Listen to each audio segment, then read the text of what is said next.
Hello,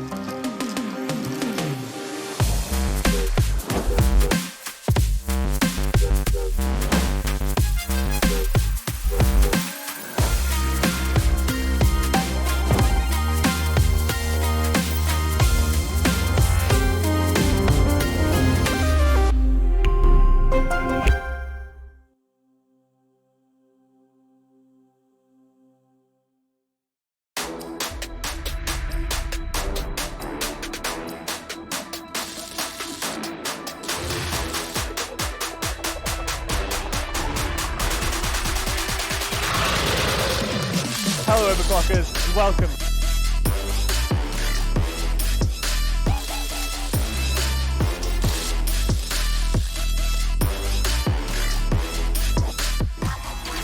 Oh, screw this. Where's ATAC when you need him?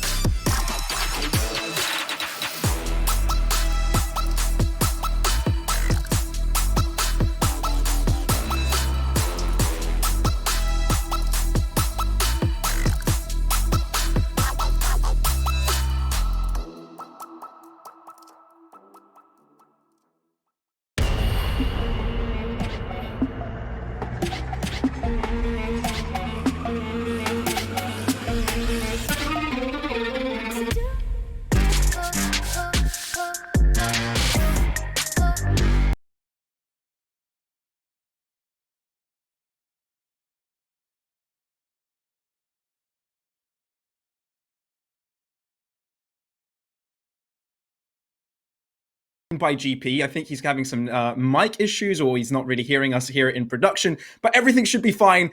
But first, let's welcome you to epic.LAN. Welcome, welcome, welcome. This is going to be a 3-day weekend jam-packed with games on end, non-stop, full Valorant tournament to come your way, as well as some other tournaments on other streams. You might want to check those out. But if you're looking for Valorant, you're at the right spot. So far, I'm on my own. JP should be here shortly. Do not worry, we'll have a discussion going. But yeah, what a beautiful afternoon to start things off.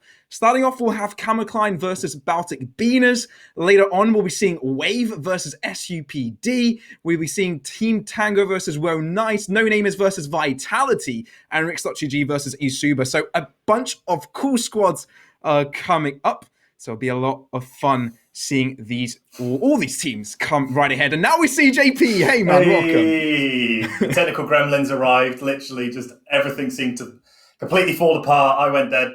Everything just fell apart. But I'm now here, and I'd love to say it is an absolute pleasure to be here today alongside my illustrious play-by-play and the man who I'm hoping is going to bring us some absolute joy through today's games. But I don't want to interrupt you. You were halfway through explaining the matches today, so please carry on.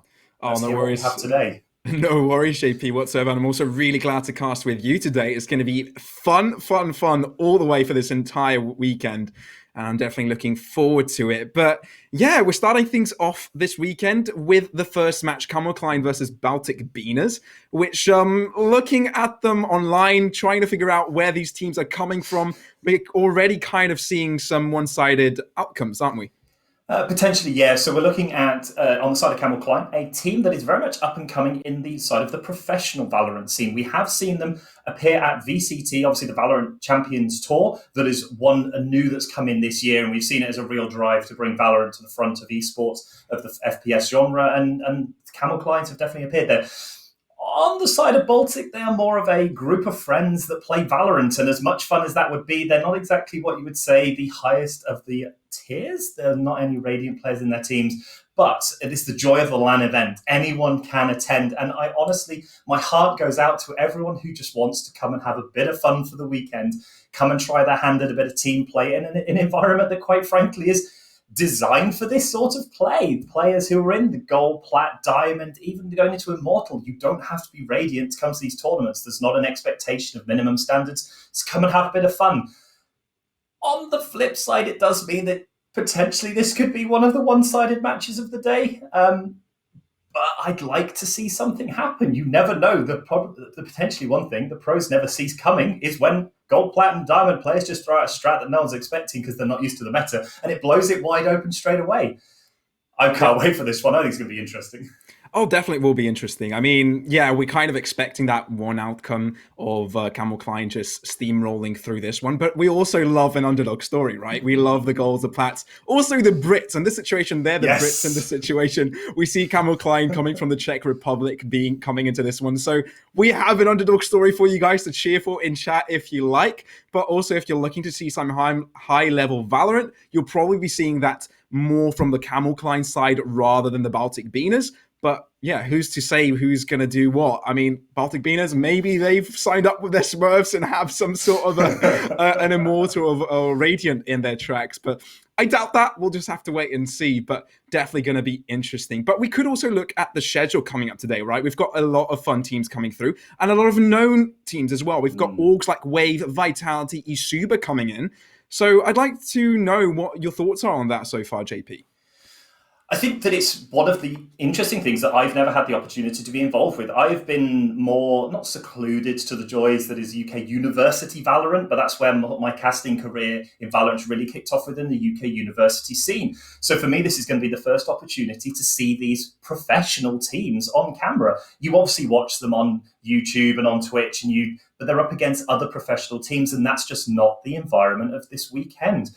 As you said, there are teams like Vitality who have brought their full VCT professional roster with them, but also we're seeing some of the professional teams take an approach that I would imagine is more appropriate to Intel and to this Epic.LAN event in bringing their developmental academy roster and giving them a run out with some of the veterans of their main team. So in terms of Wave, we're seeing 3 of their VCT team coming alongside 2 potential academy players that they're trying to bring through the system.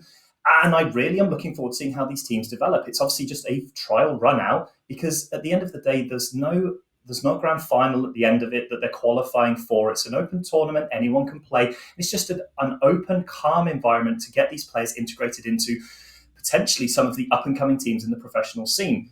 On the flip side of that, we're also seeing teams coming out of that university leagues. And I think they're going to be in for an interesting surprise as well. And the difference between playing week in, week out against the high-level university teams, going against the likes of Team Vitality and Wave Esports, as we've already picked up, who are probably some of the favourite teams already coming into this one.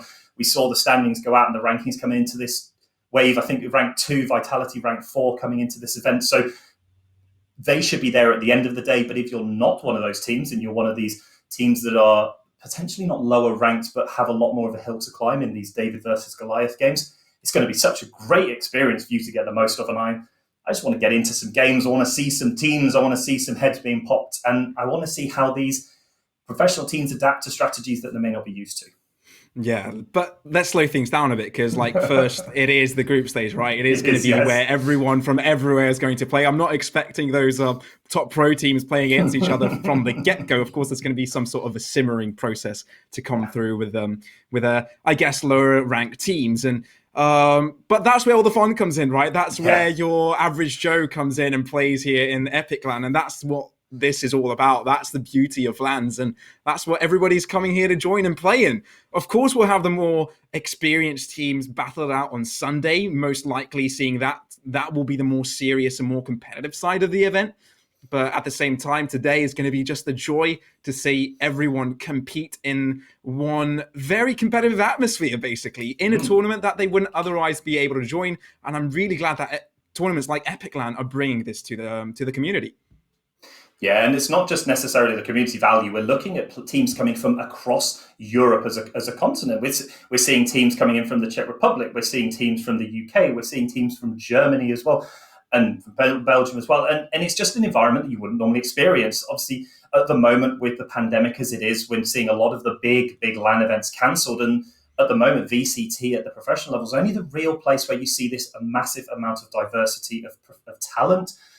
And one of the benefits of this is that we get to see it on a much more open stage of players who you potentially wouldn't see get to play against players they may have never even heard of, halfway across the continent, thousands of miles away, and they get to have a fun environment where they probably get to chat and make friends. Just obviously with the pandemic, we're doing this from a more virtual environment and not on the LAN event itself, which is obviously a shame. But at the same time, the advantages, and it links back to this whole location-wise, is you can have teams coming from continental Europe, and I can't wait to see how that does develop. Absolutely, and this only helps the UK scene, right? It only just brings people together. Just it's not franchisement, right? It's everybody coming in together, trying to build a community of Valorant here in EU. That's kind of has lacked in regards to like the American Valorant scene, maybe the Asian one as well. CS:GO has been like the primary focus across Europe, and we kind of have had a chat about this prior to getting in game, but getting on stream. But yeah, maybe this is a chance for building up this Valorant scene here in EU and doing it all together with in the entire Europe and not just the UK by on its own. It just really helps that as well.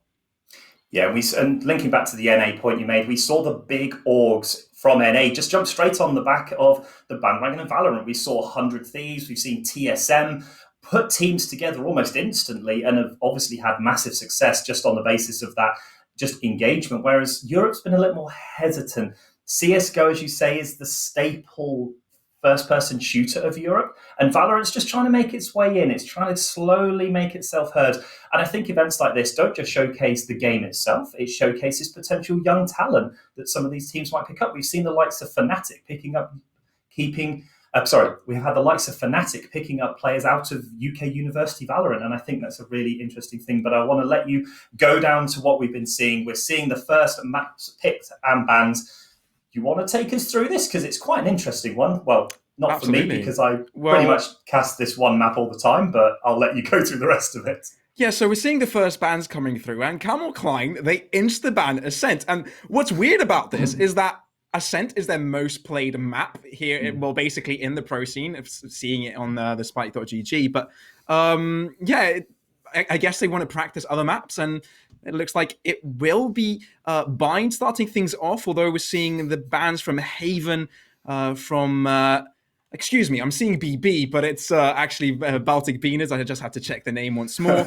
Icebox never played from the Camel Klein squad, and I guess they'll want to. I guess they didn't ban it out, but they won't have the honor to do that. I mean, it's the map that most people hate. Like, I mean, Icebox. Yeah. I don't think I know many people that love that. Although, for some weird reason, I have a 70% win rate on that map. Although I'm not much of a fan of it.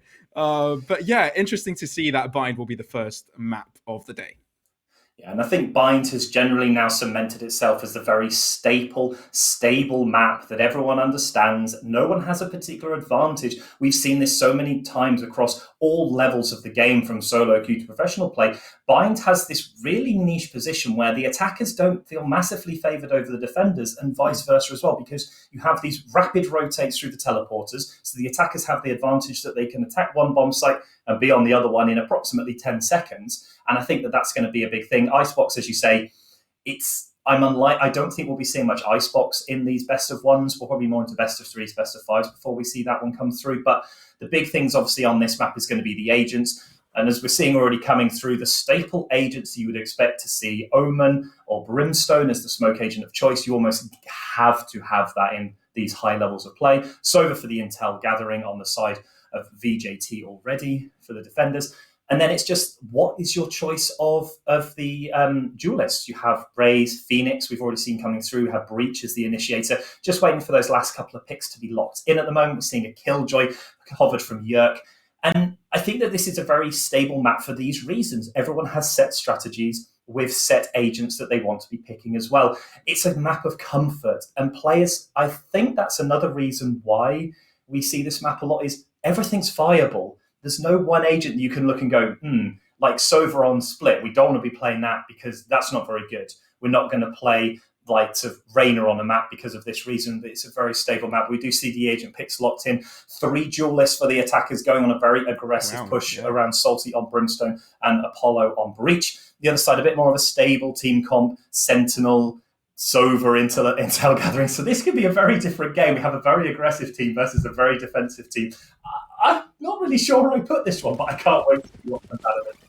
Oh, absolutely. And we're also noticing no Sentinel on the attacking side from the Baltic Beaners. They're not looking to play defensive. They're looking to get right into game, starting off from the attack side.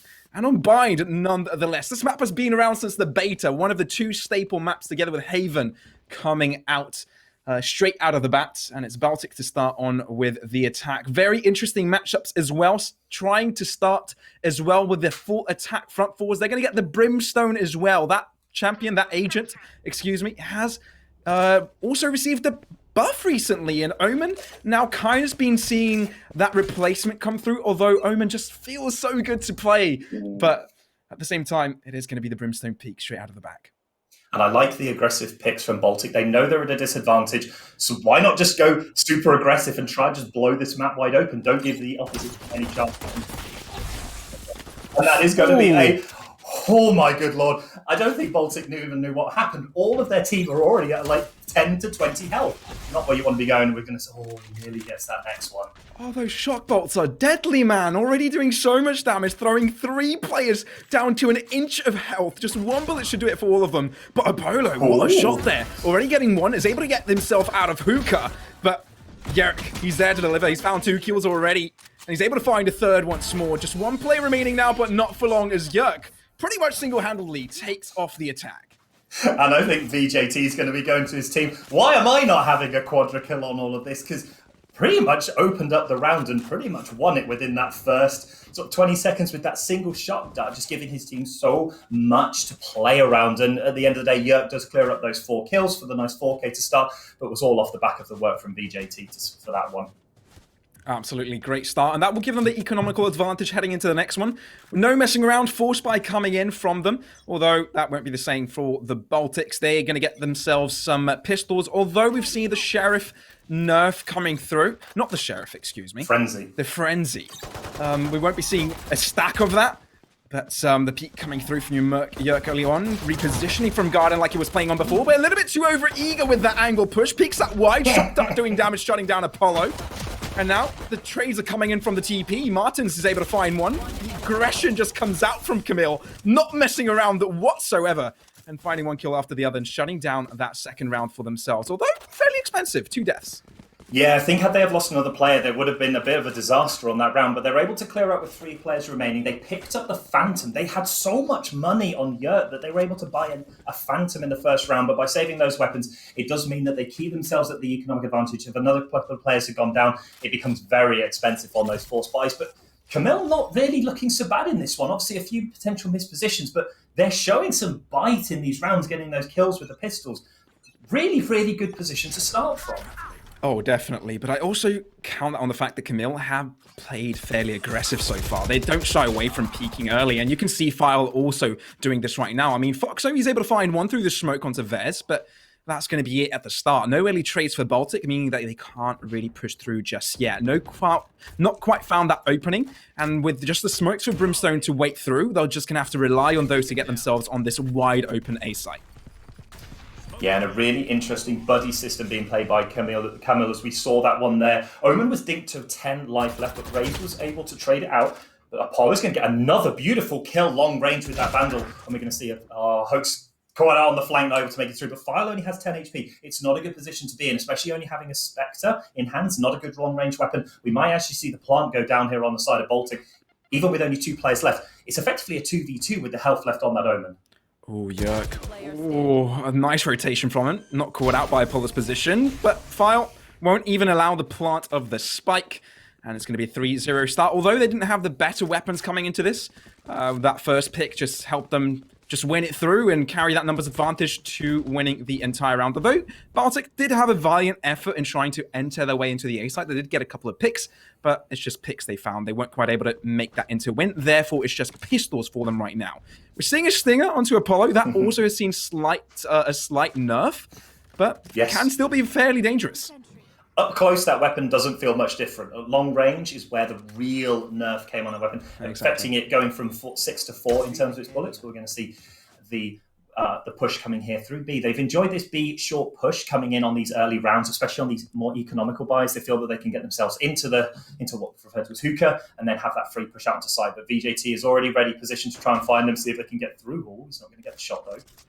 Yeah, spotted out, not taking the risk. He saw that there were multiple players there. Even if he got a pick, he'd die, and that would leave the B site completely open. But as the rotations come in, he might become a little bit more greedy. And as they're holding this out, and potentially to push out through the teleporter here. Foxo, he's able to find one so far, and Omen will join him as well. File, let's go. They're getting one kill after the other, and Jet all by herself just has to wonder now, what do I do? What on earth is on?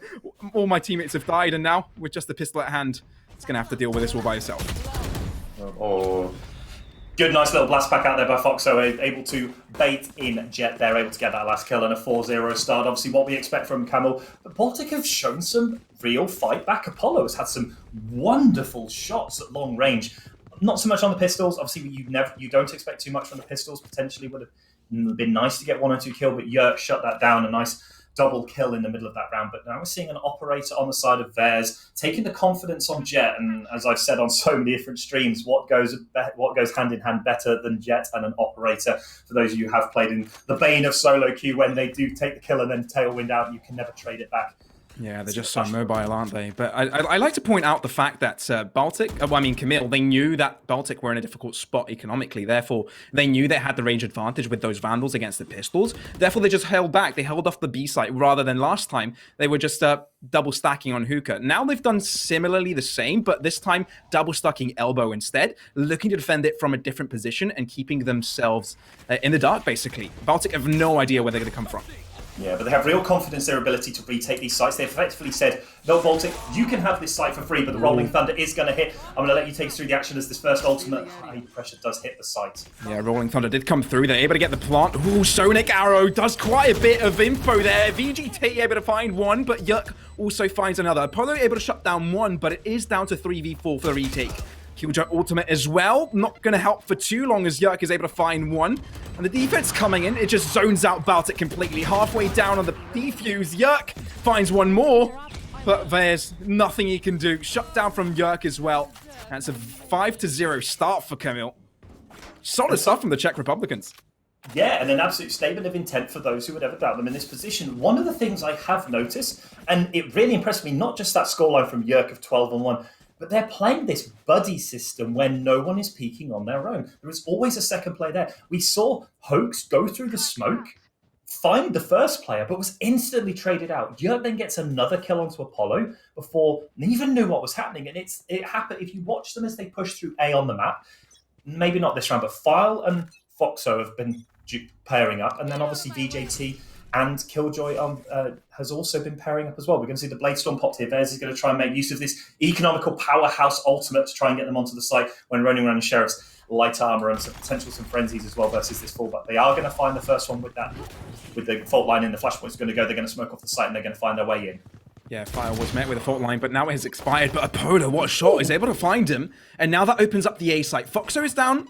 He's only got a pistol at hand. Can do some damage with the AWP, but with that smoke coming through, pretty much out of bay. Blastback does a lot of damage, but here comes the ultimate. Here comes the kill, and Foxo is able to find one. Now the attempt of Baltic to get onto the A site completely stopped as Smetty continues to devour his opponents. But it's not that one-sided, right? I mean, there's still 1v3, still damage inflicted from the Baltic side, but I mean, the rounds are going towards Camille, don't get me wrong, but Baltic are showing some solid fights. And as you mentioned, they are getting the refrags, but they can't quite find the advantage. Do you think they'll be able to do it in some time? I think attacking it's going to be interesting to describe as well. I think attacking is harder if you're up against a team that is as coordinated as Camel have been. I think defending against this team is potentially easier because you're forced into a position where you are buddying up with people. We've seen Camel play this beautiful buddy system as we keep coming back to, and they've just completely shut down Baltic's attack to a 6-0 start. And it's not that Baltic have been bad, they just don't have the same coordination ability. We're going to see a beautiful kill from Foxo on the operator, taking down Martinez. No idea where he was going with that one. Not able to be traded out on the return. But this is one of the things that we'll probably see a lot of this tournament. The team coordination of different players, I think, makes the big difference. And you can see here, Yerk stood with their breach, not taking the risk. They're going to stand together. They're not going to give the side of Baltic an opportunity to get multiple kills without being traded off in the process. Yeah, it's the reason why Breach is called the initiator. And that's going to be a free, easy pick there for Yerk. Already 2-man's advantage for the Camel side. I mean, it's pretty just solid stuff right now for Camel. They're just going to hold their ground. File is able to find theirs, and 1, 2, 3, they're able to connect the pieces. I mean, I don't see Baltic winning this situation, so I'm not really going to play-by-play through it. I just want to point out that even if Baltic get into the defense, they don't have a Sentinel to assist with that defense. And if you think about how much effectiveness Killjoy has had on the Camel side so far, it's absolutely insane. He's top fragging his team. He's getting most of the kills, and with all that Yuta coming out through on Hookah, it just makes the B site that much more difficult to enter. Therefore, having that third player onto A gives so much room for Camel to defend, and Baltic, without that extra Sentinel, I can't quite see them doing good on defense either. Yeah, and it looks like Baltic might be going for the save here, try and keep those rifles alive without losing any more, because obviously the economy, Camel are rolling in it now. They're going to start beating up Baltic with their wallets rather than just their weapons. They're going to be so heavy with money. But going back to your point of the whole Sentinel and lack of Sentinel, the main thing on the defense that I have seen, especially with the lack of Sentinel, it was obviously pioneered originally by TSM, it's very hard for them to rotate because you're not rotating around that stable holding agent that can prevent a push all on their own for enough time for your team to get there. So it'll be very interesting to see how Baltic do play that defense without that knowledge that if a site hit comes, they almost have to give sight straight away. There's very little they can do to hold those positions. But Camel 7-0 up, and it's just one of those things that I would love Baltic to try and play that buddy system as well. They're going in very one at a time. We've seen that a couple of times now with players getting picked off on a 1v2 situation when it could be a 2v2 and they can join out. We've seen Apollo with some crisp Sheriff shots. You'd love them to play around Apollo a bit more, allow the team to have that strength in that breach and the aim that they have been able to produce, and just try and pick up a round or two going forward. Now, they are making some noise with those footsteps right now. I mean, the bot is going to come out. Yerk will get smoked as well, but I think he might want to go for this, especially with the flash to come out with from Breach. That's a perfect opportunity for Yerk to peek out. Smitty does so as well. Bot won't do any damage, but Martin's able to find the return. Is it quite good enough? No. B-site completely under control of Camille, and I just see it going like this for the rest of the game at this point. Baltic, it's a valiant effort from them, but with the footsteps at the start, it just gave them the read. They knew that they were going to have multiple players from the long side peeking through gardens. And Camille are just like reading it, playing it, and executing it at the maximum of its ability. And they're coming out on top, 8-0, and potentially to be a 13-0. Yeah, and I would like Baltic to start attacking this A side. As strange as it sounds, A is, in theory, the only weak bomb site to the side of Camel, purely on the fact that the Killjoy and Breach combination has been incredibly oppressive trying to get into, but we're going to see the run it back get popped now as they do go in towards that Killjoy, trying to blow some of the utility out as they do make a default attack into both bomb sites.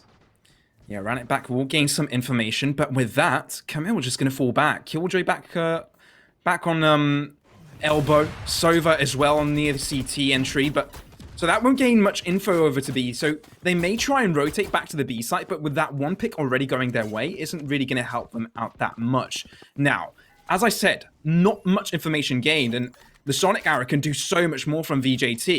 He can just scout it out, use his Owl Drone as well, and just like that, he's gained the information. Oh my word, Showstopper coming out though, and this could be quite a lot of damage. Ooh, Brimstone ult. Not finding much. Killjoy in an angle that she can survive. And now they may have found an entry. Spraying down VJT a little bit too much of all is going on there. Can't quite find the kill, but VJT finds the kill finally with his arrow. But Yerk, he's joining in on the fray. He's going to try and defend this. And with 2 players live now for Baltic, they're going to have to come up huge here. But the rotation is coming in. Foxo on site. Makes the pistol work. Salty and Hoax with 2. But it's only 1 man surviving for Camille. He's done it. He's found 1. But that's going to be enough. 1 man surviving, Diffuse coming in as well. And that's going to be the 9th of Camille. Fairly close-sided. Valiant effort for Baltic, but Camille will take it. Yeah, and then 4v5 situation to get 4 straight kills coming into the bomb site. It gives you the hope that there is still a round left in this one for the Baltic side to take. A really nice push. Potentially a little bit of a miss on the Brimstone ultimate. Could have potentially been deeper into that elbow, either forcing Yerk out into the open or forcing them way, way back into elbow. I would like to be a little bit deeper. But they managed to hit the bomb site, they got the plug down, and they then held it. We saw some beautiful play there, forcing Foxo to get out the frenzy to take the gunfight into Hoax. Just really, really nice play that they were able to put together. So now we've got to see what they can do. They're going to see the Operator's going to get hit through the wall, remove most of his health bar, but it's not enough to get the kill. But with no Sage on the team, how do you possibly defend against this as the defensive run it back has been gone? The run it back's been gone again. Got another run it back, this time on the side of the defense. Yeah, they may double back on this. Although a little bit of a peek comes through from Smeddy, a little bit over eager perhaps, but it works out. He gets one kill and it's not traded. Salty though, that's an opening frag onto B site. Sova down, it's just Killjoy to defend. By all means, one of the most difficult players to deal with. But Yuk also top fragging. He may try and 1v2 this. So there's only 2 players towards B. Alarm bot triggered. Therefore, they do have information that they want to peek through, and with the ultimate available, they can just keep on holding off this B site. But rotation's coming in. Perhaps there's a chance for them to come onto the A site. I thought Raze was going to go towards CT, but no. Double backed onto window, so perhaps Baltic may have to deal with 2 players here. Good angle held here with the operator. Thank you for that, observers. But he's going to be able to find one. Hoax already down. Cross through U-Haul, so they may find entry, but File, he's continuing to devour his opponent. Salty, the difference maker for Baltic so far. Can he help his team to victory because it's down to 2v2? 25 seconds. The spike has yet to be planted, but I think they'll be able to do it, and it'll be a post-plant scenario for these 2 teams. It's just a shame that they didn't have any smokes left alive that allowed them to put themselves in a position to push through into heaven. But he's going to get taken out, making the decision to pick the spike down, overtaking the fight back and holding it for his life for another day. And it's a 2v1. Not a good position. He's going to get the drop on 1, but it's just not quite enough of theirs. He had the drop, but he just couldn't hit the headshot. And that's 10 to Camel. And looking very much like that 13-0 maybe incoming. But Salty with a fantastic 3K. Yeah, no, Salty definitely did show up there. I mean, you could say that Vez may have had a chance there, may have the better timing on Breach at the end. I mean, he also had a showstopper, so even if he got that, if it was a 2v2 at the end and the planter did get killed straight out of the bat, I still think that Camille would have won it. But you can just see that there is a difference in class, right? You can definitely see that Camille are a lot better players and a squad of a higher caliber, if you will. But Baltic still not scathing away, still giving a good effort to all of their attacks, and a little bit of a boom bot chase there from Martins, but will get shut down straight out of the bat. The entry will not stop, as well as the ults fall through to clear out U-Haul. VJT making the ult work as Salty kills off his teammate. No, that's not what you want, especially if you want to win a single round in this matchup. But Salty, although killing his teammate, he's able to find one, but he's all by himself. No teammate to help him out as VJT ends off the deal right there, right then. What happened there? Did they just lose track of where Jet dashed into? We saw Vez went in massively aggressively into that U-Haul, and Salty just dropped the orbital strike onto U-Haul as well. And obviously taking down Vez puts them at a disadvantage straight away. And again, it was an eco round. Not quite sure why the orbital strike was dropped out on the eco round, but it just basically gave a free pass for Camel to pick up the 11th round as we do go into the final round of the half. We do see the operator coming back out from Vez. They did make good use of it the last time we did see this, but Foxo and File are just going, nope, we're going to shut this down straight away. We're going to see the paranoia come out. Flash might come on. Oh, Foxo is so good at that position. Salty's going to get 2. Oh, aggressiveness there from Foxo, but in the end, it kind of works out for Baltic. Although the numbers are even, Camille are not going to hold back. They want to end this right here, right now. Ultimate coming through. Showstopper, no. No, not quite enough. Not much time. File has found them. I mean, I'm rooting for the underdog at this point. Don't blame me. I mean, at this point, you want them to gain around here. Try and make this competitive, but no, Camille are there and waiting for them and at every corner. And Fez now has pulled out the ultimate as well. Try and make those knives work. Shot through the wall, but no. 2-0 prevail. Smetty will end that one off. And 12 rounds to 0 at halftime. Now, the teams have switched sides, so Baltic, I mean, you said they may have potential here on defense, but can they make it happen? Do we reckon we'll see that pistol round win for Baltic? Yeah, I think we can. We've seen throughout a lot of these rounds, they're not inaccurate, and as strange as that statement may sound, we've seen them take gunfights versus this very proficient team and win them. We saw Salty in that last round in a 2v3 situation get 2 kills. Very cleanly done. And the pistol round always gives you that biggest opportunity to get that defensive win because everyone's at much more parity in terms of weaponry. You haven't seen as much of the discrepancy as we have seen. And I always find pistols are a bit of the big game leveler compared to a lot of these rifle rounds where you can start to flex on those strengths and abilities. We're going to see a really aggressive push out here from the side of Baltic though, and we'll get punished by VJT though. the Aftershock was really effective. I believe he got 3 or 4 players in that one, and now they got the information available. But this time, it's Camille to push through. Baltic, valiant effort at the start, but without finding that finishing blow onto the Killjoy, it didn't really allow them to dominate on top of that. The final nade to come out from Foxo, and with Hoax, the solo player remaining, it's Camille to take it 13-0, unfortunately for Baltic. But the Czech Republicans get that 1 win under the bag. Yeah, and it was a great start. Obviously, you don't want to be dropping that much against a team that is, in essence, a lot lower than you in both abilities and team play. But we're seeing Salty pick up a really good combat score, like 4th place on the chart from a position where they didn't have a great start. I mean, props to the side of Baltic Beaners. They actually showed up. They didn't just roll over for Camille and just let them completely win this game, as my camera seems to have done a little bit of a odd one this round. Hopefully that comes back in a minute, but I'll carry on talking. But the main thing that I really was impressed by was just how they were able to have the confidence to take some of these gunfights and not just lose them straight off. Oh, I'm back now. I can be seen again. It's all good. I'm not just a blur anymore. But one of the really nice things is I did see that the likes of Salty would take the fight to these players. We saw in that one of those final rounds on the defense, we saw File, Foxo, and VJT in that short A, and he killed 2 of them and only lost 1 player in response. So we're seeing this. Obviously, we got the expected result, but we are also seeing that no matter what level you are, if you have your A game in, you can beat anyone in some of these duels. And Camille was sometimes made to look like not the team that we thought they might do. We saw rounds with only 1 player left in a 5v4 situation. So hats off to the Baltic Beaners. I think it was a very impressive game for them, for the position of themselves on the side of Camille. Obviously, the expected result and some real strength in the side of Yerk, and the way they were able to play that buddy system was exquisite at times. Absolutely. Great way to start off this 3-day series of events. It's epic.LAN after all. We will give a shout out to our sponsors, Overclockers UK, Intel and Logitech G, and I believe Blue as well. Thank you all sponsors for helping us make this event possible. So make sure you stay tuned, everyone, because we've got we've got quite a lot of matches coming right up. Wave versus SUPD to be the next game to be played over on Group A. And it's myself and JP to bring this one to you. So make sure you stay tuned and look after this game, because there's a lot more action to come.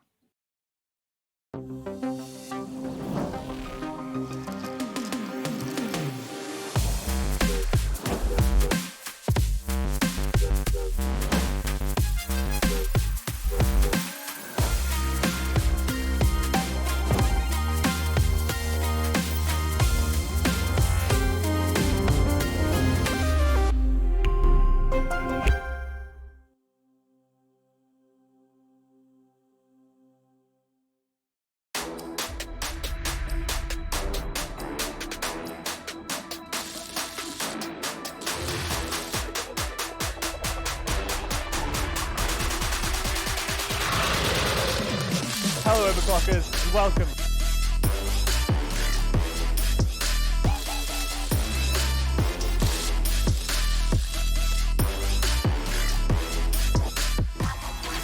Oh, screw this. Where's ATAC when you need him?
Hello, overclockers, and welcome.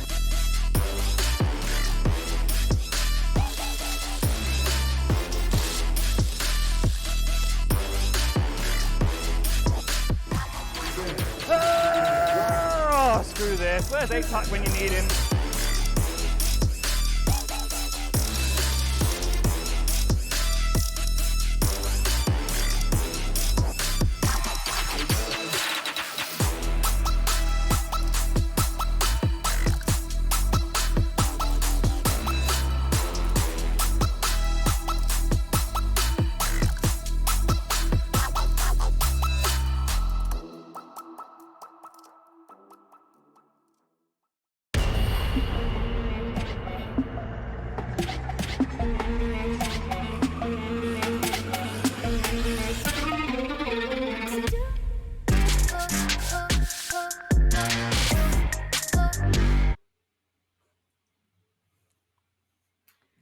Hello and welcome back everyone to epic.LAN. It's the second match to come through here on the Valorant tournament. My name is Xwarrior and I'm joined by the wonderful JP Casts to bring you this next best of one series. Wave versus SUPD coming right out from Group A. What do you think of this matchup, JP? Well, I'm hoping it's going to be the barn burner. We hope it is. I really hope for all of the viewers and for us ourselves that SUPD are able to put up a real fight against Wave Esports, one of the top tier teams in this tournament. In fact, the #1 ranked team coming into Epic32. You've got to really put them as the sort of the favourites within the game, but SUPD, one of the top teams within UK University Valorant, the Reading Knights A team, really have an opportunity to put their name on the map and show themselves up to be this proficient set of up-and-coming players. And I really hope that we get a match that really suits that narrative. I can only hope that that's the case. Yeah, absolutely. And we've already seen a few matches come through over from Group A, and we're maybe seeing already an upset, perhaps. SUPD losing on their first match, as you previously touched upon back when we were offline. Yeah, already seeing some interesting results come through. Obviously, we only saw Group H come underway, where we saw Camel Klein playing against Baltic Beaners, a fairly one-sided matchup. According to the rounds, it couldn't have been more one-sided than that. It was a clean sweep 13-0, but hopefully that will be different right now, right? I mean, we're seeing Wave, who've got a very interesting iteration of their roster coming right into this event, as well as SUPD having their main squad of the university lineup trying to turn some heads, and potentially now we can see them up against a professional team, right? We want to see how well the UK university tier scene compares against the pros. And I guess now is a perfect time to see that. Yeah, no, most definitely. We're seeing Wave Esports come here with pretty much their full power roster that we've been seeing at VCT. We mentioned on the fact that we do have professional teams here who've been playing VCT, the likes of Team Vitality and Wave Esports. In fact, we're seeing Wave Esports brings Zik, Carcass and Muri, the 3 of the 5 players we've seen at the most recent running of VCT. They've also brought 2 players in Nugasun and Cider, so I think it's potentially a more development opportunity to bring some of these newer players through the system. But they won their first match 13-4 against a team called South Shore, which gives me some confidence for the SUPD that this team isn't infallible round by round. A 13-4 scoreline from the #1 team, you would like to have a thought that this team can go through. We are looking at players who are Radiant rank in both teams. The difference, obviously, between the last game and this game is that the team that we would say would potentially be the weak one in SUPD, we're looking at Radiant players in solo queues, so they clearly have good game fundamentals, good game mechanics, and it's now just seeing them transfer that into this team environment and the problems that may be presented against a team that has played on the professional circuit and has these meta games lined out. But on the same side, as we saw a little bit with Baltic, and they had a little bit of bite, they do throw some curveballs into these strategies that even the top teams just aren't prepared for. And I really hope that SUPD are able to pull those out. We have a good game, and I'd like to see some rounds taken off Wave Esports to show that they are not the Goliath that we think they are, and David is still able to beat Goliath out in some of these battles. Yeah, and of course, this German-based squad of Wave Esports, I mean, of course, they are fairly European. They've got a wide range of players from all around. Yes. Carcass, as well as Matthias, he's from Denmark, and Zik as well. looking like a very strong team in the European scene overall. But bringing in these standards, you'd say that perhaps they won't be as dominant as you would have thought. And maybe they're trying something new. And with trying something new, they will have some fairly weaknesses. And it's up to SUPD to find those weaknesses, exploit them, and try and bring out the best possible outcome. Of course, this is the group stage, right? And they've got a very, very difficult game ahead of them. We can't really count Wave Esports out just because they have a few stand-ins, right? I mean, they want to get on, they want to move on to the next stages. They want to see themselves on the knockout stages, and they potentially want to play for the prize. Therefore, they're not going to hand back. They're not going to hold back any of their arsenal. So they're going to give their best shot. And if SUPD want to upset this match, they're going to really have to work hard for it, right? Yeah, I think if you're on the last side of Wave Esports in the group stages, you want to play as little Valorant as is physically possible. You want to keep your players fresh. You want to keep them on the top of their game. When these games start going to 13-11, 13-10, you're starting to play sort of 45-minute, hour-long games. It can really have an impact on the team's physical ability to go through. Now, the likes of Wave Esports, you'd expect them to have the training, the coaching staff to enable them to play through that. But with a team that doesn't necessarily always play together, you do have to ask the questions of how the mentality goes going deeper into today's matches, whether they can hold it together when they're learning to run these new strategies, these new executions onto bomb sites. And as you most correctly pointed out, it is up to SUPD to find the weakness in that strategy. Now, if, for example, Wave go down the route that Camel went down, which is very much this buddy system in this tournament where they're playing off of each other, then of course it's going to be very hard to find that weakness. But we're not talking about disparity in ability to play the game. We're talking about weaknesses in execution and team play. And I think that's where we have to look for those challenges and those individual plays. All of these teams, as we're saying, are Radiant rank players. They are incredibly good mechanics. So I'd like to think that it's going to be a team-orientated weakness that may develop. And hopefully SUPD can find some holes in that and chinks in the armor of Wave Esports here today. Oh, absolutely. And they'll have a very tough task ahead of them, as we will be heading into Veto shortly. But at the same time, we must see that Wave Esports, one of the most dangerous teams according to map pool. They play all the maps, basically. I mean, Icebox lesser than the rest, obviously. It is the newer map, and it hasn't been around for the tournaments lately for them to be very prominent on it. Although, yeah, a very, very strong team to come up ahead. Well, I don't know. You probably know this more than I do, SUPD, since you are pretty much into this UK university scene, and you've witnessed SUPD firsthand. What do you reckon is their favorite map, and what do you reckon they'd want to get underway against this very strong Wave Esports team? I think that for what I've seen of them, they've always been good on Ascent. Profit stands out as one of the I would say hyper carries of University UK Valorant. This player plays with such incredible confidence, sometimes bordering, I would say, a more egotistical version of being better than the opposition, but they play with such a level of confidence against anyone they come up against that they don't ever doubt themselves in their ability to play the game. And they've always shown that on Ascent, the aggression into mid, they've always loved that way into the bomb sites. I think that going to Ascent is potentially the safest option if you're going to be going for SUPD, because they play it a lot within the UK university scene. It's one of the most popular maps that we see within the university UK scene alongside Bind. I think they want to stay away from Split, and I think they want to stay away from Icebox, although those two maps generally do get banned out in best of one. And I'd like to see them take the fight to Wave Esports and play with that confidence we've seen in previous iterations of tournaments they've played in. That is what I really want. Absolutely. And in the pro scene, we do see Wave Esports tend to go for those more fraggy and puggy maps like Bind, for example, Haven as well, the maps that have been out for longer. And they do choose these against top teams, right? So at this point, you'd wonder, okay, they've got a new roster, and maybe they're also trying to use this as an excuse to practice one of their weaker maps, such as Icebox. So they might even want to go for that map, right? So yeah, anything could really happen. It is still the group stage, and still... honestly, I wouldn't be surprised if Wave did go for their worst map, right? But yeah, time will tell, and definitely these two teams will look to battle it out. And with SUPD coming up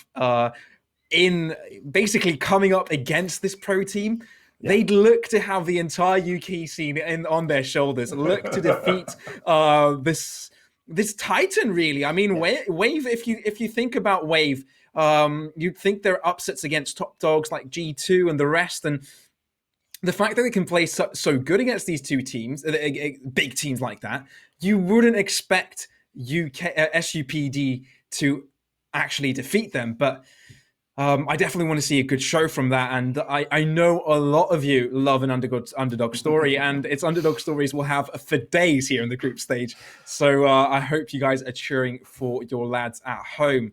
Speaking of that, we also have a lot of other teams, right? I mean, we've touched on the fact that we've got Vitality and Isu, but right after, Rix.GG also had a very close game already in this tournament, but they managed to scrape up the win in the end, I believe. But yeah, out of the results we've seen so far, do you think we have anything surprising, or is this just the start and everything is pretty much standard?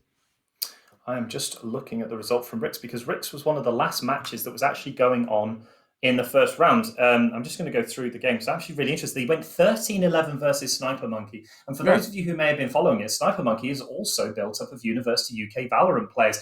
This one's more of a split team. You have players from Rootkit and Blue Jays. You have them also from the Portsmouth Paladins, Zadinki coming out of that team. And to go 13-11 versus one of the top-rated teams of this tournament, I mean, if you want to show what university level is like, that is one to go for. We were talking about this before we came on broadcast. We were waiting for the results to come in. We were scratching our heads thinking, where's this gone? It almost felt like it was going to overtime because they were still playing when we came back on air.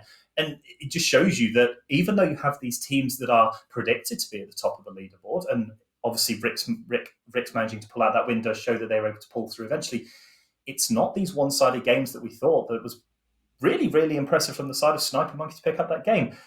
But at the end of the day, the thing is, for these early rounds, you're going to likely see the top teams coming to the top of their groups, but they then have to fight for those last few rounds, and not necessarily this round, but going into rounds 4 and 5 of the best of ones at the group stage. That's when it becomes really critical to get those big wins. And just trying to get a win in these first few rounds is probably the most important thing, especially if you're on the side of Wave, Vitality, or Rix. Yeah, absolutely. And Group A is going to be a tough one, right? I mean, SUPT already losing one of their good chances to actually getting up on top and having a good scoreline to head on to the knockout stage potentially. I mean, these are best of ones. Anybody could lose a best of one, right? And the same could happen to Wave. If SUPD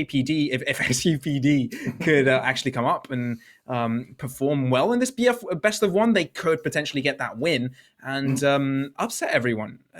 Best of ones are really determined on a knife's edge. If the team doesn't manage to read their opponent's play style, could go either way. And you touched on the fact that smaller teams such as SUPD or teams that are not playing the professional caliber, there's not much scouting against them, right? That you can't really know how these teams set up and how they play. Therefore, there's a little bit of an oddball coming out, right? You don't know how they'll approach the game. You don't know their game style, and that therefore Wave may have a difficulty dealing with that. So if SUPT are able to deal with that early on, if they're able to exploit it, that would be absolutely perfect for them. But we are seeing the veto finally coming in, and the Icebox ban coming in from Wave. So they continue to hate this map, ladies and gentlemen. They will not play it today.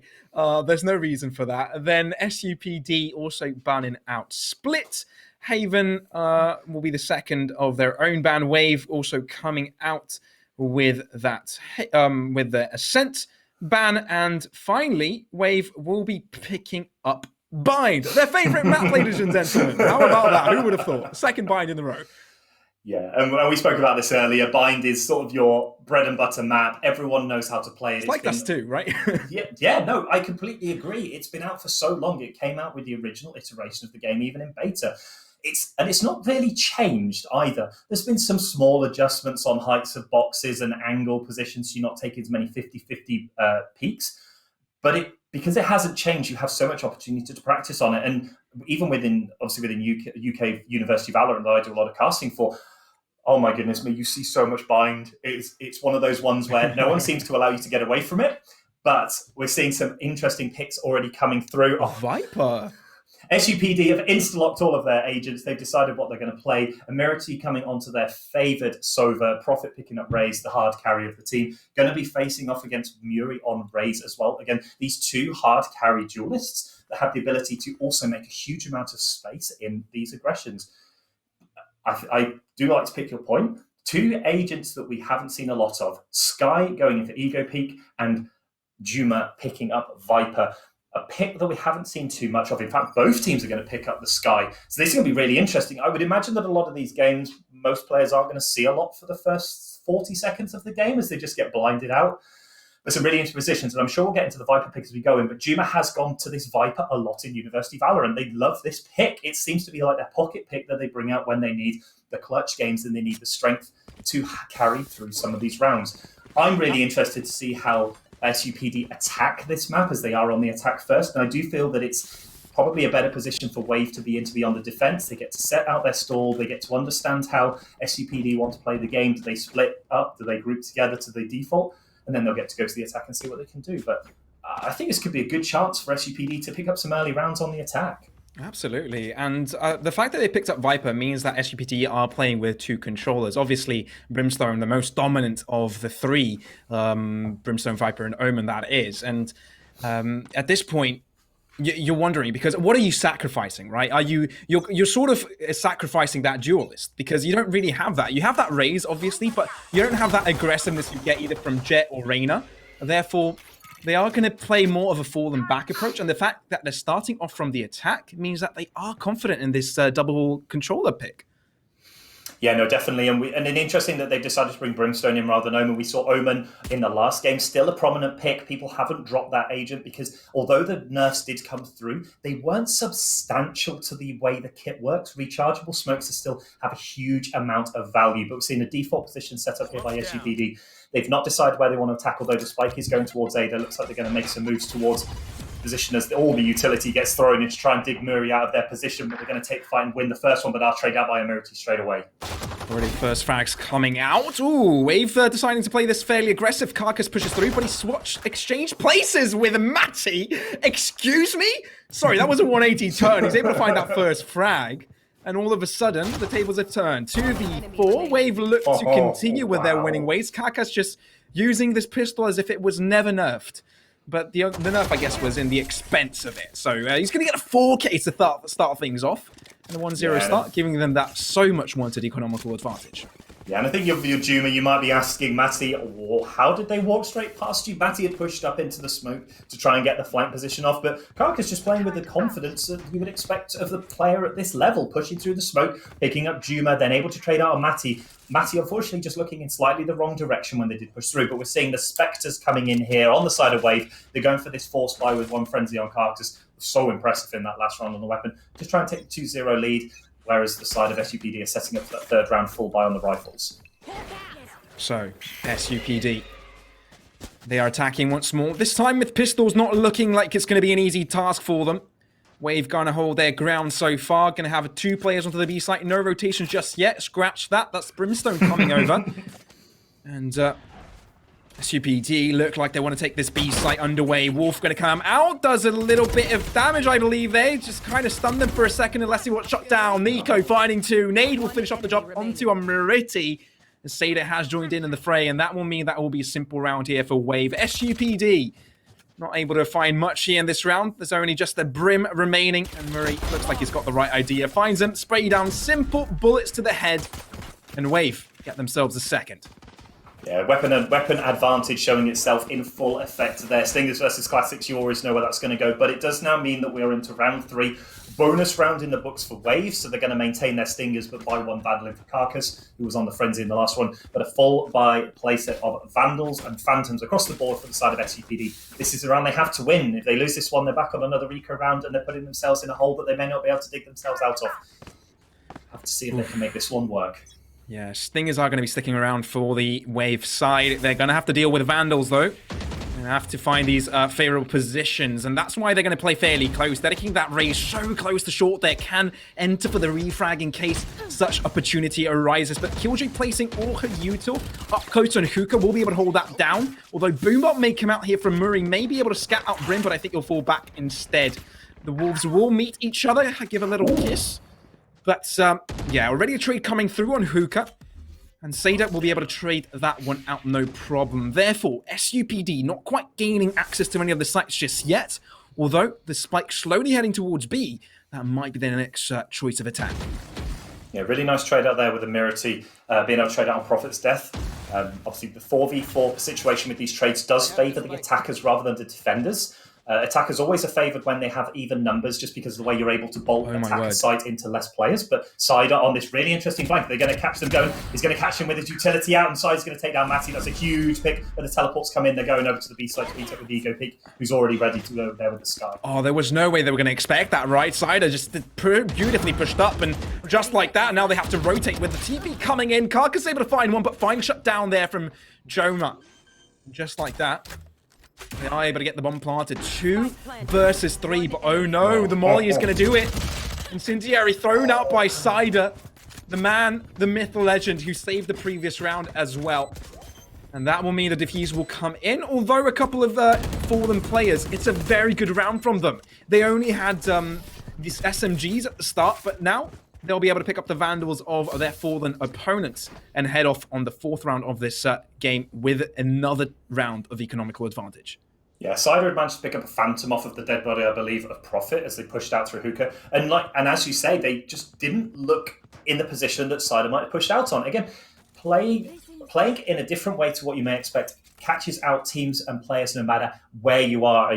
Whether you're Iron, solo queue, all the way up to Radiant and to Pro. Changing things up makes a big difference. And there was some very good early views in there from the side of SUPD, but just closed out by Carcass in that beautiful spray down from heaven.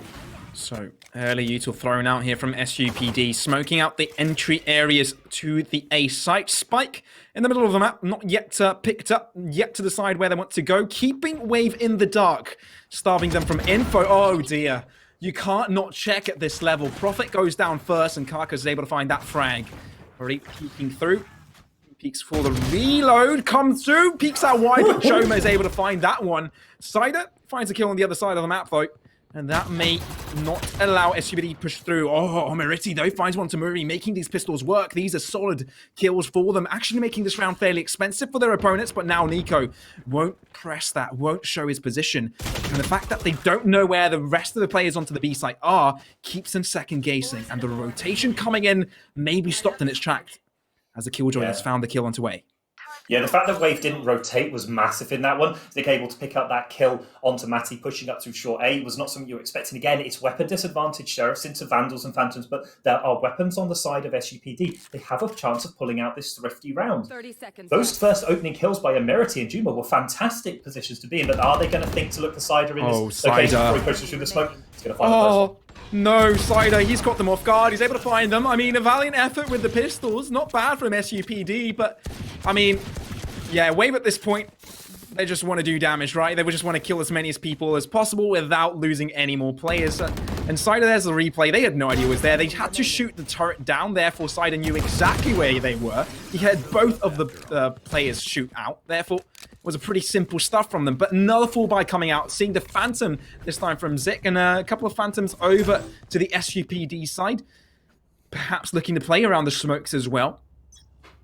But the long distances of bind usually do mean that the Vandals should get picked off. So, interesting choice. Yeah, it's hard for them to make their way in with the weapons so far. Cider does have the Brimstone ultimate available. Emirati has the Hunter's Fury, and obviously the Viper's Nest is available for Juma on this pocket pick Viper. And they actually started off really well, but they haven't been able to make much of a dent into the pockets of Wave. They still have these multiple buy rounds available. But Emirati needs to be really careful here that he doesn't get picked up by Carcass on this jet, who had already in the corner. But it looks like they're going to make their way towards the A site. 3 players stacked up, ready to go with Killjoy. They need to find this utility, and Ego Peak needs to make this Sky pick work. Absolutely, JP. It is up to SUPD to put a dent in their economy, just like you said. But now this is their chance, lining up towards A. Pretty much a split effort from Short and Showers, but Killjoy's holding it down. Raze as well. Such a strong hero to defend as well. But oh my word, they're coming through. Murray's able to find one. He escapes with his life. Sova, he's going to use his ultimate. Not going to come out victorious from that. And therefore, SUBD can't quite push. Wave Carcass, he's able to push from behind. But no, gets shut down by Matty. And potentially this is SUBD's turn. They've got the numbers advantage. But oh my word, Murray revealed right at the last second. 1 kill. It was a trade in the end, but Cider needs to prevail. He needs to find the shot. But Omiriti finds the head. And SUBD look like they found a way into this map. Look like they found a way into the rounds and get themselves on the board. And they completely opened that round up. Ego Peak playing that lone position was although Muri got that instant kill, the Hunter's Fury tagged enough damage off of Zix. It got one tag on the Zix. You heard the sound cue in your ears as you heard the of come out from Zix, and you knew that Killjoy had been hit. And it just gives them the amount of damage that it then means that these trades are even easier for them to make. And Cider caught a Emirati just with that beautiful crisp kill on Cider as they came through that pipes. He was not expecting Emirati to be in that position, and a fantastic round there for Emirati, picking up the triple, dragging their team through that round, putting the team in the backpack, saying, "You're coming with me. We're going to pick up our first round." But we're going to see an aggressive play out from here with ultimates available. Jet's already up, going to take down Emirati. Kakas, you can't just do that. You can't just force out like that. He's able to find two, but Zik also on the other side of the map, they just decided that's enough. You got one round, that's going to be it. No more for you, but Joma, he's able to find Carcass. So now he's left all on his own, right? He's in a 1v4, not expected to win that, and he doesn't have control over the spike. Although, Wave, I don't think they quite know of the whereabouts of the spike, but at the same time, they have no idea where Joma is lurking. So still fairly a dark situation, but Wave, you've got to say, the aggression, they're not scared to play aggressive like that. Yeah, an interesting decision. But again, we saw the buddy system setup. We saw Muri and Carcass both charge down B long together. They each picked up a kill, one onto Prophet, one onto Emirati, and it just completely opens up the round, and there was nothing that SUPD could do about it. Juma getting the kill onto Carcass was obviously fantastic. It's a 1v4. And the money, at least they have some and they can potentially buy next round, but it's not the way you want to lose a round. They just got torn apart. And Zek on this Killjoy, just taking out two players in A showers, it's not a good position if you're on the side of SUPD. You cannot be afford to be losing games in rounds like this. But now they know where he is, and that's the problem. They know where the Viper is now. They'll be able to hunt this Asia pick down and try and close out the round, or they may just allow them to save at this point. Yeah, and he's making a lot of noise with those footsteps. Let's peek through. Cider will be able to find him, but yes, they will get themselves that fifth. And yeah, not much given to SUBT. A little bit of a short-lived victory for them. Although they do have a little bit of money to buy up now, they will be able to get that force down, get stacked up in all their abilities as well, all that dandy juiciness. But Wave, yeah, doing solid job to come back right after that, not feeling bothered at all by the previous outcome. But I have to give it to SUPD as well. The round they did win was won very nicely. They only used Sova ult at that point, the Hunter's Fury, and that was not only used to do damage, but also scout out the enemy locations. By shooting out by the exit of U-Haul, but also on site, he was able to allow his team to peek corners without fearing that any player was there. If the player was there, he was able to do damage to it as well. So very... very nice play from SUBT for their take, but now, without many ultimates, we'll have to find different ways to gain success onto one of these sites.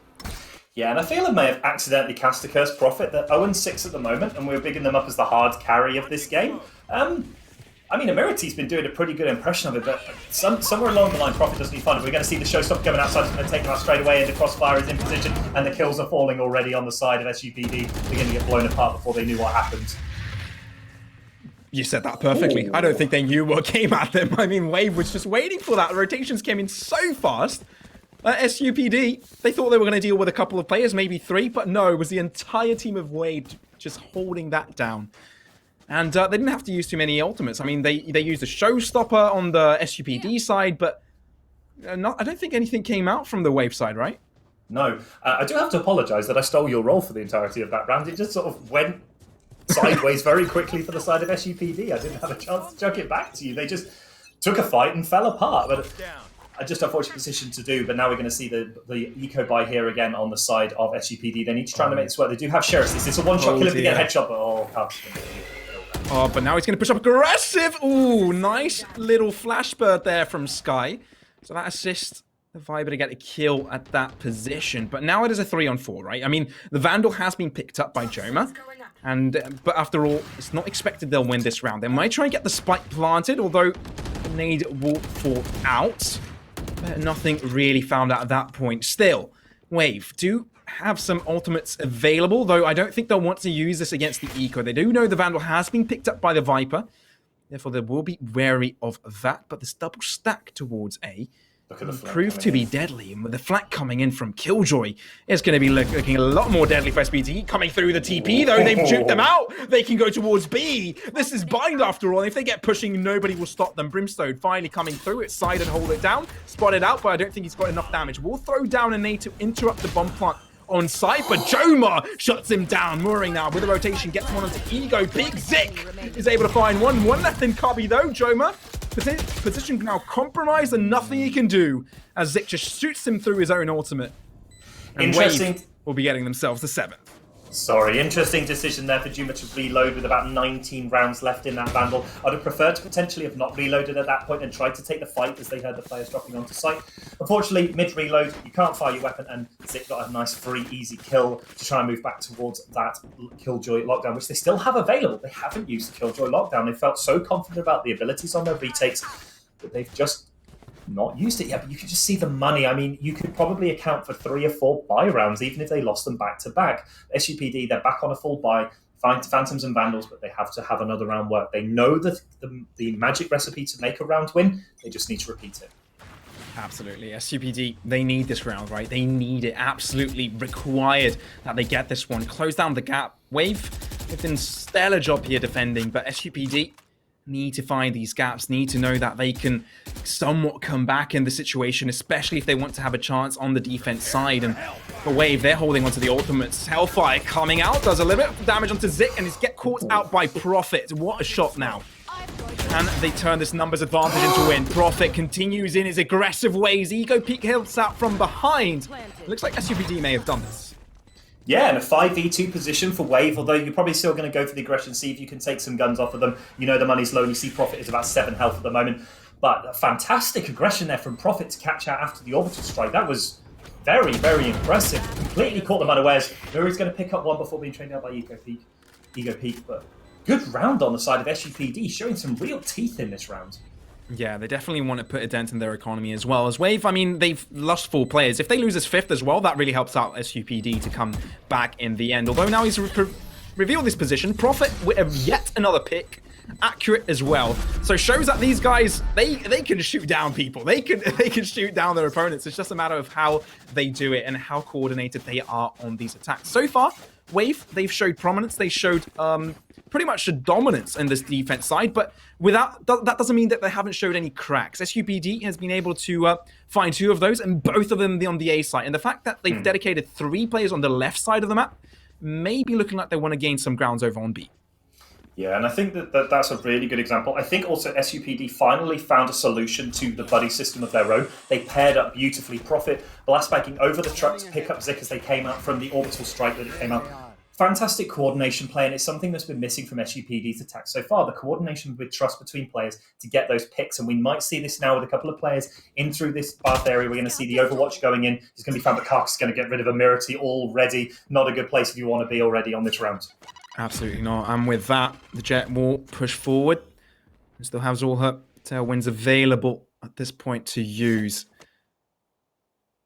Will gain a lot of information, and now they realize that it's SUPD, they're setting up on the other side of the map. This may mean that a rotation might come in, and with Jet rotating already, they may even get Sky on the TP and cause some more havoc across there as well. But the setup lining up here from SUPD, trying to get onto the A site once more. Ooh, aggressiveness from Raze once more. Zik, he's good for one, but the rotation has come in, and the retake is on its way. Will they be able to get the bomb planted? He's heading towards shot. Prophet this time not prevailing with that aggression, and with the rotation of Jet will shut down the push just like that. No bomb plant either. And Wave, they just continue winning, don't they? They do, and they've managed to shut down both wins. So both with the fact that SUPD have picked up a win, but had then just not been able to pick up a subsequent win, just shows you how proficient Wave are at shutting down any advantages the enemy were able to find. I feel unfortunate for the side of SUPD. They had a really unfortunate start. Amirity going down early, and they just weren't able to find the players hidden in these little corners, playing around these lines of sight that you would normally check in solo queue, but at professional level, generally players don't normally stand these positions. So Wave's throwing some curveballs in that I really, really enjoy watching. Yeah, but definitely want to look out for these curveballs and can't play too safe, right? Wave will want to dominate through this and show that they are here to win. Although they may try some new tactics at this. Although this time aggressively pushing up, not quite looking at that off angle that Karkas was holding. Nico able to return as well. Showstopper. Not exactly stopping any show as Prophet. We'll have to fall back from that. Although numbers advantage resides on the Wave side, they've kind of kept A short open, completely dedicating all their A power towards showers. may give them a little bit of room to push through there, but Wave, they're just going to hold through. It's all up to SUPD to find the cracks, and right now they're not finding any. Yeah, and Carcass has hidden themselves in that position multiple times, but Profit's going to catch Muri with their utility out, and we're going to see a showstopper now. They might find themselves onto site to get another kill, but they're going to make the space they need to find their way into this game. Finished. I mean, both ways. I mean, the spike has been planted. Nico throws out his little friends to try and scout out the rest, and that gives them a lot of info. They know one's in hookah, they know one's in gardens, and now they can play safe. The defuse has come in, and the incendiary will hold down ground on garden, but it's all up to Ego Peak. He knows they've interrupted it for a time being, but the defenders have won. There's no time. There's only one player remaining at the end, but Wave will take it. Pros don't fake. Do always remember that. They held that through the entire defuse. Juma was able to pick up Nico, but it was off of the Molotov, off the snake bite from the Viper. It just was too late in the day. They didn't get it down fast enough, and Wave now 9-2. The final round of this half. It's do or die now for SUPD. 10-2 is probably an unassailable lead, but 9-3... there's some hope left in the game because they have multiple rounds with which to trade off with Wave before they get that victory. Now, Carcass attempted a little bit of a shot there at the start, but as the Boombot came out, had to fall back instead and destroy it. But Wave, solid start of the start here. More solid start of the start. Well, good choice of words there, X. But two players coming through showers. They may look to defend this, but it looks like people have nowhere to run, but it doesn't even matter because Wave are absolutely massive. Murray already with 2, Zook already finding another. Finally gets shut down. Raze versus Raze, maybe Raze diff, perhaps? No, I don't think so. Wave definitely have this in the bag, but Profit won't give up that easily. Carcass will use his ultimate in the end, but that's going to be that. Double digits now again for Wave, and they're looking dangerous. Yeah, and just unfortunate positioning here. Muri has put themselves on top of this truck multiple rounds at a time. And again, SUPD just aren't checking all of the known positions. They've just got, I think, a little bit too aggressive, a little bit too quick. They didn't do their due diligence of finding out where Wave were positioned. And they got punished beautifully by Muri on that high position. Although they were killed by Profit as they turned their back on them. Fantastic play from the side of Wave and just shutting down any aggression that SUPD have. But we're now going to flip it over. Wave are on the attack. SUPD get to now defend, and we're going to see if they can make this, again, a non-Sentinel comp work. Viper obviously gives you a nice amount of utility on one bomb site. We'll have to see how it works, but they're going to play 2 over on A with the Sova and the Viper, and they're going to try and find the players on this B-side site with the other 3. Natty will be picking that one first. Flash to come through. Assistance coming in from Sky. So SUPD starting things off on the right foot here. They're not going to start pushing onto the B. They won't take their aggression towards it. They'll fall back instead as Wave look to recollect. Although, Murray looking to be a little bit of a nuisance here. He will get scouted out. Only one player shown. But maybe it's a good rotation here from Wave because it's just 2 players holding it while B is stacked with 3. So if Wave just push this through, they will have the numbers advantage.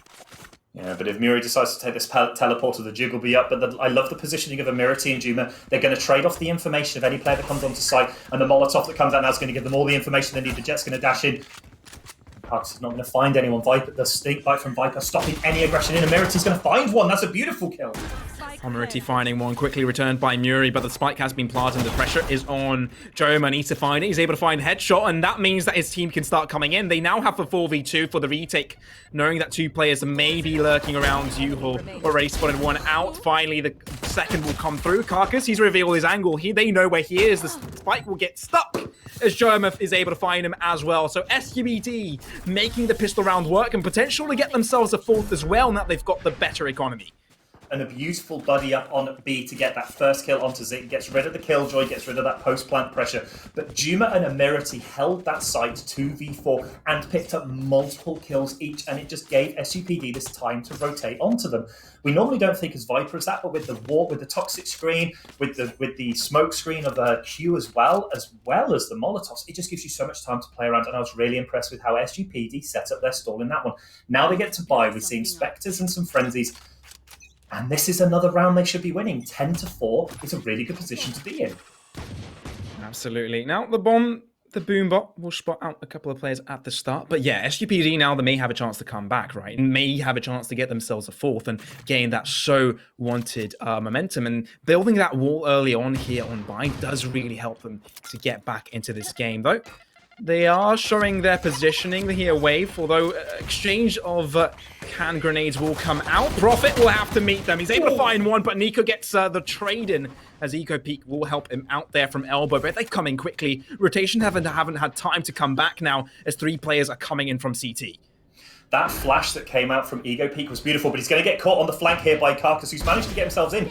Oh, that's a horrible position. Ego Peak's going to be asking his team, how did they get past you? But it's a 3v3 with weapon advantage still is good. Look, it's still looking good for SUPD to take this round. And if you see, Joma hasn't brought up on a rifle here, but Maddie's going to help him out with his own stinger. 2v3 now, but Carcass still not dead. And as long as he's alive, he can do a lot of damage. All will shoot through the wall. Potentially, he's able to find one onto Matty, but now it is a 1v2. Not something Cider can deal with. And just like that, SUPD are able to get it, although it was fairly expensive. But it does mean with the players left alive that they can buy into the weapons for their teammates, so they're not going to fall too far behind the clock in terms of these weapons. We're still seeing 4,500 on profit, which means they can buy their own weapon. It looks like they might go for the saver value round here. We'll see a little bit of everything coming in here. But we are going to be able to see a almost full buy. And that was a beautiful hold by SUPD. Carcass wasn't able to make that flank. They got into their back lines. They got rid of Ego Peak, but they just didn't have the weaponry available to make the most of it. Really nicely played by SUPD, and Viper has been absolutely clutch in some of these defensive situations. I'm really impressed with how Juma's playing, but this start's going to find some people. Spotted out. Lone Wolf won't do too much in that position, although scouts up 2 players, which is fairly important in that factor, knowing that it isn't very comfortable to push through showers right now. Wave, just want to make sure that the players of SUPD are still kept guessing, not giving too much info away. Although they're showing their presence outside of showers, they're not really showing too much over on shore. Smoke coming out as well to cover their positioning. But the one-way smoke coming through on Viper's side, they may look to hold that one down from there. Although holding down from Yuho is sort of a fake in positioning, but Matty now, he's going to have to deal with some danger with that stinger. He needs to keep that close angle to find that finishing blow if he wants to make sure that is one deadly blow. In fact, Carcass, as soon as the smoke comes out, he'll be able to deal with him. He's heard the smoke screen to come out, but the Viper is there to assist. And with 35 seconds remaining, the clock is ticking and the time is running out. Wave need to pull this decision. It looks like they're heading towards B. 30 seconds left. Prophet putting it down. We'll throw a nade. We'll do quite a bit of damage if they start pushing through. They need to start using their ultimates. They don't really have any at this point. They need to get in. And Maurice peeked out dry. Now we try and spot out one of the players. Now he's spotted him. He's found one. Prophet down. And Maurice found them. Spike to get planted. And without any player to be found, SUPD just now were able to get all their sites, all their players onto the site. Oh, Mariti and Matty, absolutely massive with the spray down. Matty! No! You can't do that. Zik is also shut down. Triple for him. Although he gets pinged, although he's able to do some damage, it isn't quite enough to find the last player. Through the smoke, Ego Peak finds him, and SUPD, with 4 players remaining, win that round off Wave.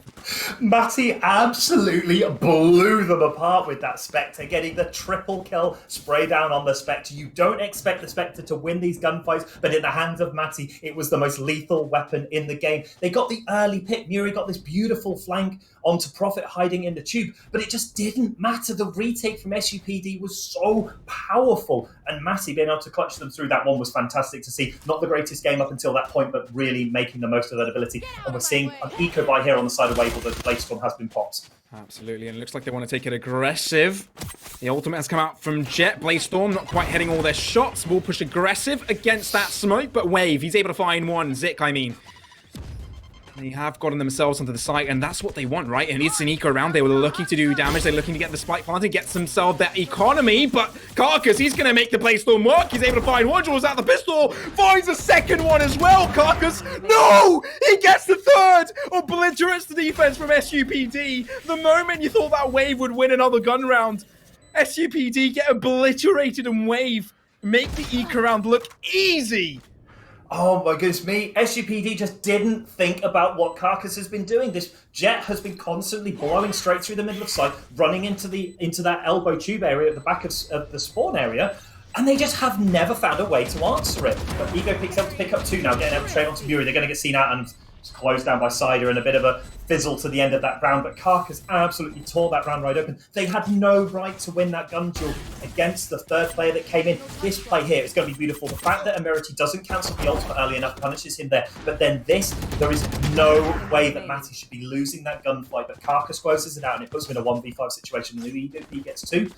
It's just not enough. But money had been saved. Money had been saved, and that's the big thing to pick up from that round. They have an operator in the hands of Profit. They want to try and make this one work now. They need to find a way, because 2 rounds for Wave to win this match. Sorry to interrupt you there, but I think, did Matty have a stinger in that trade in CT? I wasn't quite sure. I'm not sure, but it definitely wasn't. I definitely think even with a stinger, you should be winning that sort of gun duel. Yeah, absolutely, absolutely. But now the push will come through. They will take their time. Exchange of incendiaries. Matty will take a little bit of damage off that. And Wave may look to push through here onto the B site. Seekers coming out, potentially gain some information, but here they go. Showstopper coming out, he's able to find one onto Matty. And they're able to get the spike down soon enough as it does approach the site. Numbers disadvantage now from SUPD, but they may look to gain these kills either way. Guiding Light coming out from Ego Peak. He's able to get shut down there from Safer. And now with a 3-5, this is looking ever so difficult from Wave to come through. Profit finally finding one. And now with the rifle picked up here from Murray, they may look to regain the advantage. Spike not yet planted. Rotating towards A. Zik, he's holding it. He's got it. He's found one. That means it's only on Merici left. And that should be the round here from Wave, getting them on match point. And unfortunately here on the side of SUPD, they have not respected a lot of these flanks that are coming from Wave. They've done that twice now in this round, and Emirati's just going to get picked up by Muri, not knowing where that raise was as the rest of the players all disappeared. They're not even going... Oh, they are going to take the operator. I was thinking they may leave it there because they had so much money. A match point hits the board, and if you're on the side of SUPD, you're forced buying Buckies and Stingers, and well, Buckies and Spectres by the looks of it. There's a Bulldog there and some Vandals. They just cannot seem to deal with Carcass when Carcass gets their aim in and their jet into the back lines. It's just so strange that they have these really beautiful rounds, but then the next round, Carcass just does the same thing and just blows them open from SUPD. And it's a little bit disappointing, but hopefully they can pull it back around. They've shown what they can do. They just now need to get a few more rounds in this one, as Muri's going to make some aggressive plays into showers. Absolutely. And now Emirati may look to play a little bit greedy there. Flash coming out. They will start pushing onto the A site and still keeping up with this aggression. They realize if they keep on aggressing like this, they can win them through. Murray shutting down Joma before even gets the chance to get through the TP there. Carcass already on Heaven doing some havoc. Spotted out. Zik will be able to show it down. Showstopper though. Spray down. Preemptively shooting at the right position. And that's going to be it. Ego Peak all by himself, but no prevails. Able to find 2 though. Maybe there's a chance. I will give them the benefit of the doubt, but no. 1 too many players to deal with as Cider shuts him down, and that's going to be Wave taking up that win, meaning that they'll get them second win here in Group A. Yeah, and unfortunately a second loss there for SUPD, but we saw what they can do. Great gameplay fundamentals, but it just wasn't quite enough. Ego Peak too many times found themselves as the last player alive and just not able to close out any of these rounds. Carcass was an absolute machine, constantly getting in amongst the action, getting some beautiful flanks on the defense, and then just the aggressive plays into that back spawn area when they were on the attack. And I think that Carcass was the really defining factor in this game. We saw some great rounds from Zik. We saw some great rounds from the side of SUPD. But for me, Carcass was definitely the one standout player able to have such a huge impact in that game and bring Wave to another victory in 13-5. Another fairly one-sided game. But I just feel that these professional high-level teams just have a better strategy to be able to execute on these plays. Absolutely. I mean, you can see that the caliber of a team Wave does look a lot better. They look like they're a tier above, and that's reasonable, right? I mean, they're number 11th in the world. For sure, they'll absolutely dismantle their opponents here, and especially if you're coming from the university scene here in the UK. But that also gives them a nice insight to how far off they're from the top of the best teams in Europe. And by playing against Wave here, now they know that, okay, maybe we're not that far off. They were able to find 5 rounds against what would be Wave's favorite map. So yeah, I wouldn't say it was a bad day for them, although they're 0-2 right now in the standings and are struggling to get themselves out of groups. I guess it's a learning experience, right? They will have the chance to look through the VOD, look through where they made their mistakes and where they got exploited. And at the end of the day, it will only make them stronger. Although here in epic.LAN, it looks like they may not have a great chance to qualify here. Already with 0-2, it's not looking favorable in their favor unless they jump back in their final 3 matches and there's a little bit of a tiebreaker to come through. JP Cars, is there anything else you'd like to say before you throw it to a break?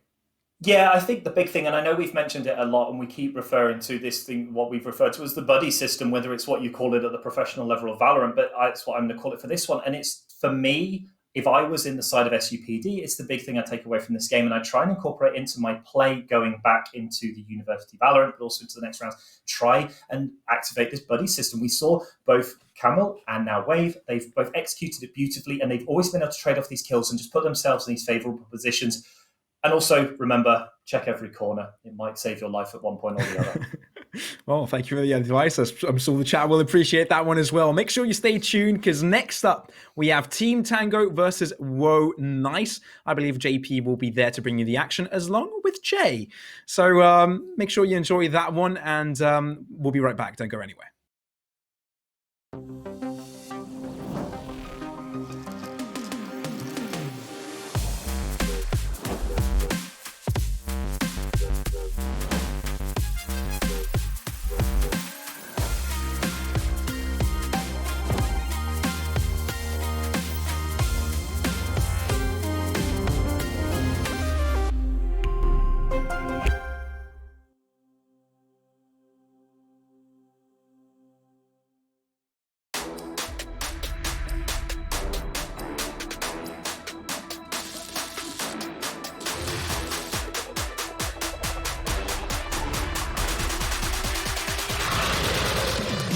Hello, Overclockers, and welcome.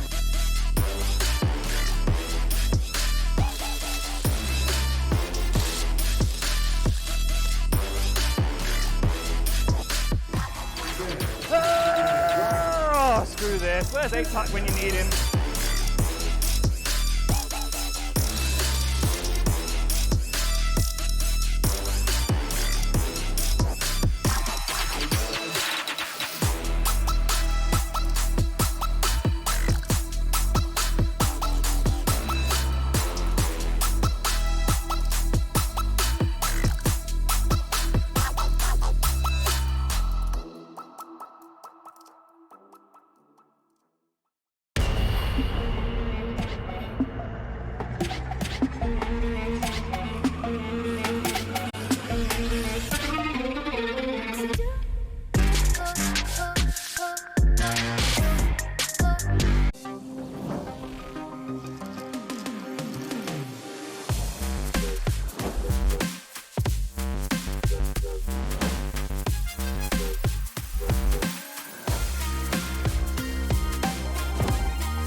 Hello, Overclockers, and welcome.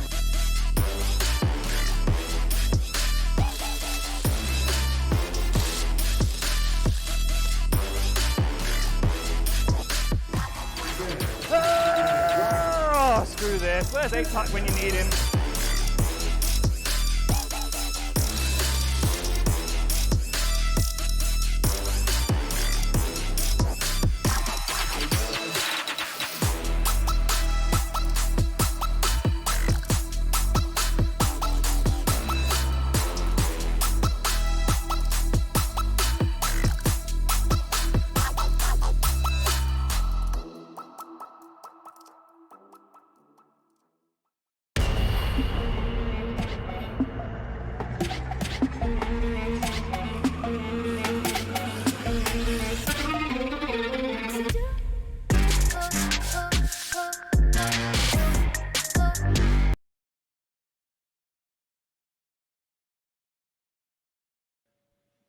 Hello everybody and welcome to Intel Epic32 Valorant. I am Rook and I'm joined by JP Casts as we obviously are brought to you by Overclockers UK, Intel and Logitech G to bring you a matchup between Team Tango and WoW.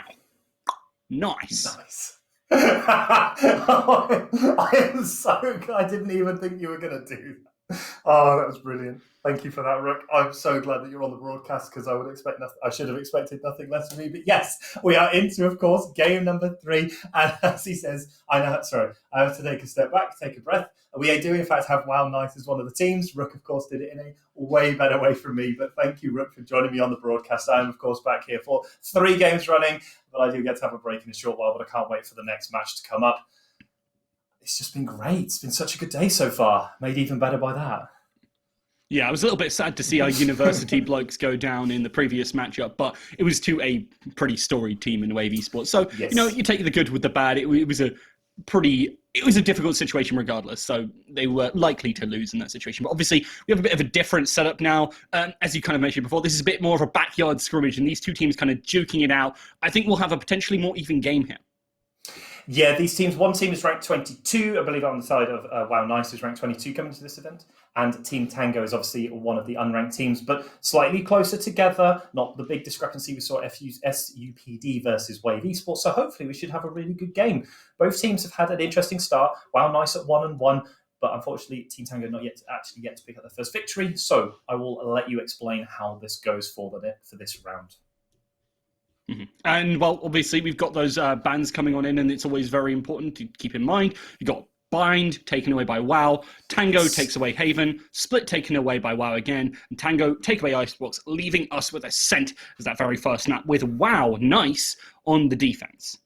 Yeah, I'm just glad not to be casting round 3 of Bind, so I'm very glad that they did pick to go to Ascent. Ascent, obviously, almost polar opposites to the map of Bind. Huge, long sight lines, really, really long rotations. We see quick rotations through Bind. This is, as we say, almost the complete opposite. You have to make your way all the way through the middle of the map, which, of course, comes with the hazards of being shot down by an operator or being picked off by utility and rifles in that mid-area, or you take the safe route through your spawn, in which case it's going to take you about an hour to get there. Yeah, you always got to be a little bit more careful with it. And it does also, at the same time, add a lot more value, I feel, to those Sentinels, which is something you kind of mentioned when we casted last together, that Bind was a map where Sentinels, they're fine, they're decent, but they're not quite as strong as they are on other maps. And, well, obviously, Ascent, they're absolutely killer.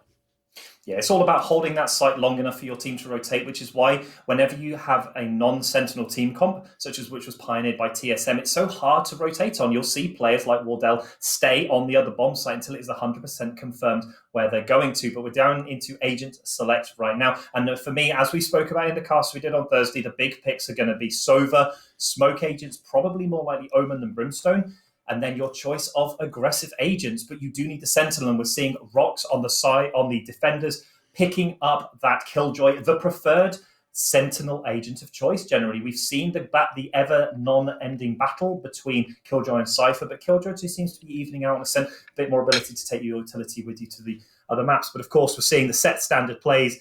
We're seeing Sova come in from both sides. We're seeing Jet versus Reyna, but interesting enough is that Zaki picking up Sage. And for me, that's the big standout one. Omens across the board, nicely predicted there on ourselves.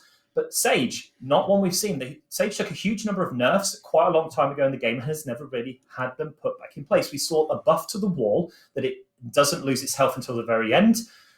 But it's going to be interesting to see how they're going with this one. They go for effectively a double healing composition, and Reyna coming in despite the nerfs and the buffs at the same time. Players had started to drop it down, but Rig GG fan Zach is going to pick up Reyna, and I love this Reyna pick. It still works. Please do not forget the Empress Ultimate was never tuned down. You still have all the dismiss and devours you want. It's just it means you have to be a little bit more careful with when you do choose to dismiss or devour. But we're into the first round, seeing a collection of weapons because, as we also picked up, the Frenzy meta is gone. 500 credits on the Frenzy. You can no longer buy armor with it. Yeah, it's something to keep in mind. And obviously that Reyna also, that ultimate becomes more of the clutch button. And it's absolutely fantastic for that and still provides a lot of power that you used to have from that Reyna. And I do think, obviously, with that ability to play around your teammates a little bit more, it does have a lot of added value. But yes, whether it's as impactful as maybe this Jet Breach combo, obviously it depends on whether WoW Nice properly capitalize on that. It's a big question really still to be asked. Yeah, we generally see this play, especially in the later games with the Blade Storm. We'll see Jet and either an Omen or a Breach sat in this A area. Jet will dash out, they'll use the paranoias, but we're going to see the first play coming out. We're going to see the aggressive play. We're going to see the shot, the recon dart fired a few, and the aftershot's going to go in, but they can't pick up the kill. Zaki gets out Carter, and Benjo not able to confirm the kill. And they do get out. Tango get away out of nowhere. Unfortunately, it was the stage that took the damage, so they can use the heal to get back to full health. Yeah. Creed, looking for a bit of damage of his own, already takes someone down that little bit. Maybe opening up for an opportunity for Tango to push on in here. It does still look like they're going to pile on into A. 3 players waiting in the wings to try and deny this. You can see that Zach is very worried that there's someone back in wine there, and that's because obviously we saw Wow Nice in these positions earlier. That is a fantastic dart and gives away the position very, very promptly, and you can see that even the Jet who's in mid there, leaving just one player over towards that B site, Wow Nice could easily collapse on this opportunity. There's the layer, pushes forward aggressively. They don't actually spot him. They try and find the frag, and well, Flix finds one here. They do actually manage to trade back, and Flix even pushes on through, takes down Carter. That's the spike going down now. Tango found themselves a way on into the site, and well, with these darts, they're also forcing some of these players on forward. I don't think they're expecting quite so many to be heaven. But with Zach here, it shouldn't be too much of a problem. 3 waiting up there. Creed is sneaky. He's looking for it. He's going to be able to find at least one of them here with the smoke. Maybe bought enough time. He's not going to be able to find it at all. Zelo trades 1 for 1, but here he is. Creed comes up from above, takes him down, and it's just 1 remaining. Rox versus the world takes down Sir. This makes it really difficult here now. He's got to push on out, but Creed wins it out. The flank comes to fruition, and Tango pick up that first round. Oh, Creed's flank almost fell apart. The Jet smoke put up in heaven almost put it out. I don't know if Jaiku would have put it up there, but it almost completely ruined Creed's flank. But he was able to come through, get the first kill onto Jaiku, and then was able to transfer it into taking out Rox. But that was a pretty scary situation. 3v2 on site for Tango, but they pull through, and now we're seeing the buy come out here. 4 Spectres across the board. Looks like Zach might be going for an early operator, keeping that classic on board. Yeah, it's an interesting decision, but hey, if they win, then who really cares? It's an absolutely fantastic spot for Tango here, but Wow Nice, pretty happy with just sticking 3 players on the B, maybe expecting them to vary up, but Tango, I think, very sensibly just going for something more default here. Yeah, mid-attack aggression on Ascent is critical in these gun rounds. If you can control mid, you can effectively control the bomb sites because you can choose where to rotate to. You force the enemy all the way back. In fact, they did pick up an Ares with Zach deciding to go full-blown aggression on this Reyna, but they are taking the slow push. But the first smoke's going to go out into that mid-market area. Zelo's going to push through, see if he can catch any players pushing through. He might get a nice free kill with this Frenzy if the players are not careful. But Creed's in the support role now. Zaki's got the Sage ready to go, but they're not going to check for Zelo in this smoke, and he might get a few cheeky kills. Carter in this position, but it's classics versus rifles, and that's the worst position for him to be. Yeah, Flix does get the frag. It's a little bit close there. Benjo does find a bit of damage. Carter calls out the information, but Zach was ready for it. Gets that easy capitalization, and now that Ares is going to be able to hunker down and really control the rest of this round. They have a 2-player advantage as well and make that 3-1 as Sir just takes down Zelo here, and not many angles which they can push through here, which is going to make it all the more difficult. And do you want to know what makes it really hard to retake a bomb site? When there's 2 Sentinels on that bomb site. Despite the fact that they're on attack, they can effectively set up a defender spawn area with the double Sentinel comp. So we saw the Sage Wall go out. Zix was able to get up on top. Sorry, Rox was able to get up on top of the boxes and take down Flix with a beautiful Sheriff shot. But the damage was done, the spike was down, the money's in the bank. But full buy out here on the side of Wow Nice, and this is the round they need to convert into a victory. They have gun advantage across every single player, and we just need to see a bit of fight back now for the side of Wow Nice. They're 2-0 down. It's not been the greatest start, but they've got themselves in a good position now to make advantage of this gunnery, but they cannot afford to lose this round. They really can't. They'll find themselves in such a deficit, and already they're not in exactly the greatest of ways. Playing towards mid. I like what they're doing here. And even trying to get that aggression with Jaiko. He's looking for that repeat. This could be ill-advised with so many players waiting around the angle. Gets one and dashes back out. That's the Jet for you. That was a beautiful tailwind. I don't even think that Zach knew where Jet was at that point. They got the kill and disappeared as fast as they came. I don't think he'd even got a chance to hit the trigger before Jet had disappeared around the corner. But obviously the advantage that Wow Nice needed, 5v4. Oh, Jaiko positioned up. Carter's going to get Flix. Rox is going to get taken down by Creed, and the round has already fallen apart on the side of Tango. Good job it was the bonus round because otherwise it's going to be very expensive round, but a flawless victory there is going to take them through. The thing I was going to pick up before they then blew the round open, I didn't. It was interesting that they threw the Sage slow orb down, but didn't throw anything on top of it. They didn't try to force Jaiko back that long. It would have been nice to maybe see the Killjoy Nano Swarm go over as well, but it was really nice because what it did allow them to do was push into that mid area, get the mid aggression in place, and distribute out from there. They just couldn't then get it to stick in that round.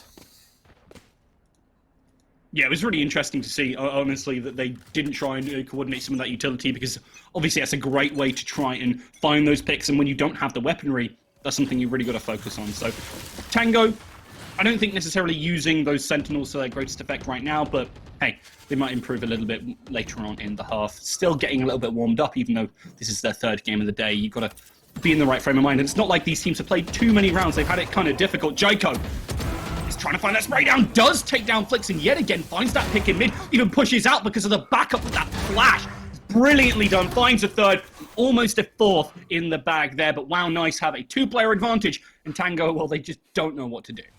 And Tango's going to find it very hard to plant this spike. Wow, nice.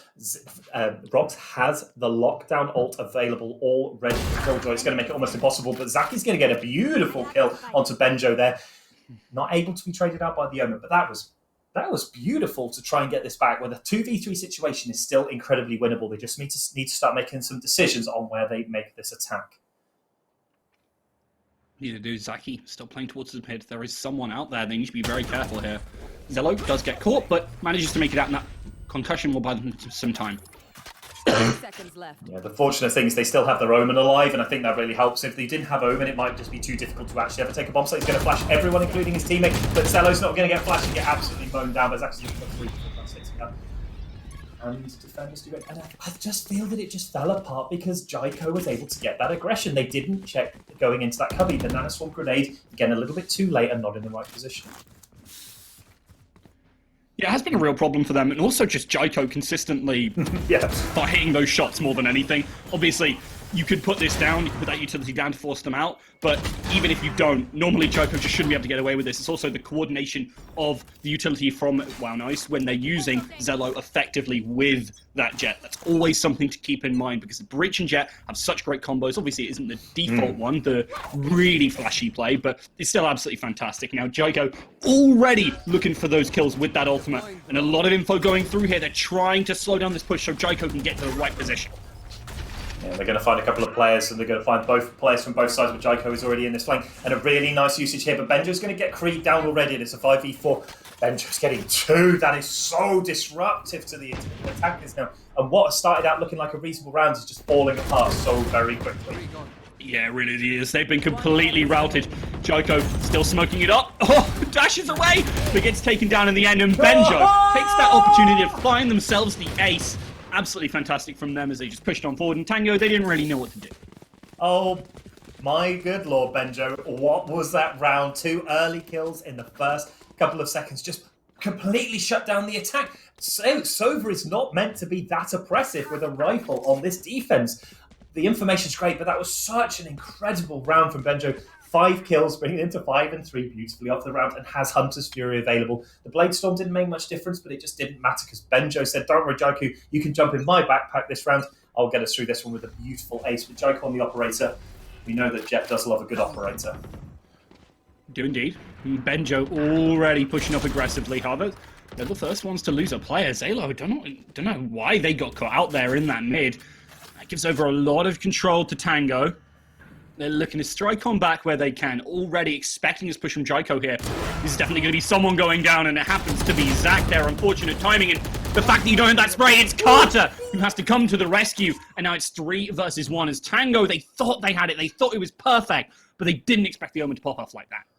Oh my goodness me, and unfortunately, Caesar is just sat up in mid, just wondering what his team is doing. Has an operator set up in a beautiful position, but the over-aggression cost them dearly in that round, and were absolutely shut down on that attack. The 3k for the Omen was an absolute blowout to that attack, and they managed to pick up the first player, but they were all looking in the area. Beautiful turnaround for the Omen, no flash needed, and hoses them all down, and it's up to Caesar on his own, and I think at this point that's a 5,000 credit gun that you do not want to give away. 30 seconds You've got to be left. so careful. I think very sensibly trying to save this, because it means you at least have something to play around in that next round. You have... I'm trying to look at the scoreboard. I don't think you have too many ultimates on Tango. That's the real issue right now. They've invested... I believe at least one through here, but it's been difficult. And okay, sorry, I'm wrong. I think they have 4 ultimates. I think I've counted that completely wrong. But if they're going to use those effectively to play around this operator, I think there's a lot of opportunities. The issue is, I don't think they're going to be able to have this operator as Rox just pushes on in, takes him down, and Tango... Well, they found a lot of opportunities, but every single time, one of these players from Wild Nice seems to step up and find those frags. Yeah, and it's not even one player all the time. We saw Carter stepping up that round with the 3K in that round, Jaiku 2 rounds ago, and Benjo in the previous round. And there's no weakness anymore that Tango have been able to find. The pistols and the first force buy round, they just blew Wild Nice completely out the game. Beautiful shot there from Jaiku. But this here from Carter being able to trade out and then getting the kill onto Creed was what won that round. If Creed can get that kill, I think this round might have been a bit more even. But now we're on a saver buy here for Tango, and unfortunately, all the money in the world on the side of Wild Nice, and the operator still in the hands of Jaiku. But the first Omen ult's going to come out into the spawn. They're going to find him and send him back, so that's going to give them some information that there's no one coming to Beak right now. Yeah, interesting to see it invested so early, but I mean, hey, if you get the flank off as well, that could be potentially disastrous for Tango, but they do the due diligence, don't get caught out, and, well, things aren't too awful for them here. But, sir, looking for some of this info, doesn't actually tell them about that turret. That turret could easily tag them up and make it very difficult for this push to happen. So I think Tango are going to be in for a big surprise here. They have a couple of ultimates users, we kind of said before. Careful. That wall could be enough to try and cut it off. Watching here. But they can't really put it in the right position, especially with Jaiku holding this effectively with the operator here. Things could be oh so difficult. They're not even blowing in the any of these ultimates right now. Flix has pushed up onto this B site, potentially looking to make a bit of a ruckus. Won't spot anyone out. He's going towards boat here, looking to try and catch someone. Actually just waiting, expecting something to maybe happen, but nothing yet. It's going to start to slip on in. Oh, they have the Omen ult on the player with the spike, so this could be big here. Flix takes down Carter. The rotate could potentially just come on in here, but unfortunately, that teleport, now he's on his own. If this just happens quickly, Wild Nice could easily capitalize on this. This is a big mistake. Creed completely alone on this site now, and Wild Nice, they're being a little bit anxious about it. They don't know that Tango were all in this same position. The dart doesn't hit. It's not in that standard position, and Creed is now 1 versus 4. There's so many players are pushing on in. The shot comes in from Jaiku. As much as Zaki is trying to play this upwards angle, he's not going to find anything, and that killjoy makes things oh so difficult here. Zaki doesn't even get the first. All these ultimates for Tango to no avail here. Creed goes down, and it's just Sir versus those remaining 3 players. The dart might be enough if he could get it off, but Rox denies him even that. Yeah, Rox making the beautiful push out there, and it was a nice start by Tango. They did get the plant spike down, but it was just chaos on the side of the attack as the coordination just fell apart. They made the decision to teleport across, I think, just as Zelo came around the corner and took out Flix. And it's just put you in such a bad position. Even though they were able to upgrade the gun, you're then rushing an attacking team, which is much harder to set up because you're a double sentinel comp. You don't have the outright aggressive utility to force back the defenders. You don't have the likes of Brimstone, Molotov. You don't have, say, a Viper's abilities, and you don't have the raised paint shells, which would give you the space to allow you onto site. And they just got gradually stripped apart by the side of Wild Nice and to a 5-2 advantage. I think if you're Tango there, you have to play super passive. I think Flix just has to sit there and wait for their opportunity. But they tried to take the duel, and obviously they lost. And from there, the round did just completely fall apart. I think Tango need to go back to the drawing board on that one. They have rifles on pretty much everyone, even Zaki taking it, even though they obviously don't have armor. Interested to see why they didn't change up on that. They could buy the armor here, but maybe looking for a buy in the next round. Hopefully so. But they've got enough money to buy into the armor. I'd like to see it, although, like you say, they might be buying into the next round. It's an interesting decision that Flix didn't take the weapon off of Carter's body. There was a rifle there. They decided to stick with the Spectre, and they're just never going to win that one. But we do see the Empress ultimate pop for the first time. That scary, scary noise as the hunt begins, but we'll have to see if they can find Carter hiding in this a little bit. But the attacker Killjoy is going to go out, which is not a good position for Carter to be in. He's going to have to make a run for it now, or he's going to have to find some really powerful kills. He's going to get tagged by his own player's ultimate. Yeah, and Benjo will eventually manage to deal with them, and with Jaiku backing up, doesn't actually hit the shot, and the res comes through. It's 4 versus 4.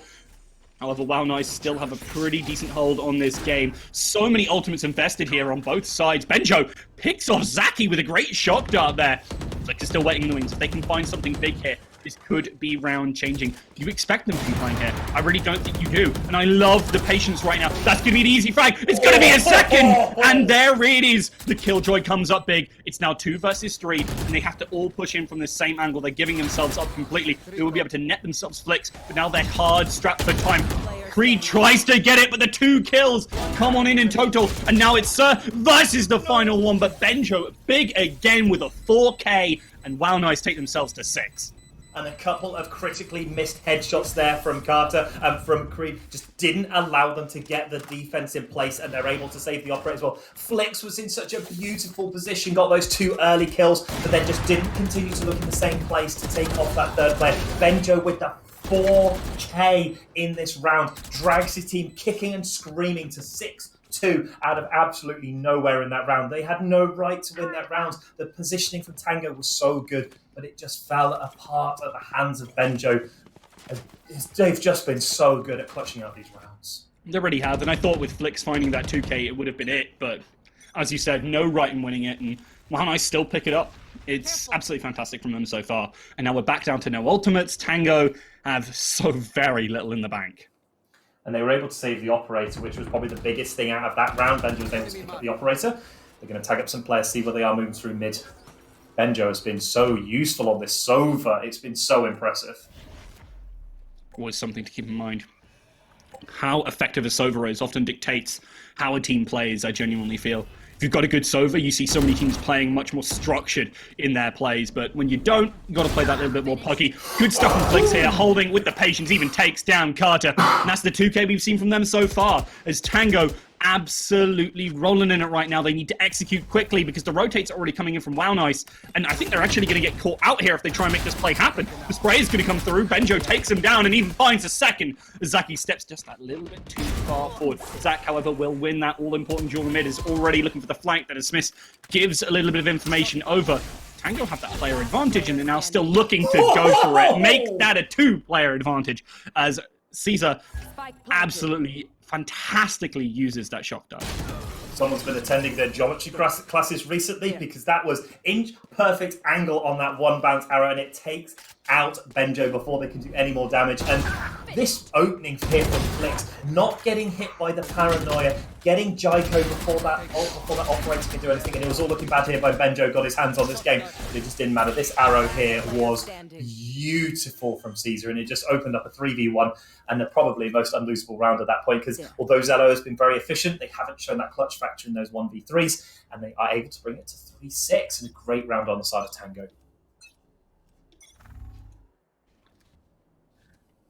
Going to be a bit of mid action again as Jaiko punishes Caesar for pushing up that little bit too much.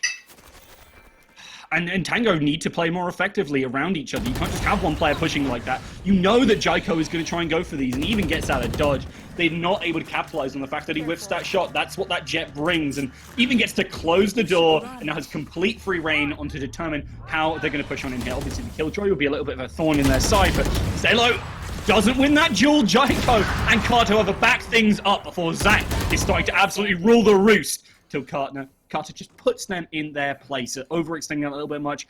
The Killjoy ultimate, the lockdown has already expired, and well, Benjo is happily able to capitalize on that.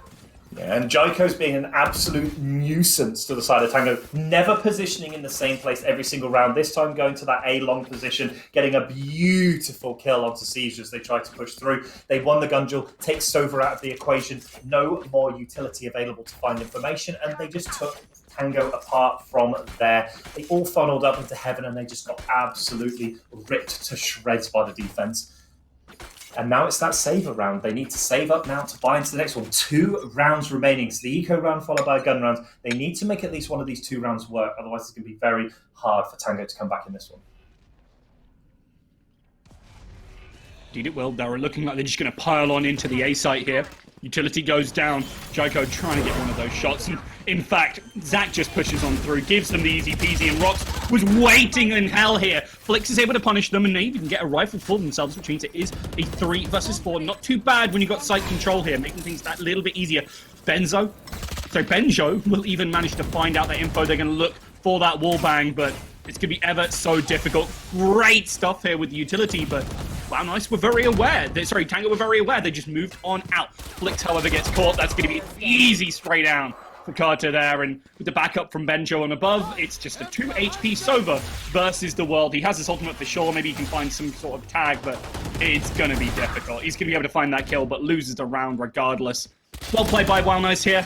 And, well, they pick up every single frag. They take themselves to 8 rounds, and they are showing just how dominant they can be on the defense. No, they lost it. They didn't have time to defuse it.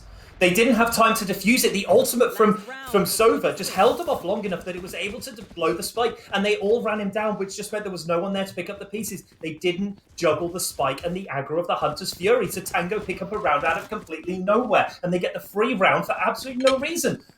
What an absolute round from Tango. Okay, Wow Nice and Tango just making me look like an idiot.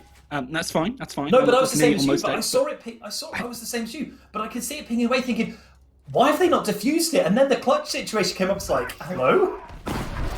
Yeah, aggression coming out from Drago here. Really important there that was a fail usage of that ultimate. Oh, no. Big mistakes here. Carter, however, is behind. If this can do it, obviously that will change things up a little bit. Gonna find that first, gonna find that third, hand the fourth, spray and get the ace. No. That is the Omen ultimate of your dreams. As well, I say, hey Tango, we let you have that one. Let's get the ace. There was no way that he...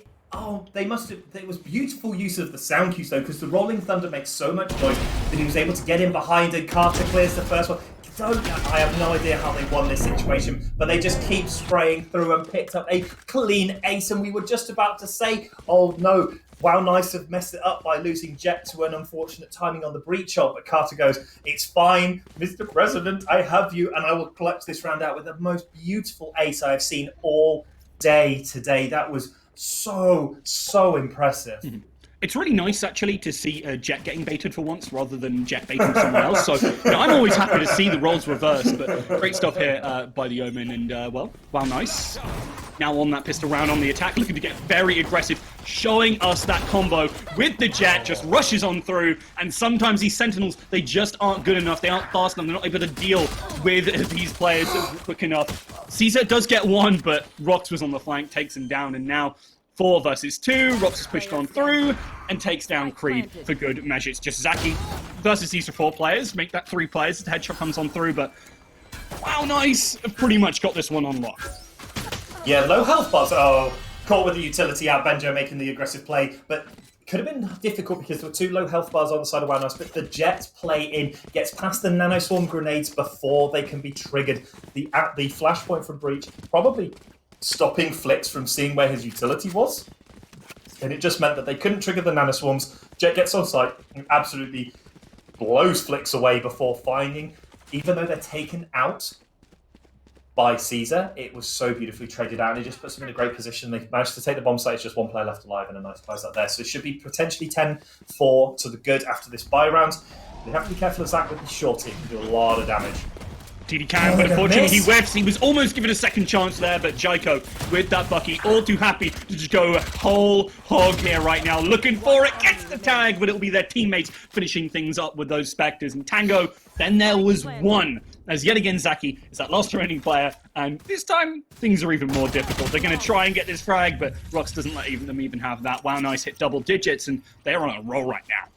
Yeah, they need to do something different because Jaikau has blown them away in both of those rounds. The snap flash, the flash in, the Jet tailwind in. Just this is sort of what you do in solo queue to blow teams away, and it's working against these team coordinations as well. And Tango just haven't found an answer so far, but now they're going to make the change. They're putting Sage onto the B site and setting a Killjoy up on A. I would have preferred this originally because of the way that the A site is. It's much harder for a Jet to tailwind in like that and make the same impact and get away from Killjoy utility. Whereas on B, you have those nice narrow walkways that Jet can just run down and then run the players down themselves. A is much easier to play safer and play back, as we're in a slight pause at the moment at 12 seconds before the round starts. And I think that this potentially should have been the first place that they went before, going on that more A-focused Killjoy, where you can make use of long sight lines. The turret can be in a decent position away from the grenades and also the alarm bot, and playing Sage in that B position where you can completely shut off a wall. So if Jet uses the tailwind, they can't then that jump and tailwind over the wall as well. I think this is also more impactful now that they're on the rifle round. They can actually play those on angles. For the most part, Tango are in a difficult position where playing those long angles is actually kind of difficult because you don't have the weaponry to do it. I think that's maybe why they were doing it, because the Sage actually allows you to force those closer angles with the wall, whereas the Killjoy doesn't force anyone to anything. It just kind of says, we've got this information, what can we do about it? Sometimes obviously nanoswarms can do something to kind of advise your movement, but not quite in the same way. I do like that they're moving over to it now. They should be able to heavily leverage that, as well as knowing exactly when they push on in because of the placement of the turret right now. Interesting to see they're not committing anything towards Wine to try and maybe flush someone out, because I think that's both of those nanoswarms down, if I remember correctly, if I can see correctly. Definitely the alarm bot may be down. They have used all utility, and they're gonna pre-fire and not go for anything, but they're gonna see the dart come over the top. They're gonna get flashed out, and they're gonna have to start blowing this utility. But Chowkel's thinking Creed's gonna take them down before they can do it. Beautiful buddy play up. They're gonna prevent it. Flix is gonna get Benjo as well. That's beautiful defensive play from those two players holding the bomb site down after getting blown away in those first 2 rounds. It is gonna likely be a spike plant here, but WoW Nice are already down 2 players. They definitely can still win it. They have the site control that they need. The concussion as well buys them some time. I love that Flix is being very sensible here, playing for that little bit of time that they know they have, open up these different angles and make things ever so difficult. Only 3 players on WoW Nice. They've got to come up big. They've even put 2 players in the same angle. Cards completely giving themselves away. I don't think they know that it's breaches here. They do check it. Zello goes down here. It's 1 versus 4. Is going for the lineups here. Rox is looking for it. Will the nanoswarm land in time? I don't know if it will. They're going to try and go for it now. There it is. It's going to really force them off. Flix pushes. I'm trying to listen. Okay, they have enough time. Should be fine. They've loads of time. Plenty of time there. They just couldn't get the second nanoswarm out in time, and Flix makes sure that it is the confirmed win. 4 seconds left to go. They needed the second nanoswarm grenade to hit before they could get it. They just didn't have the opportunity to get out. Rox goes down, and a great win there for Tango. Beautiful, beautiful hold by Flix and Carter. Flix and Creed, they basically held the site on their own. Why Omen players begin their names with C's and confusers, I have no idea. But Creed and Flix played a beautiful defense. They recognise what Jaiko's been doing, and they managed to hold it back. And it was really positive to see, because now they can keep their guns, start to build the money back up. They only had to buy 1 player in, and they should be good for another couple of rounds now before they have to worry about an eco buy again. But they need to put more rounds together. 10-5 down. They're the ones with the impetus on getting some rounds back. Absolutely are. Benjo trying to get some info so they can make that push on in. They've got 2 players already pushing into tree. They've got a lot of control here. The smoke as well allows them to push on through here pretty easily.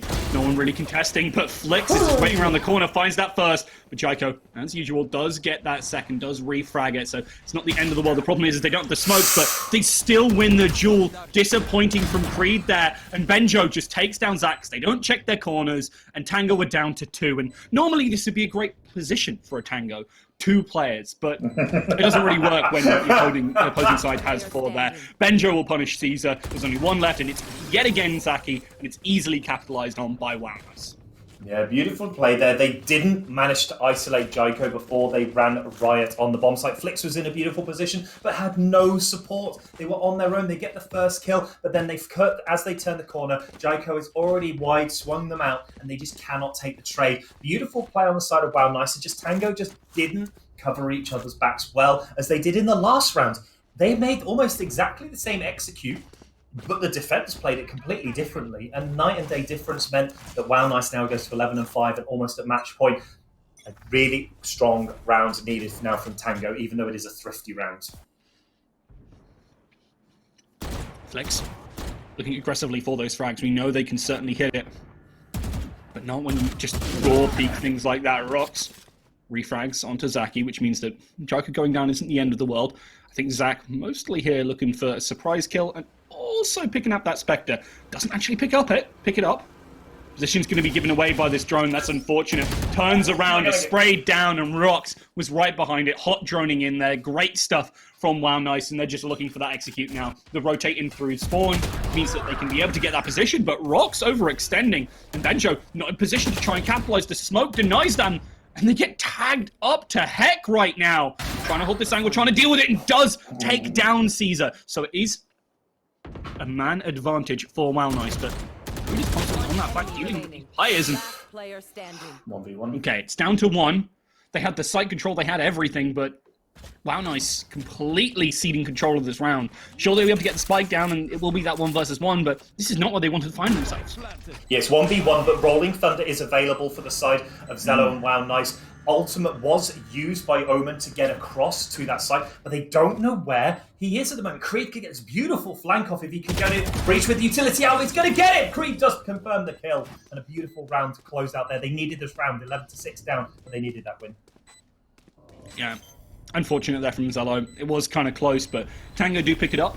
Wow Nice still have a lot of breathing room here, and Tango need to string together a couple more rounds to really get the ball rolling and, well, try and stick it to Wow Nice here. It only takes a couple of rounds to really break your opponent's economy and then start to take control of the match, but Tango still have a lot ahead of them. They've struggled to put rounds together into something more than just 1 or 2.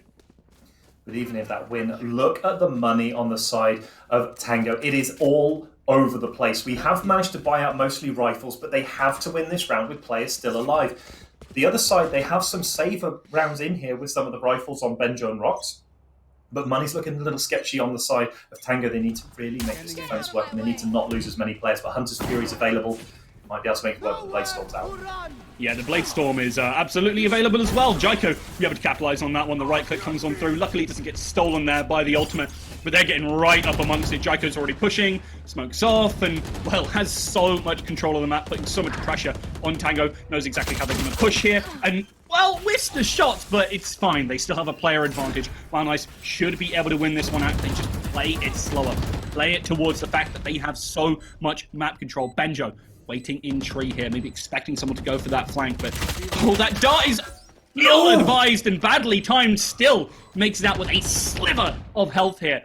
Wow Nice are still absolutely in it, and even if they lose that play, even if they lose that one, they're happy to frag on back, and now it's just Zach. It is that Reyna, but there's no ultimate, no utility, and they just can't make it work. And that was the forced buyout from Tango. So at match point now on the side of Wow Nice, Tango are going to be in an awful position. We're seeing forced buys across the board, a bucky in the hands of Zach. It was a round they could ill afford to lose, but lose it they did, and they just weren't able to contain Jaiko on this jet. Again, making not the headline of the KDA, but the headlines of this game. They have been so good at disrupting the enemy plans. And the ultimate coming in from Benjo allowed them to get in, found one of the players out, and they kill off the Omen before they knew what hit them. Now we have to see what they can do on this aggressive round. One player hiding in the corner. Oh my goodness me, that was an incredible shot from the side of Jaiko. Yeah, I mean, Zach will get that one, as Rox probably wasn't expecting to have to deal with that Zelo. Always happy to try and capitalize off of it. This defending ultimate, it's actually not placed exactly how they wanted to, so they can play in the very back of sight. With Benjo also just harassing on the side here. It's only one player left. Flicks, he's got a dream, he's got a stinger, but I don't really see how those two come together to pick them up the win here. Wow Nice take it 13-6 with some very solid team play. And I think that was the really key part which set them above the other squad. Yeah, and by name, by nature, all I can say is, wow, nice. That was very, very impressive. A little bit shaky at times. I do have to admit some of their post-plant positioning wasn't ideal. They did leave a little bit to be desired in that, but at the end of the day, they just out-muscled and overpowered out the enemy team of Team Tango. And a 13-6 scoreline is a very strong statement that they want to compete in this tournament. Again, we're in 3 rounds in the group stage. There's 2 more rounds to go. And if you're not picking up wins now, you're not going to be making it into that double elimination, into the best of 3. So the fact that they were able to pick up this round win here puts them in a much better position to try and pursue going forward into that double elimination qualification. Yeah, I believe that's also the second match that Wow Nice have. They picked up a win versus Chet's 13-5. So they do have a possibility to make it out here, but they still need to take down both International 5 and Unsigned, which could be easier said than done. So they've got to keep their eyes on the prize, and it was a good game here, but things could be a little bit more difficult down the line. Very impressed with Jaiko in particular. Normally I like to highlight support players, especially if they're fragging like we saw from their Sova, but 8 entry frags. That's something you really got to keep an eye on as well, because they are doing their part for their team, really leading them to victory. Yeah, and the fact that they were 1-1 going into this does put them to a nice 2-1 position and can now allow them to springboard off. They do have to play against Unsigned, which is the 6th ranked team in this event. And that is going to be the hardest game they're going to be playing. But again, a 13-6 scoreline here against Team Tango is a good, respectable place as that springboard to get you to that next game. I just wanted to have a quick look through at how the other teams have been getting on. International 5 were able to take down Chets as well. So International 5 now at 3-0. So you have to be picking up these last 2 wins. If you cannot beat one of these, either International 5 or Unsigned, you're not getting out of the group stage, and that's the bottom line. But I feel that on the back of Jaiko and Benjo, they have 2 players who can really carry that game consistently, while also having, I think it was Creed as well, or Carter, which were the C's, I can't remember. I do enjoy the confusion that it gets brought with this game. Just as that clutch round as well, and Rock's ever stable on Killjoy. So a great position, and hopefully they can push forward. On the other side, it was just, Team Tango just couldn't quite get the string the rounds together, but a great showing here, and hopefully they can have a good few last games to try and pull themselves to a decent, respectable record. Absolutely. And, well, we do have another matchup for you after a break, but that is going to be No Namers versus Vitality, which I'll be definitely interested to watch. Unfortunately, I won't be on it, but I'm sure you guys at home will get to enjoy it alongside me in the chat. So don't go anywhere. We'll be right back with more Valorant action after the break.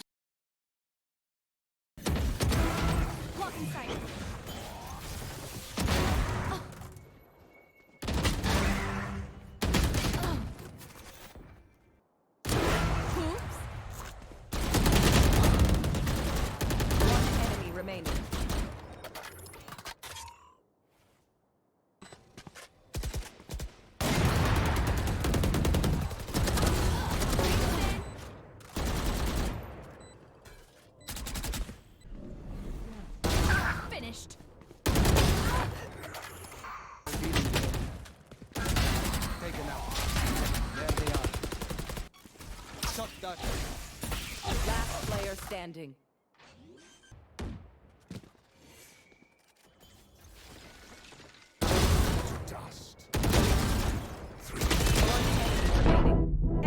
In Team Tango, and wow, nice. I am so...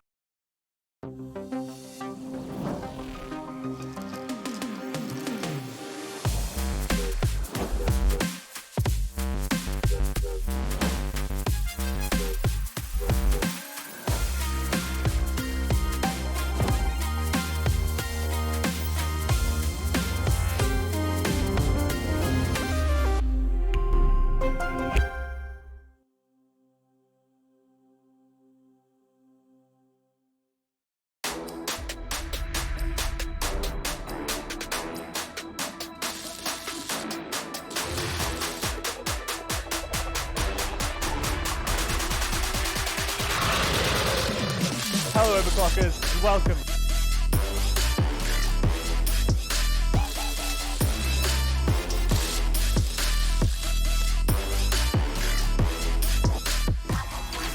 Oh, screw this. Where's APAC when you need him?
Hello, Overclockers, and welcome.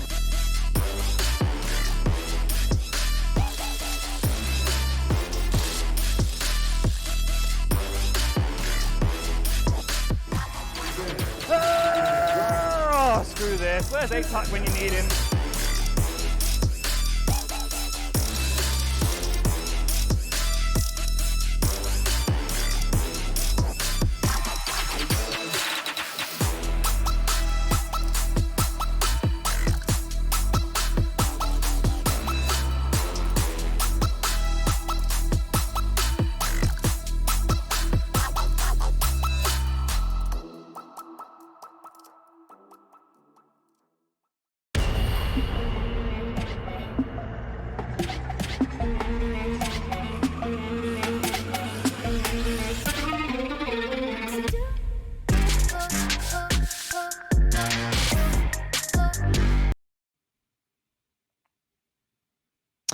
Welcome back, ladies and gentlemen, to Epic.LAN and the Intel Valorant tournament, brought to you in part by Logitech G and Overclockers UK, so if I can get those words out right. Start things off here on our little shift of the day. I'm the Eternal J. I'm joined by X-Warrior for the action that's about to unfold between Team Vitality and No Namers. Warrior, how are you doing today, my man? I'm doing great, man. I'm ever so excited bringing yet another piece of Valorant action here in Epic.LAN. And I mean, you're going to hear this a lot, chat. You're going to hear this a lot.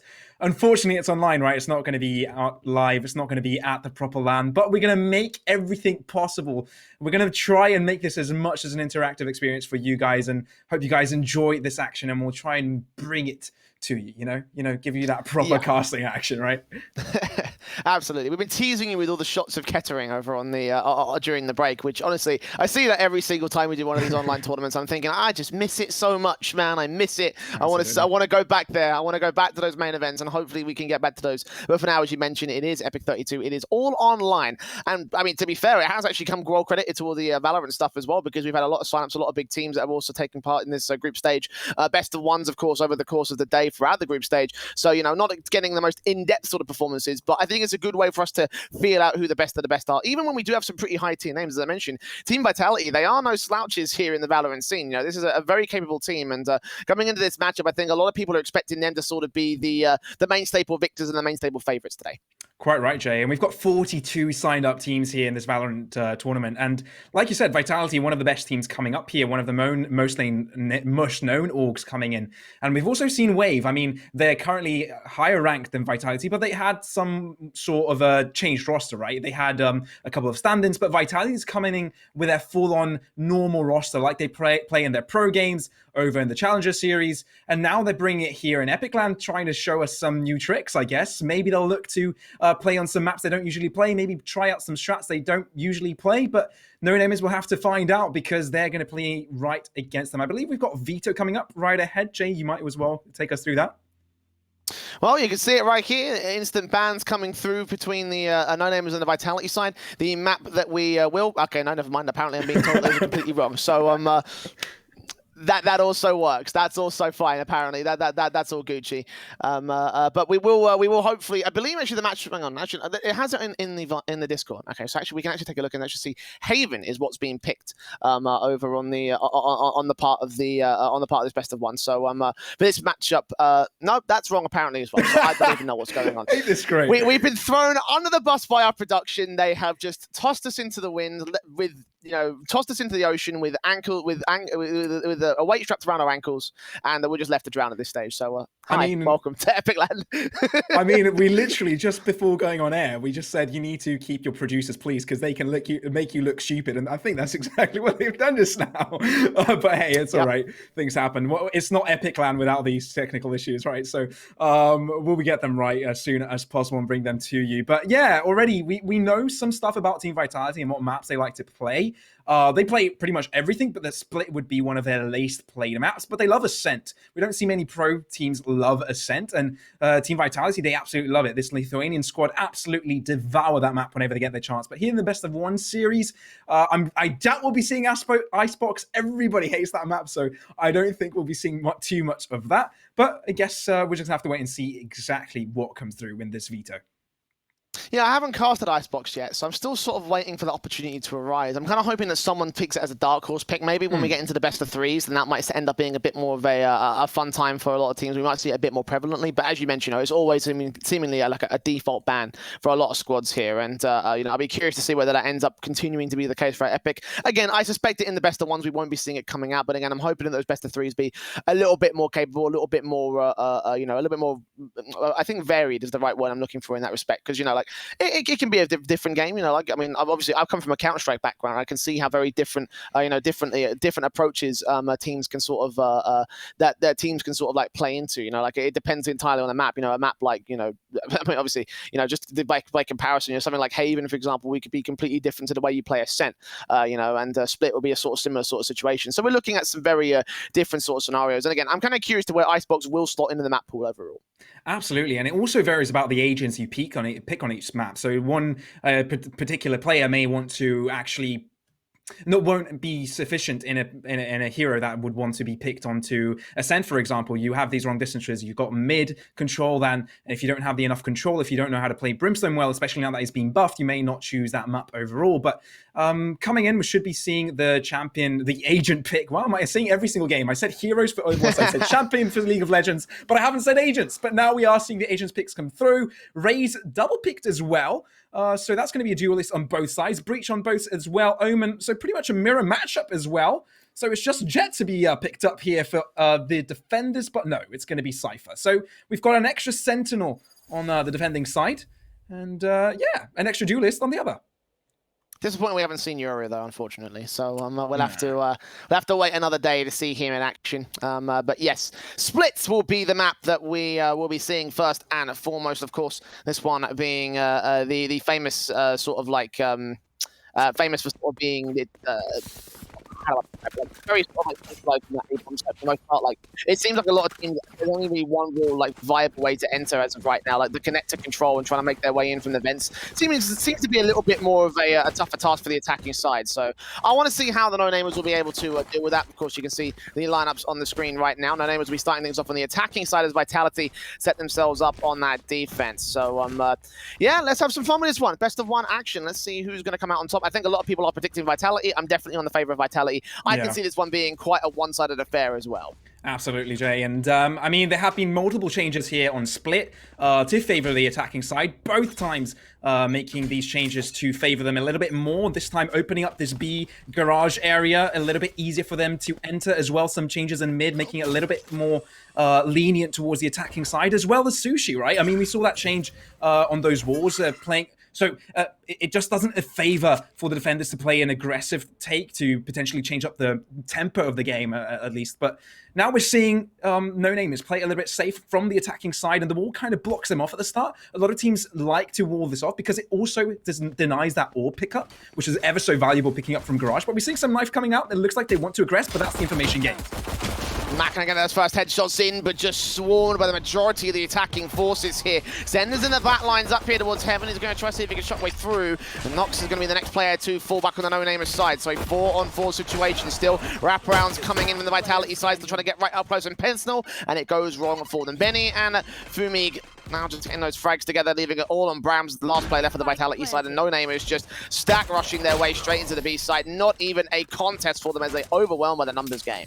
Ooh, absolutely well played there from No-Namers as well. Slashman on the breach. His flashpoint after the flashpoint was absolutely perfect. Aftershock, I believe he was able to pick up 2 people, one on site, one on Heaven, and just like that, they were able to steamroll right through them. I mean, they couldn't do anything. One player surviving at the end, couldn't really do much in 1v4. Pretty simple stuff there from No-Namers, and not quite fearing to play aggressive at the start. I mean, also that wall, it just bought so much time from Vitality, but they didn't have enough players holding on B due to that wall. They had like a false sense of security, right? But now it is up to No-Namers. They get that eco advantage. They got all the nice pistols and rifles in there, SMGs mostly. But we see the Bucky coming in from Breach as well, looking to hold that down, get them extra cash. But it looks like Vitality, they won't be straying away from a buy. They get themselves Buckies all around. And shows out for Bram in particular. Gressed out towards his mid position. Slimon could be a casualty as a result of it. Vitality, of course, definitely, as you're mentioning, from the cash.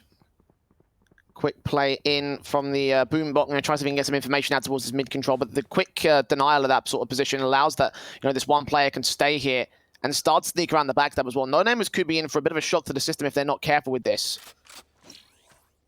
Oh, look at the rotation though, Brands. He can catch them all off guard. After shot coming through though, FQ, he's still holding that down. Smoke as well will allow him to get some information. The cage came through, but no Namers will not stop at this. But the rotation came in from Brands, able to get one. Benny as well, should be fairly simple, but it's 2v2.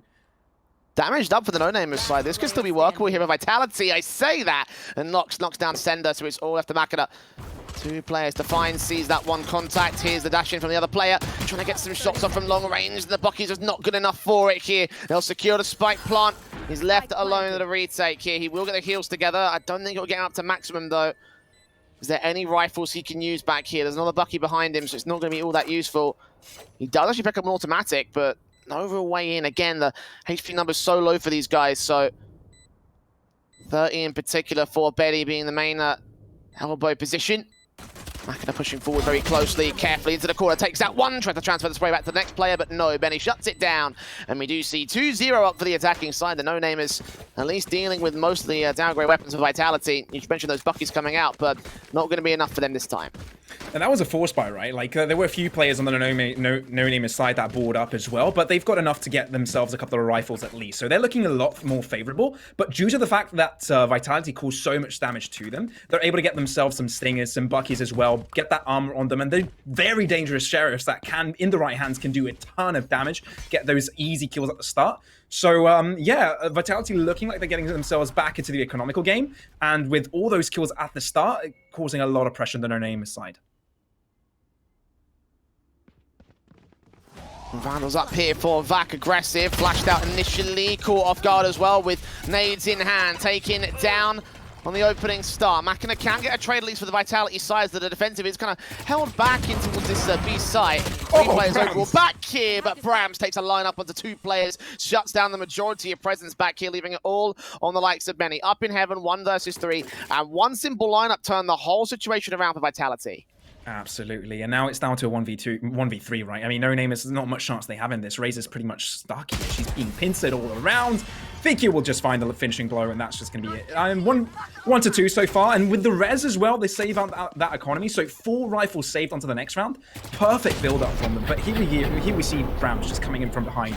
I mean, it's up to the no-namers to cover that tracks behind them, right? They should have dedicated that extra player to look behind, but due to losing out the trade on Heaven, they had no extra player to look forward, and Benny, he just had to push through, right? He couldn't really check behind him, but that really costed them that round, and Vitality, just like that, they looked to gain the lead. Obviously, Vitality did take that save at the end. They did use that ultimate from Sage, though that might not be held up for a clutch situation, but being on CT, it's just better not to get them on the site on the first get-go, right? But Benny looking to make some movement towards mid. Most of the players of No Name is dedicated to the left side of the map, looking like they want to take this B-site spike, already peeking through on the Omen. So No Name is just testing the waters, making sure they know where everyone is set up before they take this final blow. Makina there with the barrier orb up, trying to see if he can just block off positions. Slow orb down as well to try to stop the entries coming through. Of course, they will pop out one of those segments. Makina up on this advanced angle, though. If they're not expecting a boost, then he could be in for a couple of decent frags. No Namers are not going to face towards it, though. You mentioned that spike being out there behind the main aggressing force. Got Brams here towards mid again, defended the mid position so well. Got the multi-frags in that last round and basically won it for his side. And now set to do even more here. 48 seconds. No Namers are yet to take a face. Already smoke on Heaven, but look at that. Machina going aggressive here. We'll get shut down early, and that will mean there's a little bit of an opening here on B. Okay, Aftershock going to come out here from Sender, but if Vitality don't take this aggressive, it should be fine in this. But No Name is pushing through. Aftershock as well. Showstopper not quite finding much as it hits the wall, and FQ is able to find one trade. Coming out as well, 3 on 4, trying to get himself on site. Not Spike yet. Spray down as well, but Spike will finally come down. It's down to 1v3. Browns. Planted. You will not kill my As that first res coming back, however, so we've still got 3 players to deal with. Still gets that secondary kill. 2 more to find, caught off by the aftershock. Go on, not actually. 10 points of health still left in play. Isolates 1 player, but just can't seem to find the headshot. Can't find the kill. And at this point, the HP number's so massive in this 1-on-2 situation. Bram just can't isolate anything more. They're going to wait back behind hardcover, wait for him to peek towards them and just shut him down immediately. So much so he's teleporting out of there. He's got no choice in the matter, as the No-Namers will have their third on the attacking side.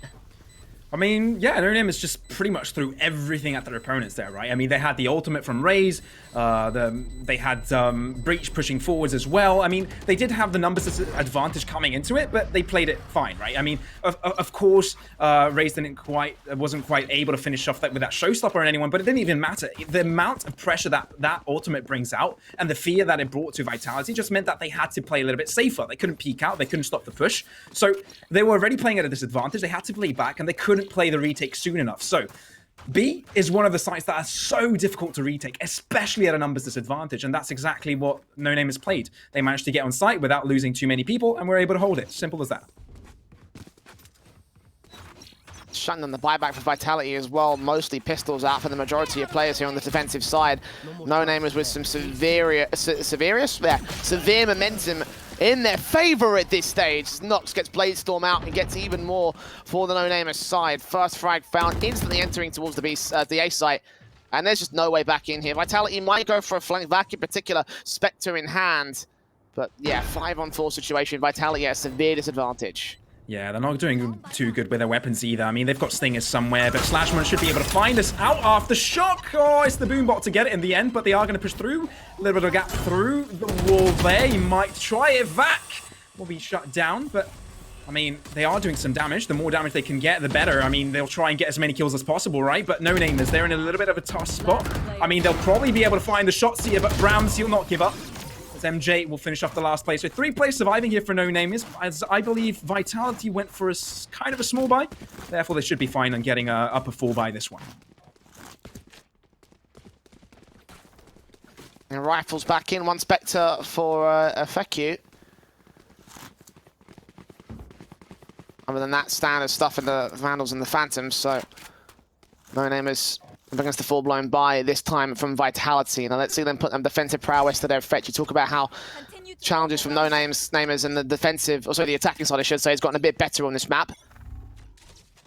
Yeah, absolutely, and they've been playing aggressive, right? Both times they tried push through, they just starved their opponents from information, and once they decided to push through, they used all 5 players to attack a site. Last time it was B, the previous round it was on A, therefore now they'll just perhaps do the same. This time they have a lurker in Suez, Omen. As well, Benny will try and assist them to get some ground here on mid, but with the wall down, they'll just have to hold back a little bit, but that means that Vitality also don't dedicate that extra player towards mid.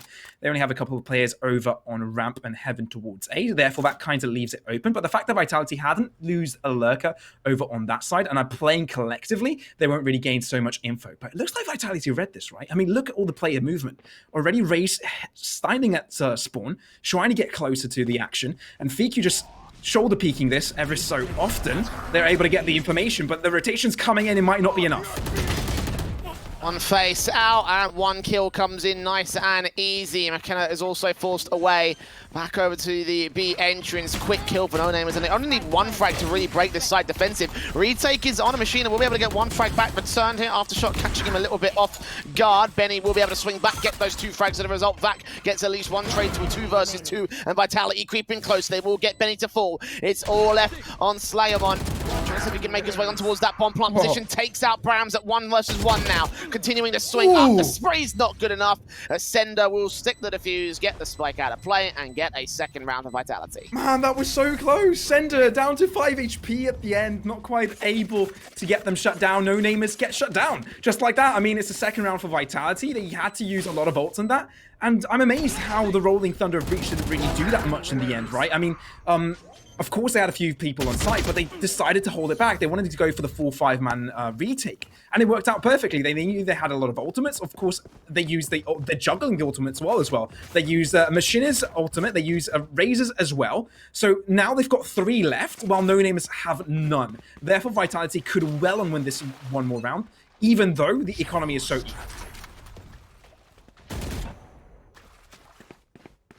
Standard vibes from both sides. No Name is going for a bit more of a mid face, and you can see the counter aggression from Machina here. Getting the ulti orb as he puts up the barrier, stops any sort of aggression here in the garage position. And No Namers don't want to take it. This time they're trying to play towards a heaven control, and Vac's going to be the player that's challenged as a result of this. Smokes up, nades back. Unfortunately, not catching anybody off as No Namers. They're just baiting in information and utility here. Absolutely, and this time it looks like they want to take it towards A. Gaining that ground mid and not allowing any of the other Vitality players peek through doesn't really give them enough info. Therefore, they're kind of spending that second player towards Heaven on the B site, but without knowing that, No Name is rotated. Apparently they're read up on this, they know what they're supposed to do, and at this point, they may be able to get through, but with the spike coming through, FiQ may be able to see it. Now it's spotted out, will get taken down, and the push will come through shortly. Take a crossfire, Sender takes 2 frags for it. Benny can get that trade, still 1 player at the A entrance, a 4-on-3 overall for Vitality, only that 1 casualty taken. I think they might know where that spike is. Yeah, they're calling out pings, and Feku will still take out Nox for a frag. So 2 standing, 1 on site. Benny's gonna get down back, and Slyamon can still isolate 1 player back over to the entrance, 1 player creeping up the back lines as well. Gotta try get that spike cross, 15 seconds to try and do so, and still the defensive side are starting to fall apart. Gonna find against Slyamon, so it's all left to Benny to ace this round. He's not going to do it. Swing out from the Spectre at the right moment. Lands 3 for Vitality. And Vitality take it once more, closing up the gap. 3 on 4 now. No Namers actually closed up the gap against them. FiQ with a good start there, but it's Sender to do most of the job on that take. They didn't even allow too many players to remain on site. They had the numbers advantage post-plant, and they didn't even get the spike planted until too late, and then didn't have enough players alive to deal with it. Now Benny is able to have his ultimate built up. He'll have Showstopper for the next round. And at the same time, like I said, I mean, a second ago, Sender didn't have his Rolling Thunder. I guess Neural Theft wasn't available either, but now it's there. They're just juggling this perfectly. And at this point, Vitality have a solid track to get back in game. Oh, Bram's almost caught off guard, and he does go down towards that pistol, and Sender knows that he's in a lot of trouble. Needs to fall away from the Heaven position. He's back up out here to try and see if he can support it. Indeed, he has a teammate off to his right-hand side. Only player back in this Heaven control as the attacking forces have done quite a lot with quite a little. Machine is going to be able to at least gain 1 frag back here. Upgrading the SMG to a rifle. He gets a 4-on-4 situation for the moment here. Still plenty of presence around him, so he's got to fall back. Yeah, they had a chance to spot out the spike there and try and play around it, but it was just too far in the enemy line, so they had to fall back, had to respect No Namers, and it's a good thing too. I mean, No Namers are showing up today. I mean, they're already getting 4 rounds against Vitality, one of the better teams in EU. Therefore, respect given, and rightfully so as well. But that will mean that Vitality may decide to reposition. Right now, they're sticking around Sushi, right? They're going to hold off, but with this movement coming in from mid, I mean, FiQ was looking at the right direction, but Benny has found them. Resurrection coming out as well, so the numbers are equal right now for Vitality, and it's pretty much a standoff for the B site. They've lost map control, and a backstab can get set up as a result here. Main Xe coming in towards the B site. Benny's got 2 players to deal with. Can he line them up? He'll get down that first frag. Damage done to the second player. And now 1 player left on towards the B site is now left alone with it all to do. Sender here with Rolling Thunder will try pull them back. 10 seconds makes his way into the midst of dark cover, and Nox shuts him down. The spike plant can be secured just in time, with Machina being the only player left in player 1 versus 4 scenario. I don't think he's got much of a chance at this retake. He'll try and go for it, peeking back in from the attacking half. Sees that 1 player, but tagged up, does get knocked at the very least. A quick kill can come through, but still 3 more players to isolate, being smoked off, teleports coming through, not looking the right way. And FumiG takes him down. Yeah, this thing may have been nerfed, but at that short distance and a headshot, that should do the job, and it's exactly what it did. No Nemesis keep the lead, do not allow for the equalizer, but Benny, what a shot here, right? He was controlling CT. He just gave ground to retake the site here. Just 2 kills, simple, just like that. This disassembles his opponents, and now, of course, that will mean Vitality will be in a tough economical spot, right? I mean, they will be buying up on a Vandal that they were able to save previously. No, actually, no, they're actually putting money into this. They didn't save at all previously, but now it's No Namers. They should be able to take this no problem whatsoever, and with the knives coming out here from Nox, they potentially could have find a kill here in Heaven. Blade Storm going down the bend to be aggressors this far. This could get really interesting for Vitality, but Ops against it just continues to watch on, put some cover up by a decent line of access in towards the A site. Further blocks in. That spike can make its way up to the site itself. Got a 1 shot coming through from Vag. It's MJ that kicks things off onto Feku. Brams training back here with the Vitality side, and here they come with a swing. No casualties. The Bladestorm deals with that, so 2 for 1 trades to the favor of the No-Namers side. Spike plant is coming through. That Bladestorm is still in play as well, and any more kills that can come back from it will just be extra value being gained at this stage. MJ sees one, takes down Sender. Machina can get a trade back, so again, they are keeping things within a relatively decent position, but still advantage for the No-Namers, and they extend it as Machina goes down. All of the Brams in a 1 versus 3, covered off, slowed down, forced back to save. Yeah, I mean, it wasn't expected that Vitality will win this, right? I mean, they did have the lesser economy, they did have the lesser weapons, and now, I mean, Vandal picked up here from Brams, who'll look to defend it and potentially cause some damage and some spoils of war against No-Namers here. But No-Namers, they'll be getting themselves a 6th here. I mean, of course, it's a more attack-sided split than it used to, but still, it is considered a defender-sided map, but they're doing a solid job so far, and by getting the 6th here, they'll guarantee that at least they'll come up with a draw at half-time. And at this point, Vitality need to fight back with tooth and nails. Now they get the buy round. Now this is where things come interesting. But if they don't win this, they'll have a pretty bad start to this game. Already has been a bit of an awkward start for Vitality. 6-3 to the board. And the best they can do is tie up the half at this stage. I wonder if the No-Namers have that momentum swing. Maybe those changes might have been a bit more of an attacker favor map at this stage. Still only 3 rounds the difference, however. Can be equalized at this stage unless, well, unless they do that and just force players off. And it feels like Vitality are just constantly being read by the No-Namers side. They've had such a great sort of position to deal with the defensive line in the early start of the rounds. And of course, when the executes come through, also looking just as good. Spread out on the defaults here. The spike is up in garage towards the B site. 2 players making their way in towards A, however. Could try and play a lurk and draw some rotations away. Oh, smoke through heaven, paranoia as well. They'll look to push through, but the wall will interrupt them for a little bit longer. Spray down at the start. Beginning of the wall just is that more vulnerable for it to be taken, but the rotation coming in. Spike already ultimated from the... Oh, that's just perfect. Already. That's Omen perfect. will take from the shadows and take it to the A site. Spike down, and the rotation is going to be 5v5. And they're going to take some sweet time to get here as well. Vitality only just getting to the entryways on the A site.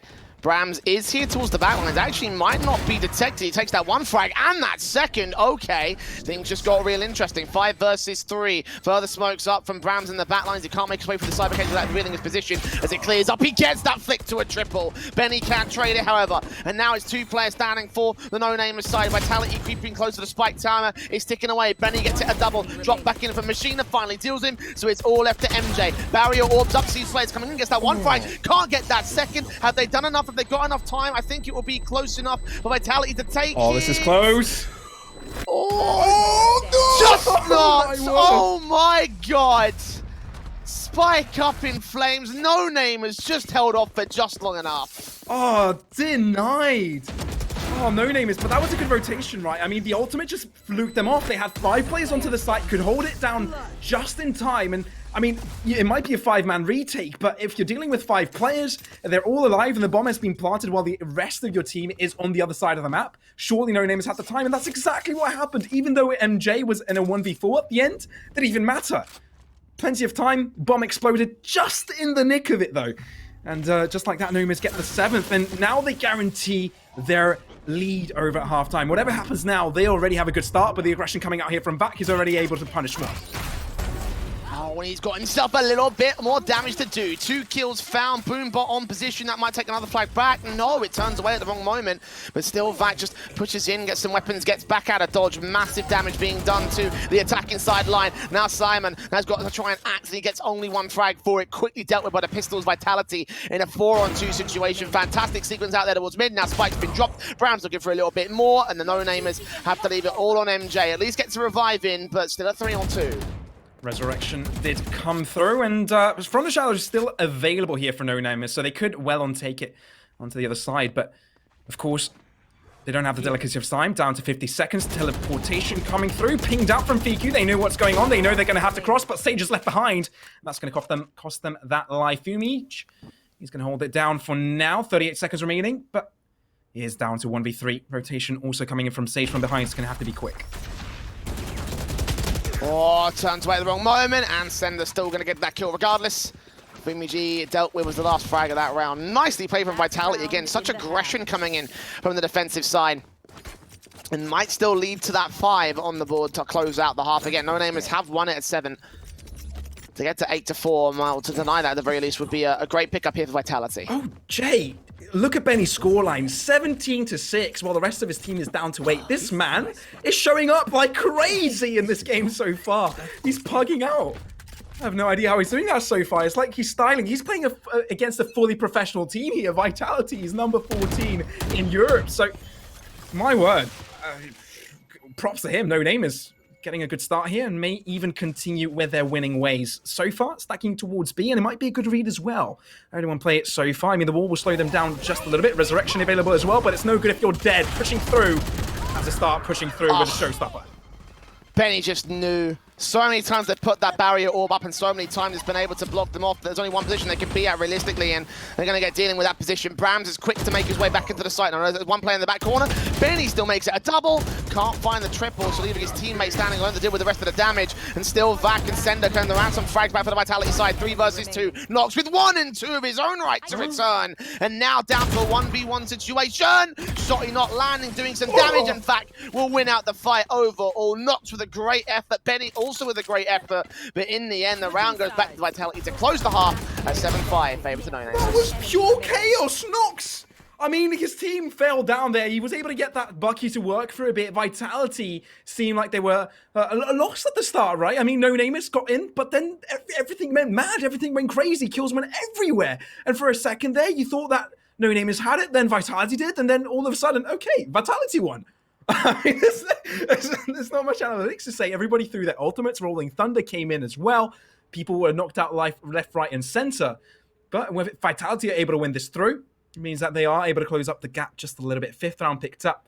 And now as a change of the sides comes through, it looks like the first half did end with such dominating fashion. But with No Names having only one player popping up so far here on defense, having everybody spread out, it might not be so easy for them against Vitality. They need everyone to perform here.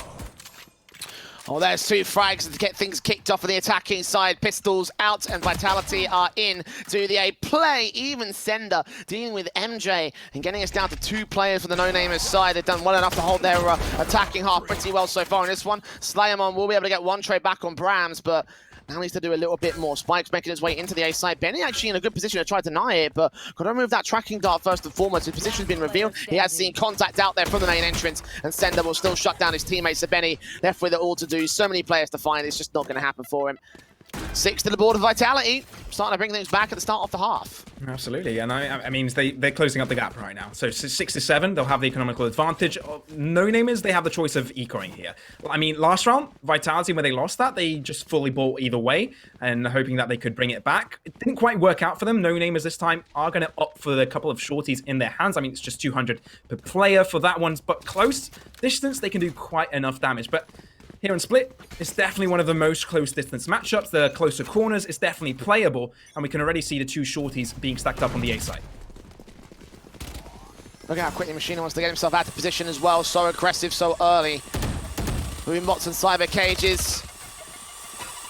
As I mentioned, the shorty's right out of here. Evades that boombot, takes a lot of damage forward though, so Nox definitely one of the greatest positions. MJ, however, does find a kill and Spectre to work with. Is he going to go back up and try and attack a second player? Doesn't seem like he will do it. It's a bit of a silly move, considering how limited he really is, but gaining a man advantage. No Namers could walk off the back of this. Vitality do have the firepower advantage, though. Oh, but look at this. They are pushing towards heaven, and there's only one man greeting them with short. Oh, my word. Wall down as well. They're able to find the kill. The B site's open for the taking. TP coming out, but Machina, he's waiting for it. He's gotten it. And now they might have lost the first round, but they will be able to get themselves the second. I mean, I'm saying that, but look at this. Vac has also got the rotation expected with the flash out from Breach. 2 versus 1. And it's just Vitality win that and out, and Spike planted as well. Yeah, that barrier orb won the round right there for Vitality to be able to push that far forward and take away the positions and the crossfire that they had on No Namers side. But the barrier orb's up, and Makina's going to spray straight through it, take out a player, leaving all on MJ in a 1 versus 3 situation. They're going to spike the fuse in, sees 1, but Dark cover up. Brams will deal with him with a pistol kill and a 7-all scoreline to boot as well. Vitality, great start on the pistol conversion. And now weapons will come back for the No Namers. Can they defend their lead from this position? it all started from that first kill from MJ, right? As soon as they knew there was a player behind, they already knew that mid or B, both of them could potentially be clear. They moved all of the players up on Heaven, realizing that both players did fall back on A, the Boombot doing a lot of damage onto Jet, knowing that she E'd on flight, there was no way that they could re-rotate, knowing that Heaven was clear, knowing that the player from mid will be coming in through vents, and the B player is now stuck behind them. They could fully on-rotate. Wall came out, clear open taking on the CT side, so very, very nice and impressive rotation from Vitality. A very unorthodox one as well. You don't see many teams doing that, but I'm really happy they're creative. Lithuanians doing a lot of jobs so far, and Fumi-G completely allowing them to take mid right now. Cover going out. Seeing that part of the map to Vitality, see what they can work off the back of it. Not going to go through the vents, however, unable to get towards Heaven. It's very spread out on this default. Nothing definitive coming through from the Vitality camp. Have got Heaven presence, have got that mid control. And they start to back off to go towards the main entryway. They've got 2 players on that B side to deal with, so can't get these 2 players out towards Heaven, which is going to be the next big concern, I think, for this side. Yeah, and all the players rotating to Sushi now. It looks like they've got their sights clear onto the B site right now. Not quite sure what the ultimate status is right now, but we are a few rounds in the half, and a couple of them may have been accumulated already. Vitality have equalized the scoreline. This round will decide if they come up on top. Oh, 2 lining up there for Benny, but Vac shuts him down. Now MJ moving up to position, 30 seconds remaining. The kill can come in from Slayamon, so that's 1 frag to return back, but the plant will be secured. And a 4-on-4 retake ensues. No Namers still taking their time to get to position and getting themselves ready for the actual retake itself. MJ pop through the barrier. Ormond still send up, will take down that frag. A follow-up kill onto Fumi-G and everything. So 2 players left for the No Namers side. Nox close range, sees 2, can't line them up, takes that 1 frag, and a secondary kill, goes back to a 2 vs 2, but it's so low on HP that the cleanup can come through so effective and efficiently. Sender with his 3rd frag in that round, and Vitality will take the lead. So Vitality, so early on, they gained so much ground in mid. I mean, No Namers, they were respecting that, right? They were holding back. They knew that they had some issues coming into that. But in the end, it was all good, right? Because then they rotated back. They didn't stay with the ground given that their opponents gave them, and now they have potential to pushing on B. They got that down nice and dandy. They had the ultimates as well to solidify the deal if possible, but it didn't even come down to that, right? I mean, No Namers did get a couple of kills in the end there, but it wasn't right. It wasn't enough. And this time, it looks like they'll go for the B site straight out of the bat. Straight up and out into the B entries. Shotty close. The machine is going to put that barrier orb once again. A perfect line to access the B site with as well. Slow Orb's going to try to drive any players from out around the corner. And MJ's still on top of the position here. You're going to get shut down with Makina regardless. Straight headshot. Easy as that. Boombot will get dealt with in a 4-on-5 scenario. Vitality getting that 1 kill and opting to back off a little bit. They might rotate that spike towards A. Interesting that Rams look to stick around there, and Benny's able to find a free kill just out of nowhere. Now rotation coming in from mid, not check. Machina doesn't check his corners, pistol out, gets a right click on him, make that a second, knocked! No way! And just all of a sudden, No Namers have the advantage, 4v2, Spike picked up, but the fault line did pick him up in the end. No Namers, now they're rotating. What? Did they just throw this? Did they just give them B? No, they've read it right. Sender's going to give away positions by putting out some more utility here. Flash point through. 30 seconds left. And actually, no, maybe you might be right on that one. I mean, he's making a lot of noise here. Vac's going to rotate slowly and surely and quietly in through Heaven. Going to check out the site. Oh, this could be everything. No Namers are so far away. The rotations are going to be so slow when the spike goes down. Oh, No Namers, they didn't have the weapons. They thought it's best to stick around together. One man is not good, better than 4. But this is tough now, right? Because 2 players, Raze and Breach, both have ultimates, and Rolling Thunder coming out straight out of the bat will just stop them from the rotation. This buys so much time, and they've built up a little bit of crossfire here. Sender could just mow them down through the smoke here. As soon as they push up, gets 2. Now they get themselves some room onto Heaven. Vac, it's all up to him now. Rifle in hand, sees 2, can only take 1, and still, despite the advantage that Vitality had, despite the crosshair placement, the crossfire as well, the ultimates put down a stall for time, still No Namers forced forward far enough and actually managed to find themselves a retake for it. Yes, 4 go down, but that's going to be an 8th round, equalizes against Vitality once again. So it all just started from this, right? Nox just beautifully catches them off guard. I mean, you cannot not check your corners, guys. It's just simple as that, and I guess one corner went unchecked, and that's how No Name has gained the advantage. But then it looked like Vitality played it perfectly. They read the situation well. They rotated onto the B site, realized there was a lot of commotion going on towards A, with the flashes coming out from Breach, also some footsteps to be heard. They made the read to go to B. It was completely open. Rolling Thunder came out as well, so that bought a lot of time, but it wasn't just enough. 2v4 did favor No Names in the end. Ooh, but they are going to push through mid here, and MJ might be in a little bit of trouble. He's behind relative amounts of cover here, and the dark cover on the barrier orb. I'm going to get taken down as a result of it. Backs off towards Heaven to maintain a much more passive position. Of course, Vitality pressing into that mid control, getting the information. But just info at this stage. No frags to find. Very passive from both sides. Very quiet across the map here. But they are taking the time. It's surely going to be the A site take. Knock straight in. Here comes Showstopper. Not even needed. Knock's going to go down to Machina. Still got Benny on side with his own Showstopper. Puts it back to the back corner. Gets that secondary kill. 2-4-2 trades as the attacking forces continue to fire back. Benny still on the site. Is going to get dealt with by back, but getting 3 kills on his lonesome. Now sets up a 2v2 retake. The spike plant can be secured from here. It's open for Elbow. And now here comes Rolling Thunder. Going to force players off the nice spike plant for a moment. Allow an entry for MJ here. Sees the player in the back lines. Back's going to be dealt with. It's all left to Brams. 1 frag found. Knows exactly where that last player's at. Flashbang going to keep him blind for the moment. Spike plant fake trying to force a peek in. A fault line through again, continuing to face slowly but surely. Brams will get the frag and get the round of Vitality, clutching it in a 1-on-2.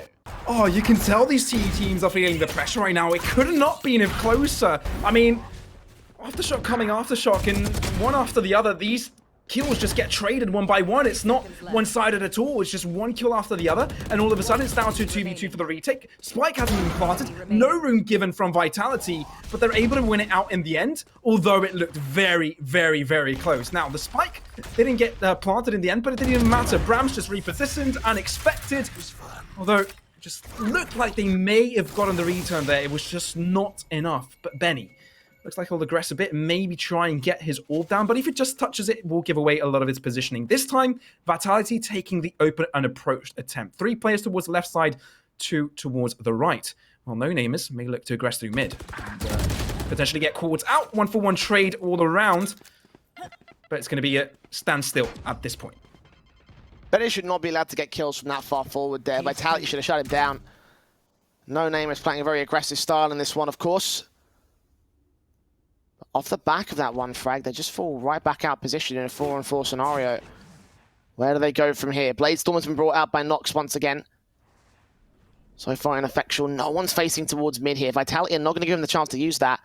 2-2 split as well, so it seems like they're going to make their way back out from the connector control into mid and back towards the B-site play.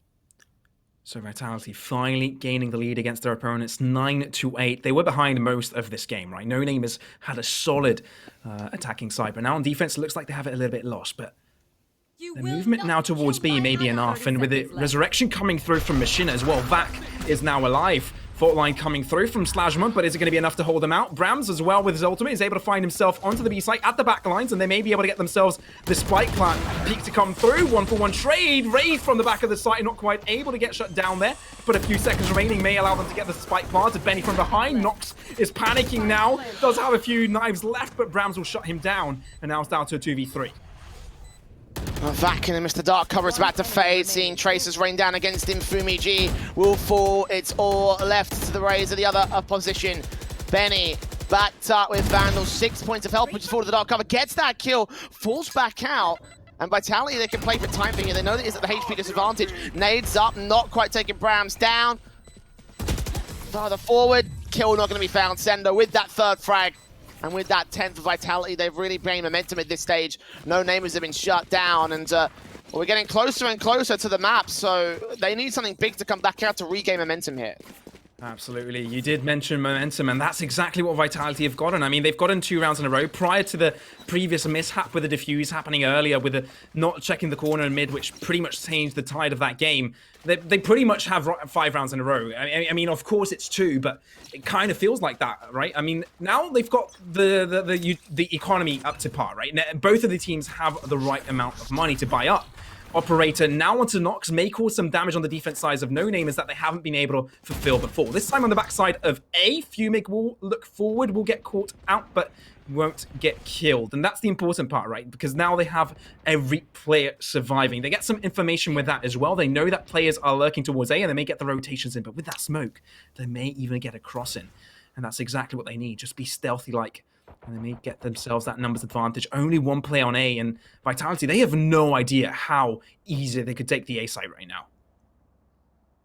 No real presence up here towards the Heaven control. They've got one player that's watching from the passive position over at Vents.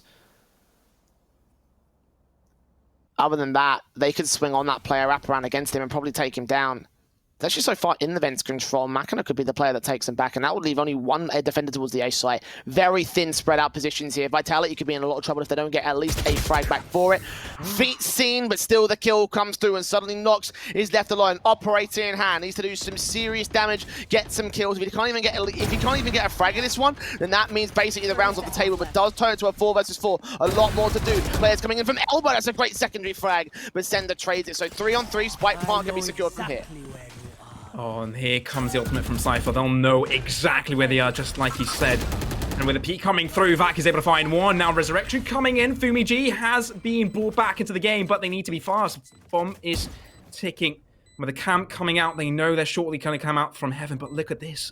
The crossfire is so good. No one coming out from CT. The fact that Raze has pushed up so aggressively, they know exactly how this is going to be played out. Sender will get traded, but they found Fiku as well. Showstopper coming out, but it won't even matter because No Namers, they brought the retake come through, and they were able to get the defuse with plenty of time to spare. Wow, oh wow, that one got real close to the wire. But it does come through for the defensive side. Vitality doing a great job right up until that final hurdle. Such good trades as well dropping in. You saw the trigger discipline from players back on the front lines here. In particular, this particular moment from the attacking side, Sender tried to wait and bait and catch off the likes of Benny. If he got that kill, maybe if he could drop in and take him down, that probably could have worked out for them, but just takes one good head swivel to check that position, and he's just good as done. And it goes 9 to the board of the defensive forces. No Namers can be back in to equalize against Vitality. The buy is broken. It is indeed, and I mean, they don't really have many ultimates for this. It's probably a lost cause here from Vitality, but No Namers should be able to win this out. If they don't, they'll be in a little bit of a tough spot because Vitality could just end. 13 rounds needed, right? They're only 3 rounds away. So No Namers need to make this very, very quick and not lose too many players here, or else they'll be in trouble later on. Showstopper coming out here from Vac, not finding too much, but they've got the A site clear for the taking, and it will be a 5v5 for the retake. And no casualties sustained, which puts the No Namers in the best possible position, but they were able to bring us back from worse positions in the past. Case in point, Brams falling down to Nox. Good operator kill for 5 versus 4. Sender, it's utility at the ready here. Fumi gets another good frag back. Machina's going to grab a rifle and try to see if he can back up against him. He can push forward to this smoke and actually potentially catch up all the defensive players. Gets 1 kill, gets 2 for his trouble. That's a big sequence out of pistols out for Feku, but he can't do much with it. Machina left alone. Spike being defused at this stage. Swing back on one player, gets that kill, but Benny can trade it back as the No Namers will win that 10th round and will equalize. Squared up against Vitality. They are hanging in this fight. They are indeed. I mean, they were meant to win this one, right? But Machina, he made that round expensive. 3k out of that here. 2 at the start, and then on the site again for the 1v2. And now it's double digits both sides, right? I mean, Benny, he's popping off out of his mind. He's already hit that 30 bomb. He's got 32 kills to his name with 13 deaths. Absolutely showing up here, but they need to bring that consistency across the board. I mean, if you look at Vitality, every player is performing to the top level, but I mean, if No Namers can't perform across all 5 players, they'll have a little bit of a gap in their defense. Of course, now they are having a hunch that it may be on the B site. They've got 4 players. They're so eager that it's going to be a B site take that they've only left Omen towards A, and they might end up costing them. As if you look at the minimap, Vitality looks like they want to take the mid and A approach to this. Yeah, split play in. With that one player being in Heaven, this mid force could overwhelm Fumi G so quickly. Got to focus on basically both of the main entryways towards the site itself, and backing off passive as a result of it, realizing that he might be in trouble if he doesn't call for backup. But we'll go back passive to the elbow entrance here. The dark cover is up, so we know that there's players putting some utility down to this position. It's not a fake, though. This is definitively going to be a split play. Vitality have it set up here. I mean, Resurrection is available for Vitality. Even if they lose a player early on, they would be able to bring it back to a 5. Although, Jet also has Blaze Storm. That could be fairly dangerous. Fumi G won't want to lose away. Oh, the smoke wasn't enough to cover his head, and Sender will be able to find it so far. So numbers advantage, and now it's post-plant as well as the spike gets planted. This is going to be a tough, really tough way for No Names to bring it back. I mean, they brought it back a couple of rounds in a row now. They've been able to get the defuse in as well. But now they've got the numbers at advantage. Will they be able to do it this time? Well, Vitality have one operator facing them, and still MJ's going to get cleaned up alongside Nox. The 5-on-2, Rolling Thunder forcing even further away. Right around the corner, that will swing. Ferrari peak, and now Benny left alone at a 1v5. Vitality cleaning house on that A site hit. And again, you mentioned how the rotations out towards that B site could have cost them big time. I think it did in the end. So little presence on that defense. The kill comes in so quick. And Vitality just clean up the players as they make their way in half-heartedly to the retake. Lead defended, and now one away from match point for the BIT side.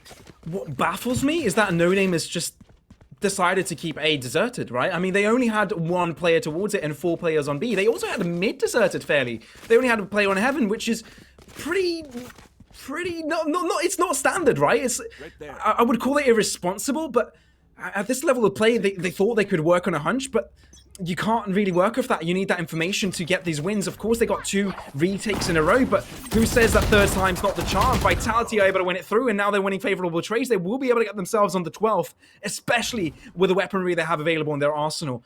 And at this point, they may even get control of the A site for yet another time in 3 rounds in a row. A super sick sequence from Vitality out there towards the A entrance, and there's nobody left for No Namers here to defend the A side itself. Rotations are inbound as they hear more abilities put down by the Vitality side. Kill my allies. And even a res coming through to ensure that one trade is going to be just negated here. No Namers, 2-player disadvantage now. All 3 make their way into the A side, which is their best bet at this stage, but they've got to act real quick to try and take him down. Crossfire locked. It's Feku with that kill onto Benny. Rams leaning up towards Heaven, leans into the right moment, does get caught for a bit of a tag, and a second one as that play across his back. Cyber Cage in to buy him a bit of breathing room, but MJ goes down, so it's all left to slay him on here. On the site, 1v5, the most impossible clutch possible. Does see 2, denied a spike plant. Can't get that second player. If he did, that would have been great, but it was just not to be. Yeah, he was just playing for damage at that point, but not quite able to find the second. Will allow Vitality to fully back once more with 4 players remaining as well in the previous round. Just a rifle will be dropped for him from Sender or Vac, I suppose. But yeah, No Namers weren't meant to win that, but they were looking for that damage and not much was found. Of course, they did get their players in time. Vitality, for some reason, did stick around outside of the A site. They didn't quite go for the push straight out of the bat. They just wanted to make sure they had the right read in. They had all players collected with the U-Talk lined up and the cooldowns basically in order for them to get that A site effectively. This time, though, No Namers fall by Vitality on match point as they look to get themselves yet another win here in their group, here in Epic.LAN, but MJ won't make that easy for them so far. Already finding the first frag will get them that numbers advantage so early in this round. And Vitality currently undefeated, so this might just secure themselves a spot in the playoffs.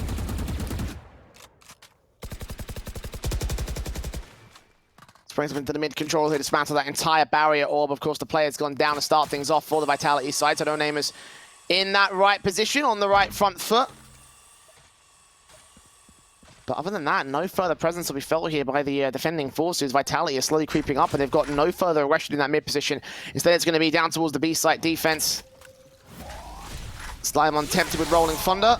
Puts it out to just disrupt one player making his way in. Gets at least Makeda and doubles up on towards Vac as well. So 2 standing for the Vitality side. The spray transfer is good for Feku, but can't go so much as to get a double for it. So it's all to Sender to clutch 1v4. Damage was done to that first player on the site, but Nox goes in from Heaven, gets that final frag, and gets the round back to stay alive for No Namers. And we go to full 24-round distance. Can we see overtime on the board for the defensive side? Oh, I reckon it's really close. At this point, No Namers could definitely get it to that overtime potential, but Vitality this time looks like they're going to set up towards A. They've got most of their players. They've only got a couple of ultimates available into the Shadows as well as Cypher's Neural Theft. While on the other side, No Namers will have to make the Showstopper work as well as their own from the Shadows. And at this point, It is going to be Vitality. I mean, they're going to use all 5 players here. They're not going to take it as aggressive as they have before. They're just going to hold back for a little bit longer. But no name is this time they're not going to hold back from A, right? This time it's going to have 2 players on Heaven. They're going to leave the site a little bit open, but having that extra player does really help that much. Flash going to come through, may allow their entry. We'll gain down that orb without giving that audio cue. So safely allowing them to get the orb, maybe perhaps the ultimate. And they've done exactly that. Aftershock gained now. No, not Aftershock, excuse me, Showstopper from Raze, giving them 3 ultimates this round could actually be the difference maker. Vitality with plenty to work with here. And they're stacking up towards that A play once again. FMG wants to try to get some information back over to the garage position, just looking for that info and falling back towards the Heaven control.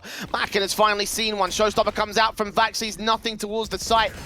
Gotta pop that off in a second's time. 2 kills coming in from Center, and Brams instead fires through, gets nothing for it. Doesn't matter, the rifles have done all the damage here for Vitality. 5 versus 3, MJ gets a trade back, but Brams with a perfect headshot. MJ can double back as a spike plant to be secured. 3-on-2 scenario, and the no-namers suppressed back at Heaven. Still got Mackina closing up the gap. Sees players coming in. Makes it a 3 versus 2 now. Man advancing, tipping back to the favor of Vitality. Continuing to be a thorn on their side. Showstopper Alpha Benny sees one player. Gonna take him down, but ends up falling. Leaving all to slay him on to save his team in this 1 versus 2 situation. Gets that first frag, but not that second. Feku repeats his name to the no-namer's side and wins 13-11 for Vitality. And the best of 1, they remain undefeated in the group stage. And the best of 1, it doesn't even matter what score it is. Vitality take it. Undefeated, 3-0. They probably are in the knockout stage right now. My word. My word, Sorry. what a game. But Benny! Yeah. Look at that score, right? I just wanted to make a mention to that. 35, by far and away the MVP of the no-namers side against a team like Vitality. Like, just to compare and contrast how good he was in that particular matchup. Like, so many big moments from him, so many consistent performances across the map, and just in general, like, he held his own against a team that, as you mentioned, are one of the top 15 in the world. And absolutely, and I think that's why they had the edge at the attacking side, like Benny, the German man, the guy, the myth, the legend at this point. He used everything to get aggressively, but in the back line, surprise his opponents and get those favorable positionings, get these early frags, but it gives them the advantage to get themselves on site, and that's exactly what really worked out for them. But you can't really be a one-man army on the defense, right? You need to hold your front from all areas of the map, and they weren't quite able to do that, which is why Vitality came back in the end, but it could have not been closer. Absolutely. Like, at the end of the day, like, I feel like you bang on with that, you know, like, no matter how good you are, you need your team to form around you. I don't think that was the case for the no-namers side. And yes, they will still be in a high position in this group, but, you know, against Vitality, it was always going to be a tough little slog. Again, one of the best teams in the European region. So for them to fall like that, it's expected. Gave it a hell of a fight. Benny especially, man. Like, that guy's got to be going places, you know. If he continues along this path, if he continues to post up numbers like that, I could see a future for him in the professional scene. But that's all for the future. For now, Vitality can walk away with 4-0 now in this group stage, pretty much guaranteeing their position here in this playoff. So let's see whether they can close out that final matchup as we head towards the break, and we bring you one more matchup from our group stage action. Do not go anywhere.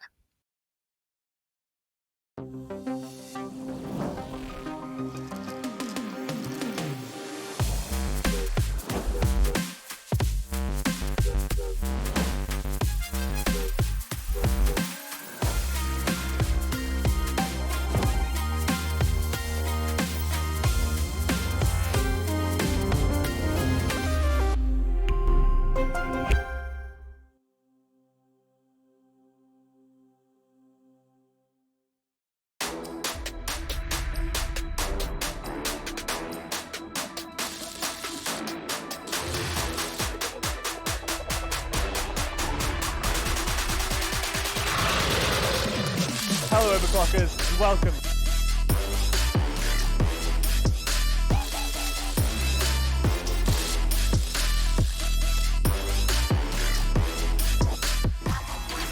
Oh, screw this. Where's ATAC when you need him?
Hello, overclockers. Welcome.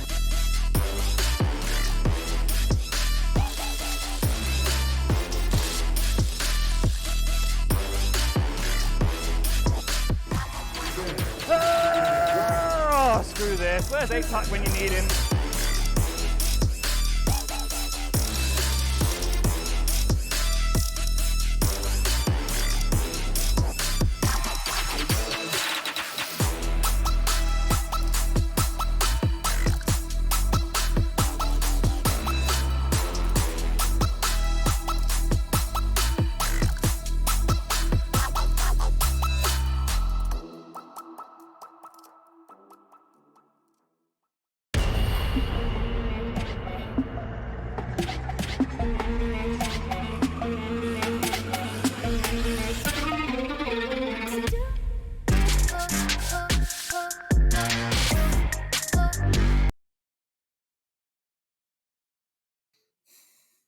Welcome back to the Intel Valorant tournament, brought to you in part by Overclockers UK and Logitech G. Welcome back to Epic.LAN and welcome to our penultimate game of the day, at least the penultimate, or at least the final game for JP Cast in this particular case. He's joining me now back here on the desk.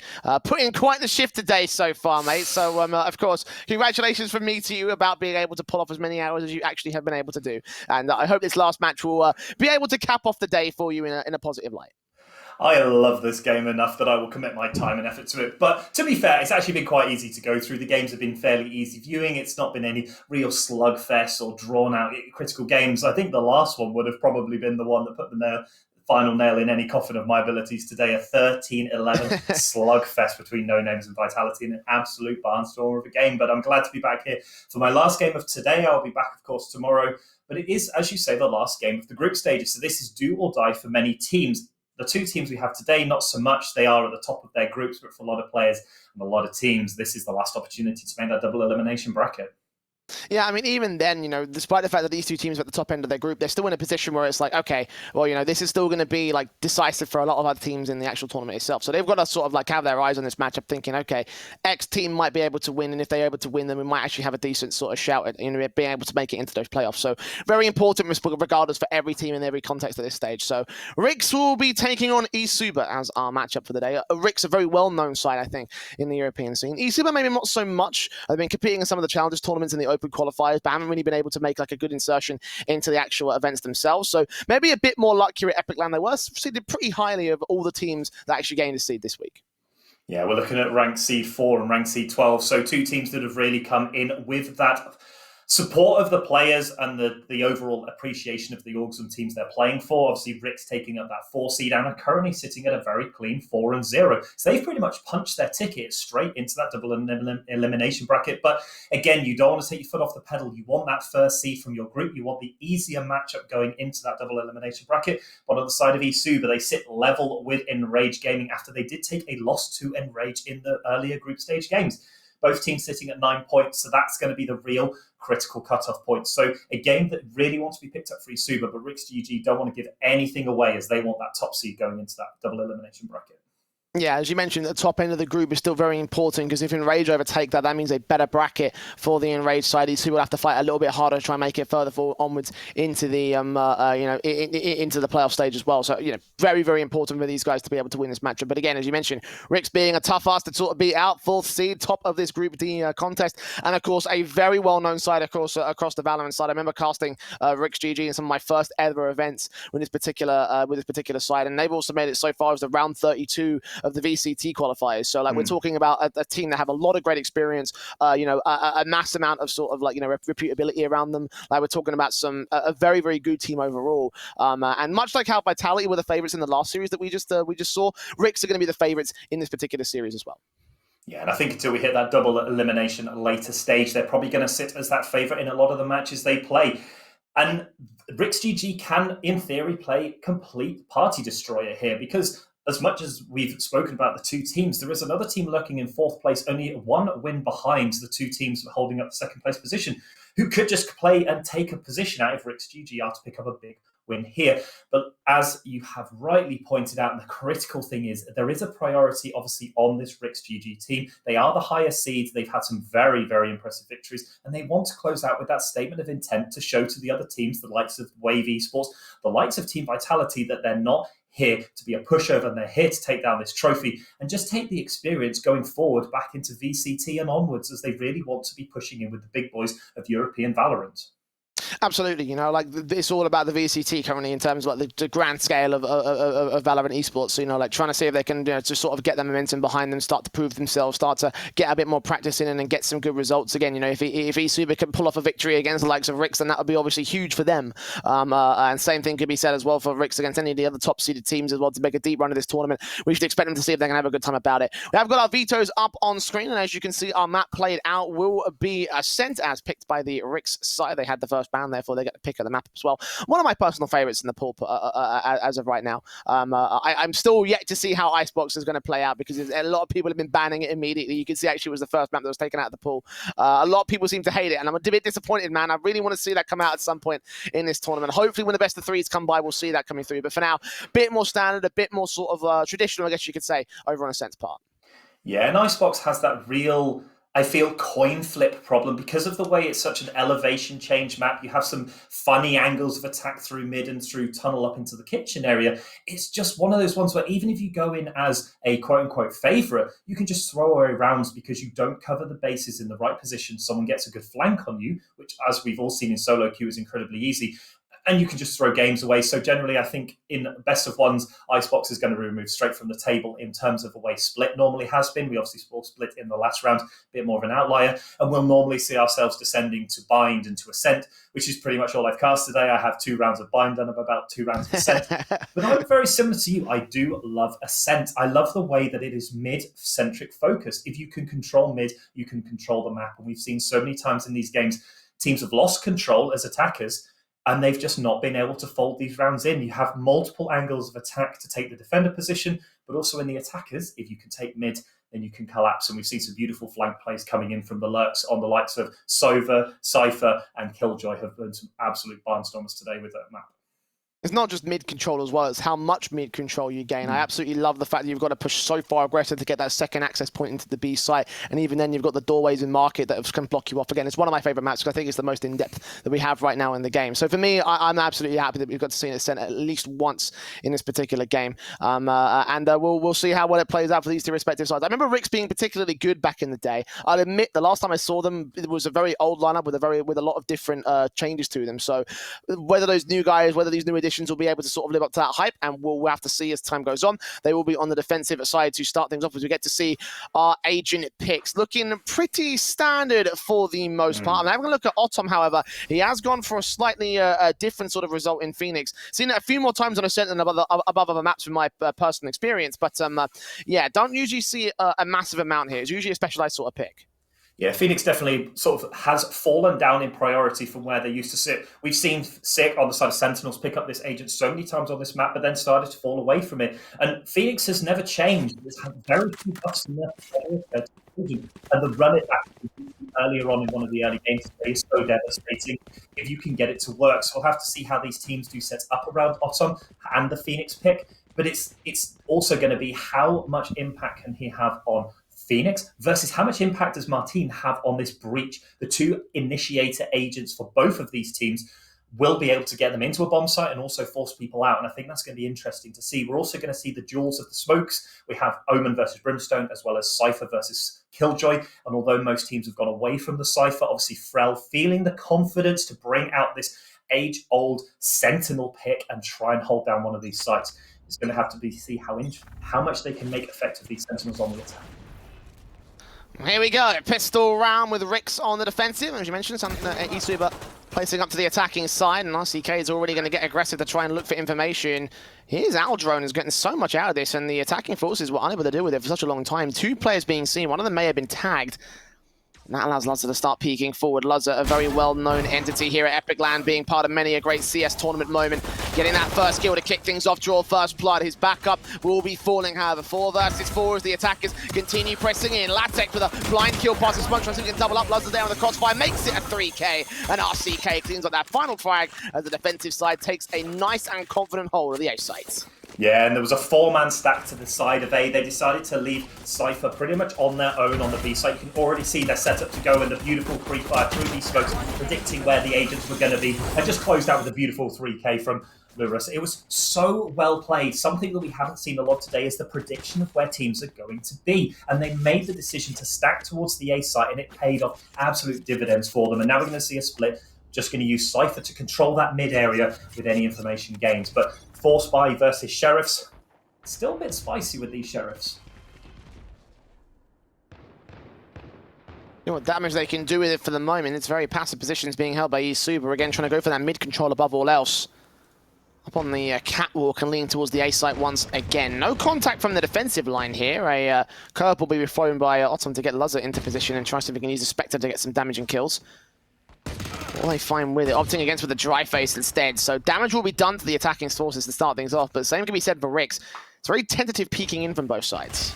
Yeah, but Rix peeking with the Phoenix is always a safe bet. With the Molotov able to heal back up, but not taking much damage so far. Still really effective abilities and health. We're seeing a lot more damage done to eSuper at the moment. They're the one with the half health raise, and Breach having lost most of their health. Nicely a bit more aggression as the first attacks come in. 2 players facing this time. Autumn does get back out of dodge. Hot Hands will lock up position, get some healing together, and try to stop them from getting too close to the archway. And eSuper have made very little progress in map control right here. They're going to shut the doors and try and play the late round positions. More damage being done towards the player that's facing forward. Bobby's taken out by Lozza. Autumn follows suit. Secondary and triple kills coming in between those players. Just the information darts coming out. Autumn's going to regress so far forward, get Martine to fall, leaving it all to Mazzarini. Left alone to fall to the hands of Ozum for his triple kill. 5 alive for Rix, and a very confident round following suit. eSuper playing so scared there in that mid control. Yeah, it was a bit of a worry that they decided to play so scared, especially on a pistol round. We know that the Sheriff is an effective weapon if you can get your crosshairs on the head, but they let the side of Rix use the advantage of having Spectres across the board and gives them the free bonus round. We see money for days in the banks of Rix GG, and the full buy with light armor is not where you want to be with eSuper, but they need to make this gun round work. They need to start building their economy and make a dent in this Rix GG side, who has a stranglehold of the game just after 2 rounds that they don't want to let go of.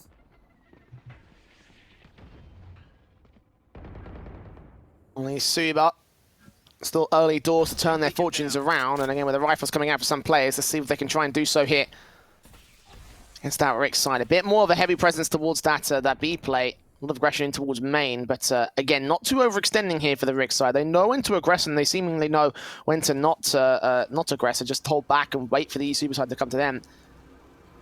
As again, eSuper just carefully placing themselves, just being very careful and tentative about these peaks. Tentative is a word I think I'm going to be using a lot throughout this matchup.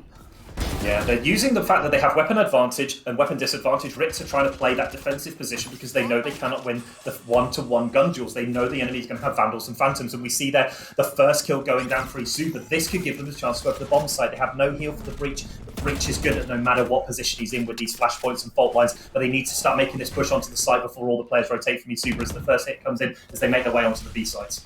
Latex flashed out, blind turned away from position, though they're going to walk right above him. They have absolutely no idea. He can get 1 kill, Hitch can find the trade. RCK entering from the stairs area, can't do any sort of frag damage. And as Mazzarini cleans up that last player, it's all attacking side. eSuper just rushing into the site, and well, Rix couldn't deal with it. As you mentioned, that weapon disadvantage they had should now buy back here. Operators coming out very early for the defensive side. They might have lost one, but treating it as a bonus round might be a positive entity for them.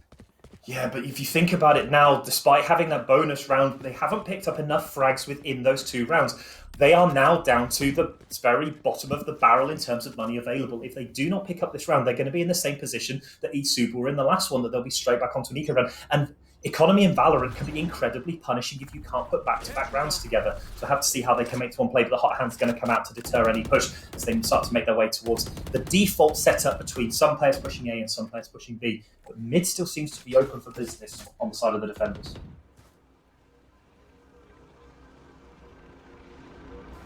Very spread out again. Our drone that Bobby's going to be able to deal with this time. eSuper do know where he is, though. Sprayer tried to do some wallbang damage, and Lazar takes that operator straight towards a kill. Aldrone does spot Autumn, however, knowing that he's aggressed on that short position, falls back. And the first kill has gone the way of Rix. eSuper, so early in these rounds, unable to find any sort of good response. Yeah, not being able to trade out. They're not really buddying up with each other very much, especially when challenging to mid. You know the enemy had money, and there's a likelihood that they do have access to that operator. They just didn't trade it out, and now they're at a disadvantage. And normally you'd say that you would be able to push in, but there's 4 players still stuck in this A lobby, and they're not making it good. But here's going to go to run it back. Going to try and punish that with the paranoia going in as well. It's not going to find much, but the flashpoint is, though. Siphoning off positions and entering into the site. eSuper get themselves at the man advantage. RCK trying to find some sort of trade back, but 4-on-3, making it 3-on-3. Hitch turns up Autumn. The spike plant can be secured. RCK making his way ahead of the smokes. Doesn't see where that spike's going down towards, though. Head ducked down, allows Fry a chance to get that kill in. One player turned away at the wrong moment. RCK traded as a result, so a 2v2 situation. Now they make their way in. Blazestorm out for Lazar right up close range, shut down by Patagod, and all left to Fry. Left alone, 1 versus 2. Drops in, knows there's a player towards Dark. Surely he must check that position. Takes that frag. Shoulder bait baits him out. There's a little bit of ammo out of the clip position, but still swinging the face around the corner. Gets that kill in the end with a headshot landed. And a fantastic clutch for Fry. For 3 rounds on the board of Rix. Clutch is exactly the best way to describe that round. There was probably no way that Fry should have been able to take that position from those 2 players, but they make it work. Beautiful headshot, beautiful crosshair placement. And it's just punishing to eSuper because Martin, although they went down early, that flashpoint absolutely tore the Rix GG defense apart. They just couldn't find out where they were coming in. They did manage to trade out the early kills, but by that point, the site belonged to eSuper, but Fry just not willing to let this team fall down. They do manage to buy back into the operator as well, which would have been the punish had they lost that round. 5,000 credit investment is an awful lot to lose, but they're able to pull that back. They do get the win up 3-1 and force eSuper back again into the position of having to start win rounds back to back.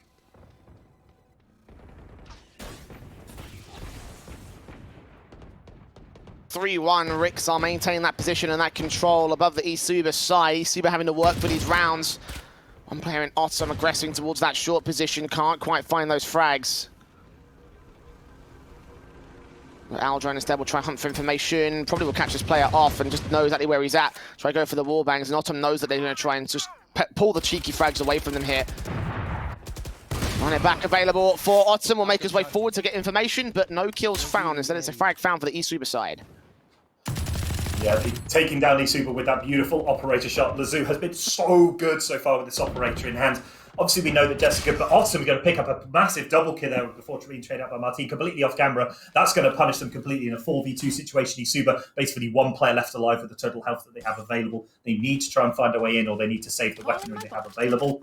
Otherwise, I feel that it's going to be a disaster round for them to not have access to any more money from. Well, 30 seconds, eSuper are just going to make their way into the A entryways. They've got a bit of a short basis here for the defensive side, so if they can make their way in from main, in theory, they can plant back to the back lines. I mean, Fry's watching this with the Cybercam, so they're not going to be completely undetected for the most part, but as soon as they make their way through the arch position, or flash in, they know what's going on now. Fry, secondary flash against him. Doesn't matter, Latex has those 2 kills in. And eSuper dropped to that 4-1. I mean, they took a lot of map control given the fact of Rix's setup, but yeah, so well prepared to deal with everything, it seems. Yeah, Latex had a beautiful cover-up position there on Fry. Fry able to find them, was flashed out, but Latex just able to go in and clean up the rest of the players, and it was a slight. It was the eco round there on the side of eSuper. Now we're seeing the rifles come back in, but they cannot seem to ever get a point where all their players have heavy armor as well as the rifles. And the money is going to build up on the side of eSuper, but they cannot afford to lose this operator yet. It's still a big investment that they don't have the access back to yet. But I do love Autumn playing in this position, stopping the pushes with the hot hands. He knows they're there, but it does mean that they can't push straight in despite the Aldrone coming out. Right here. Until picked up here by the eSuper boys, and we're going to get a little bit more in the ult economy. Got 3 ultis at the ready here to utilize for the execution basis. Off your feet! Indeed, one will be able to be used here. Rolling Thunder in against Ludz's position, trying to back himself up from heaven. Showstopper and everything put down to drive them away. No kills to be found by eSuper, but they can get the spike plant at least. Beautiful attack there. We know how powerful Rolling Thunder is, one of the best ultimates in the game to clear space and clear a bomb site, and they made it to the best of the ability. But still a 5v5. They weren't able to pick up any initial frags, but the boys is hidden underneath this hell area and see if they can stop anyone coming through the door. Make use of the ultimate still available. They do have the Hunter's Fury from the Sova, and we know how good that is at these retake scenarios.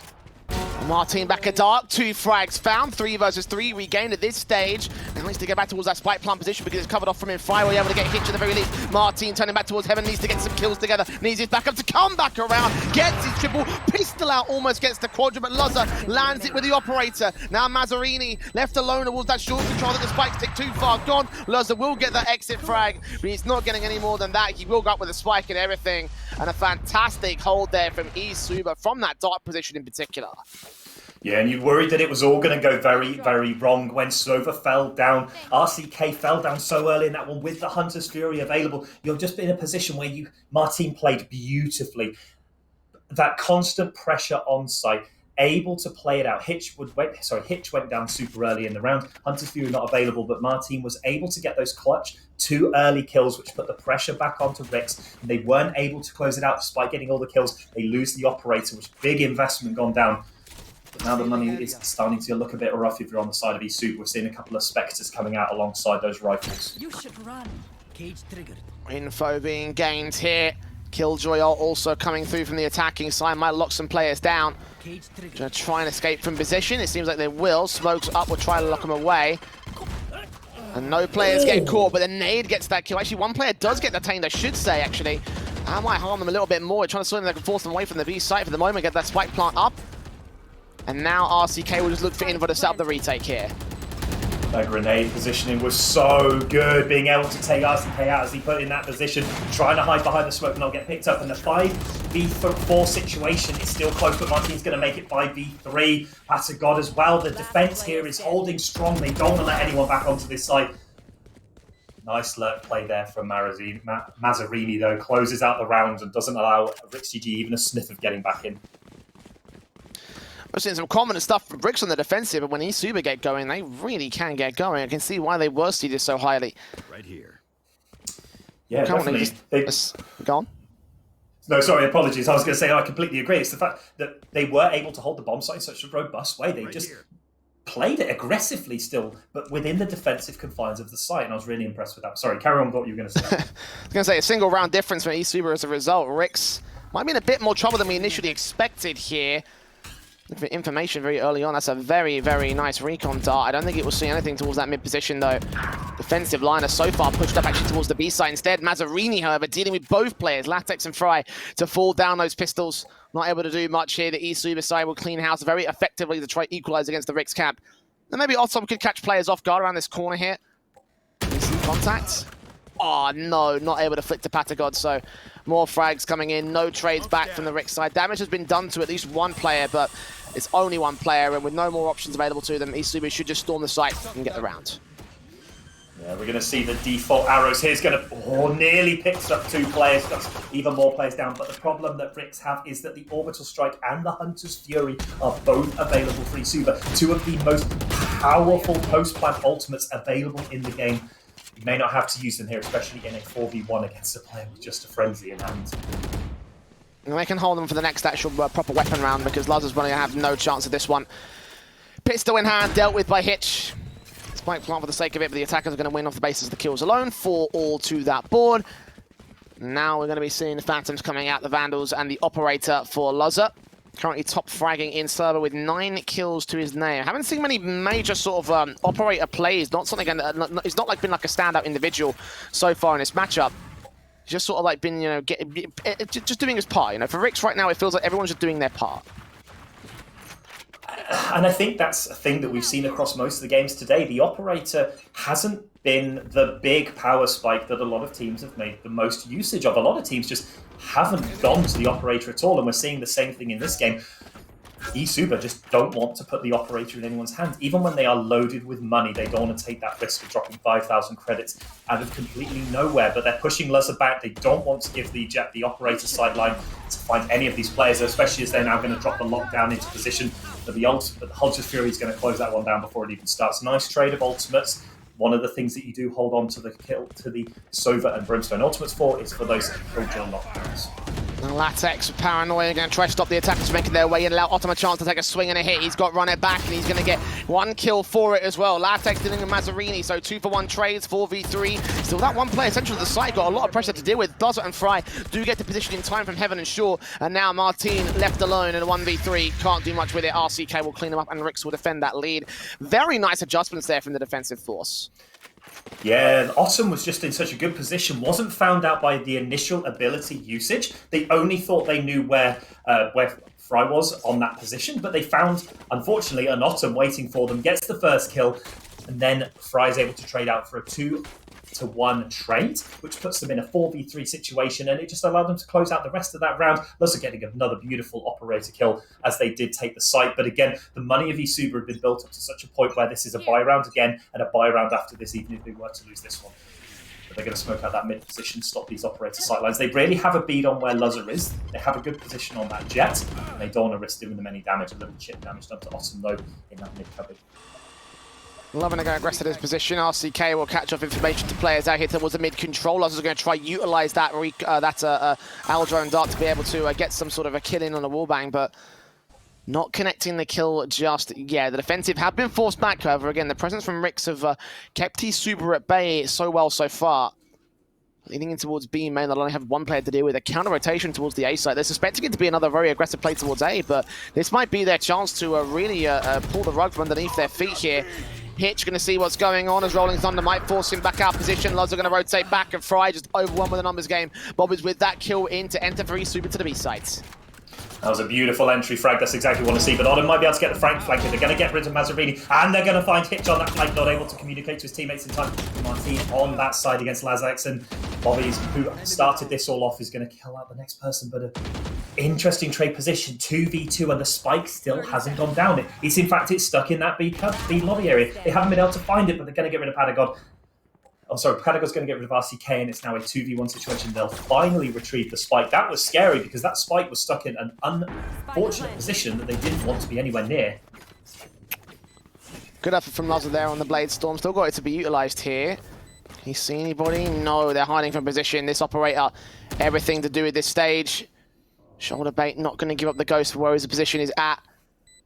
Got plenty of time for the spike, but it will start to tick further and further as he waits and baits even more. So he's a gun barrel, gets that shot in on Pata. Now all left of the smoke. Blade Storm out, trying to dash straight forward of it. Makes his way straight forward, and Martin will shut him down with a quick spray on the Vandal.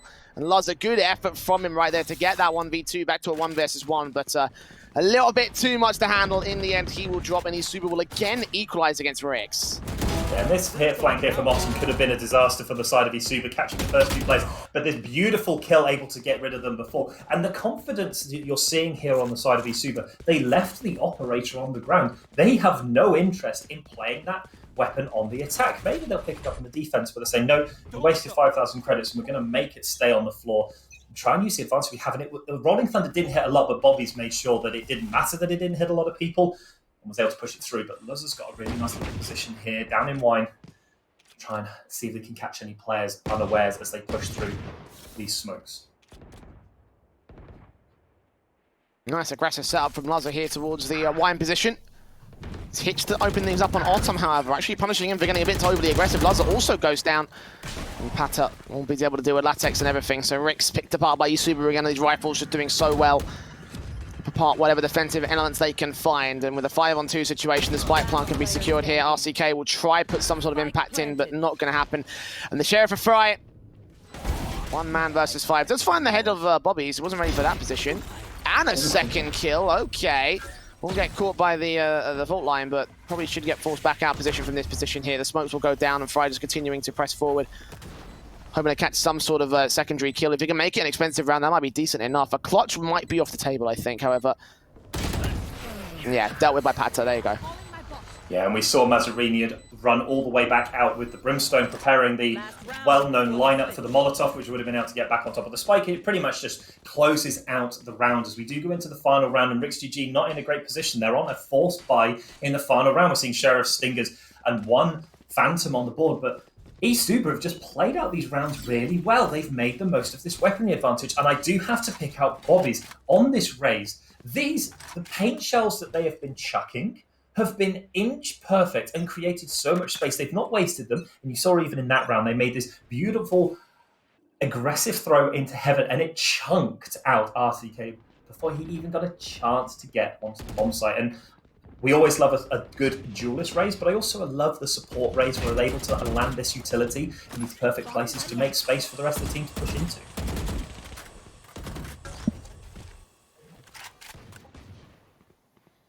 Subo in this last round of the half-up, trying to get a bit more confidence going into that mid-control. We've seen them play tentatively and passively so many times over the course of this matchup.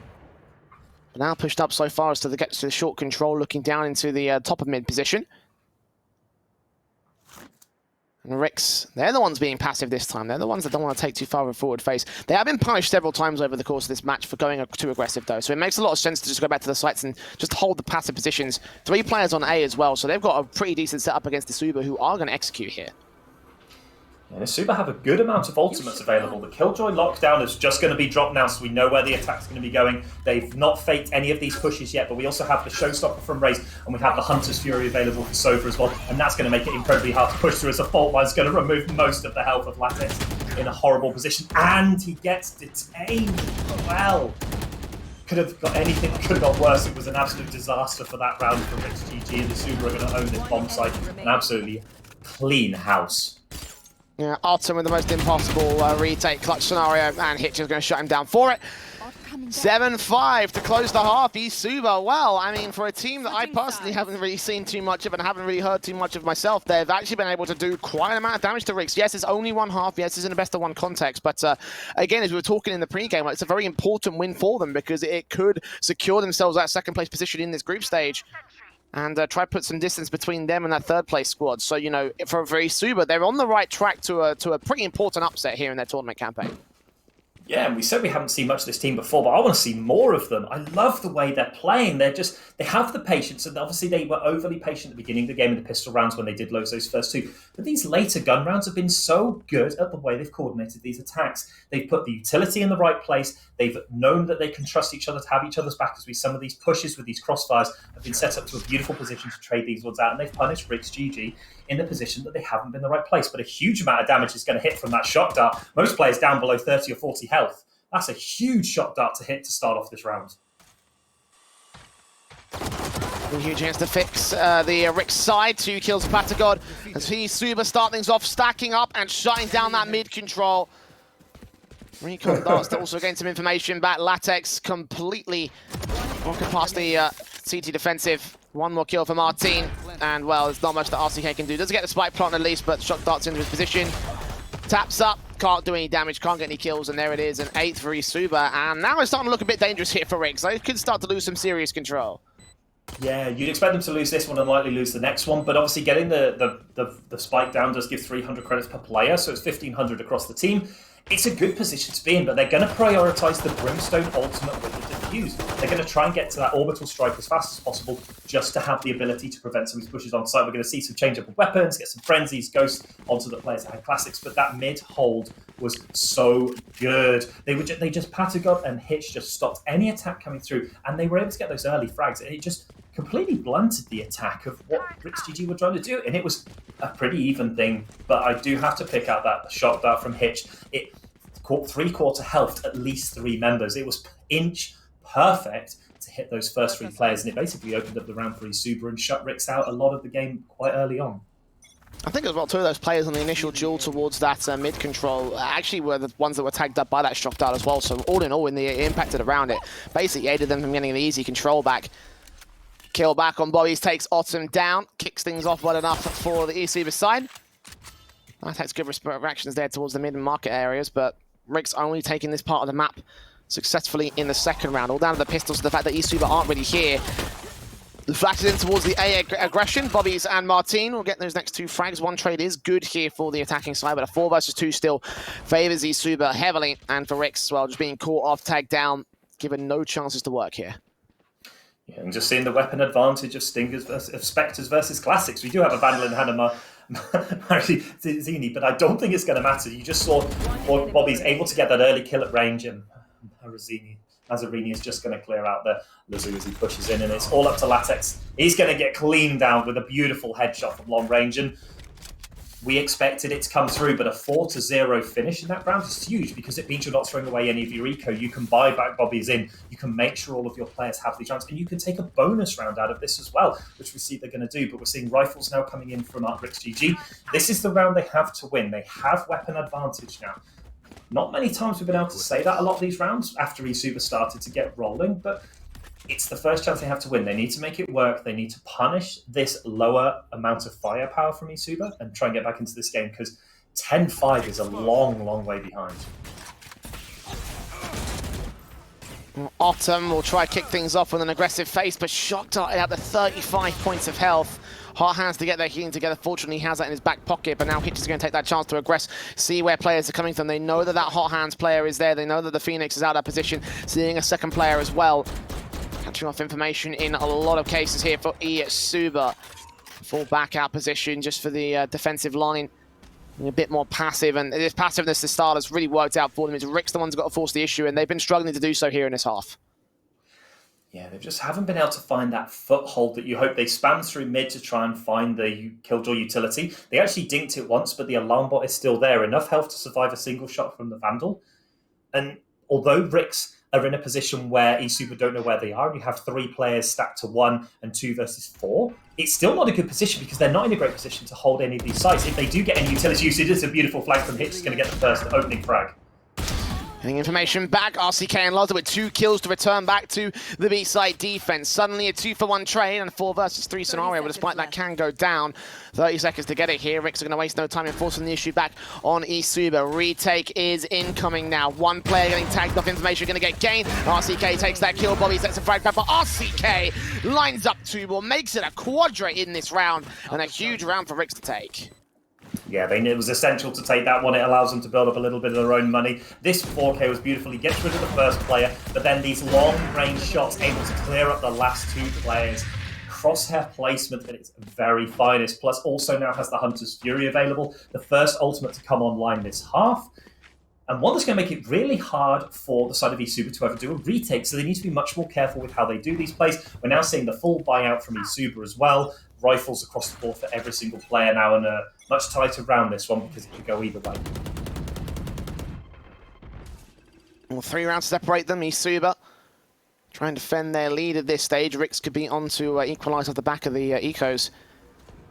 They can just secure this next one here. Bobby's facing in from the short control, being very careful that way he does aggress, however, knowing that there's probably a mid face than Ricks that can go well for them. They've gone for mid control very frequently over the course of this half so far. Spy cam's up to try and get some information. Autumn's going to start pushing forward. Did he see the head of the 1 player? Well, no, he didn't. Either way, smokes go up. He's sitting in the middle of it. This might be a very early strike from Ricks, but they're taking their time.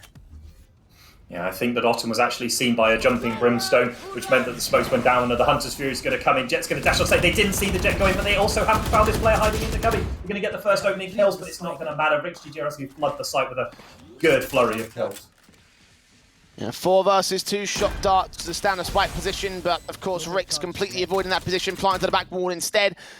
And eSuper don't even want to go for this. They're going to go back and save their weapons. Very effective take of Ricks, and Hunter's Fury really threw them off, it seemed like. Scrambled positions. That cubby corner could have done some damage, but only getting 1 frag in that particular context leaves, well, not much here. And eSuper will lose 1 back to the Ricks camp. Now 2-7 on the attacking board. Continue to grind back up and try and find a few more rounds. Yeah, really nice attack there. We saw Mazzarini hidden in that corner position and had a really good spray down, but there were too many players already on the site. Autumn took down 2, Fry was able to clear up another one, and it just put them in such a hard position that they were never going to be able to retake from there. And acknowledging their money is in a bad position. They decided to save the 2 rifles they have, maybe be able to buy in some of their allies as well. But as you can see, money at 1,300 on the side of Patico. That is not an ideal position to be in, and we're going to see the half buy here. We're going to see Sheriffs coming out, and we know what the damage the Sheriffs can do. 1 shot from range, and Bobby is going to take up the trusty bucket into this round. But Ricks GG is exactly what they needed. Some money now in the bank across all their players, and now they need to start making some advantage of these last few rounds. Try and snowball some games, snowball some more rounds, see if they can pull themselves back to 9-9. Got a judge out as well for that attacking force. Rick's very heavy with the shotties this time around. It's Hitch tried to put the Owl drone out to try and get some information. We'll see at least one player. Did he tag him? Yes, he did. Now it's Hitch's turn to try to see if he can find that damage onto that individual.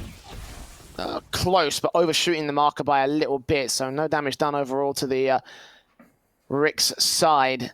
They do know that they've aggressed here, so eSuper are going to hold this crossfire and try to think and clean up some decent kills. Yeah, and this is very scary, though, with the judge being in that position. 7 rounds when you only need 1 or 2 to take the heads off of players. Luzu needs to be careful here.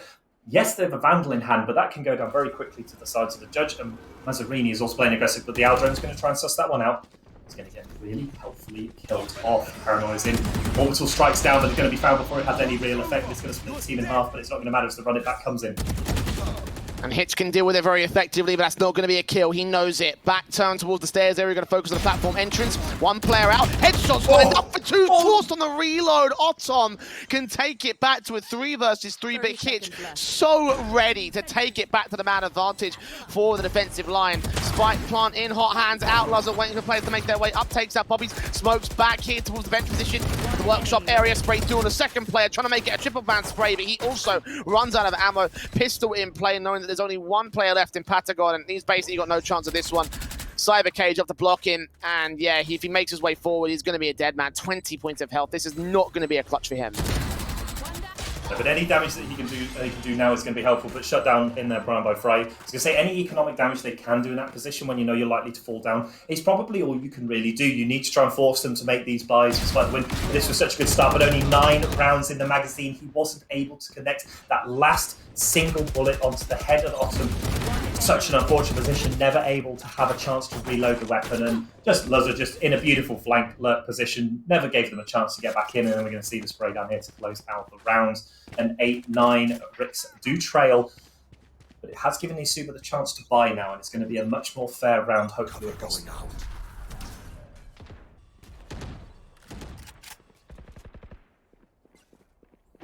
Rifles in the stand, and eSuper needs to try and find something here before Rick start to overtake them. And having started things off at a great half at 7-5, like starting to lose that control, starting to lose the advantage they gained. They were at 9-5 at one point, if memory serves me correctly. Yep. So Ricks have really brought this back. I'm starting to push a little bit further onwards here. Single round to make the difference. Pushed up towards that mid control again for Latex, but Rick's opting not to take the spike there. They've still got 3 players out towards B site, so it does indicate initially that it might be a B split on the table. Yeah, but look at the health of look at the health of Sova on the side of Rick's GG. It's almost dead. Those shot darts have been so effective from the side of eSuper. They've always connected with the targets they need to. But if you look at the ultimates available, you have Showstopper on the side of eSuper versus Neural Theft on the side of Rick's GG. And although the Neural Theft is good, you still have to find a kill first. They are going to make their way onto the site. eSuper need to make their way in, but the Showstopper is going to be available to see if they can make the most of it. But Atom is absolute monster getting into the back line and 2 quick kills. No way should you be allowed to get on. They just had they had no idea where they were going at that point. Yeah, Otom, fantastically done for him. Even looking for a triple, he gets it in all. Bobby's last one standing in a 1 versus 5 against the entire Rick's force. They have found their form one more time. A flawless round from them. Squared even at 9 apiece. You talk about the rifle buys back from the attacking side. I wonder if that's even going to be plausible with this one. The money's just not quite there. Yeah, this is going to be a very, very rough round for eSuper. Yeah, you got to imagine that we're going to be seeing a 10-9 lead for Rick's GG after this one. Just not able to find it, that one. And they just lost track of where the Rick's GG players were. Otom was able to get onto site and get behind them and get 1 free kill and then manage to win the gun duel against Martin. That's very, very unusual, especially with the Killjoy being one of those players. And an unfortunate position that then it basically opened up the round and made it incredibly hard as Otom was able to pick up the 3K while the rest of the team just surrounded the last of the eSuper players and gunned them down before they were able to make any sort of impact into the round.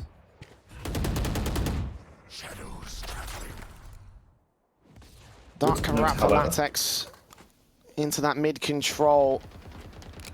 Rick's very slow around these defaults in the early minute, and they're happy to play that out here because it has kind of been the main sort of leaders of their success. I've got Hunter's Fury coming through from the defensive side, hoping to catch players off in that main position. Hasn't done a major amount towards them. I think maybe one player may have taken a tag in that Phoenix, but Just backed off the position, no kills early once again. And that spam through the wall has almost completely removed all of the health of Sova on the eSuper team. That is not what you want to be seeing. Not able to position far enough behind the wall that would stop him being banged through the wall. And we see the Odin in the hands of RCK is going to make mincemeat of these walls. And the Atom's going to go through with this, run it back, try and find some players. He's going to find the first one, going to get taken out by that shotgun. Really nice little shot, but RCK is going to trade it straight back out. Not wanting to give anything back to the eSuper team. Oh, beautiful rocket though. Straight down. Perfect line in to take it back to a 4 versus 4 as a spike plant can be secured. eSuper with a chance on this retake. And it seems like they're going to try to lock them into the site as well. Defensive Killjoy coming out. RCK and Co trying to see if they can vacate the site. Teleports in from the back lines here for Latex. Going to evade position. No, shut down and caught in the site as a result. I think he's going to get detained. Indeed he will. Back at Dark got to fall away. And now Rolling Thunder also pours in. eSuper still losing players regardless. Martin takes his shotty out. Gets into a 2 versus 2. Latex in Dark deals with Bobby. Turns around for the spray. And gets Martin together and all. eSuper putting all their ultis into that retake, and still they couldn't get the job done.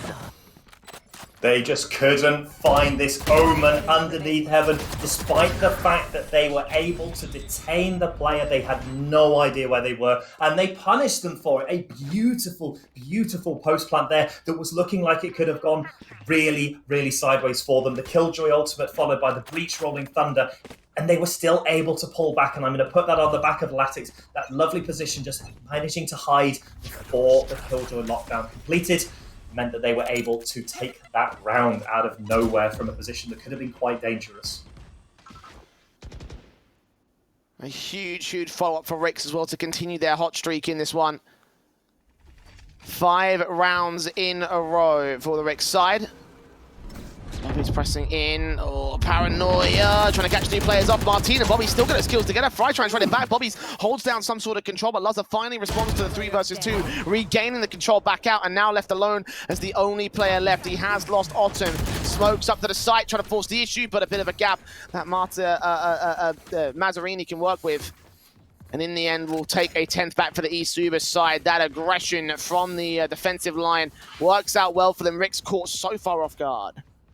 I want nothing bad said to the side of eSuper on this defense. 2v5, 3 kills before they were traded out. Despite the Omen Paranoia tagging 3 of them, they were just able to get their guns in the right place, and when the flashpoints came out and the Paranoia went away, they were able to complete 3 kills with Mazzarini still lurking on that site. They stacked 3 players and took down all 5 in a beautiful defensive round.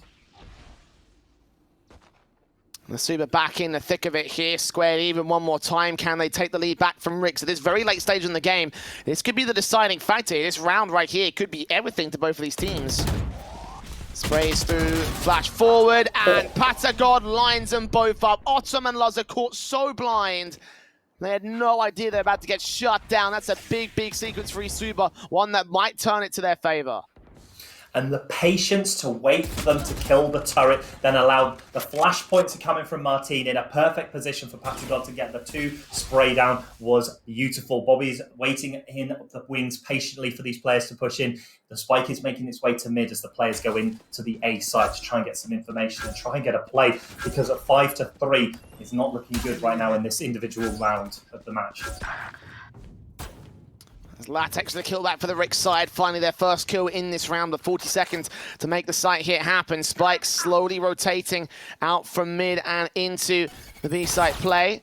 Latex can gain that mid position meanwhile. Information has been given away towards the eSuper side, however. Dark cover up towards the main site engines. They've got 1 player to deal with them here. Latex caught by the fault line. That's a good way in. RCK picks apart the first. It's all left of that Killjoy. Back line here on the main site boxes. What can Patagod do? 2 on platform. Swings on that first. Takes him down. Can't get that second. 2 trades back for the attacking forces. Spike plant will be secured. 2v2 retake up for eSuper. Yeah, and they just about have the time to get that down. But the ultimate's going to come out. They're going to reveal the situation. But I don't think it's... Oh, the spam through the wall. Almost managing to catch them out. It's going to be hard for them to hold. I think here they have a lot of health on the side of eSuper as they come into this retake.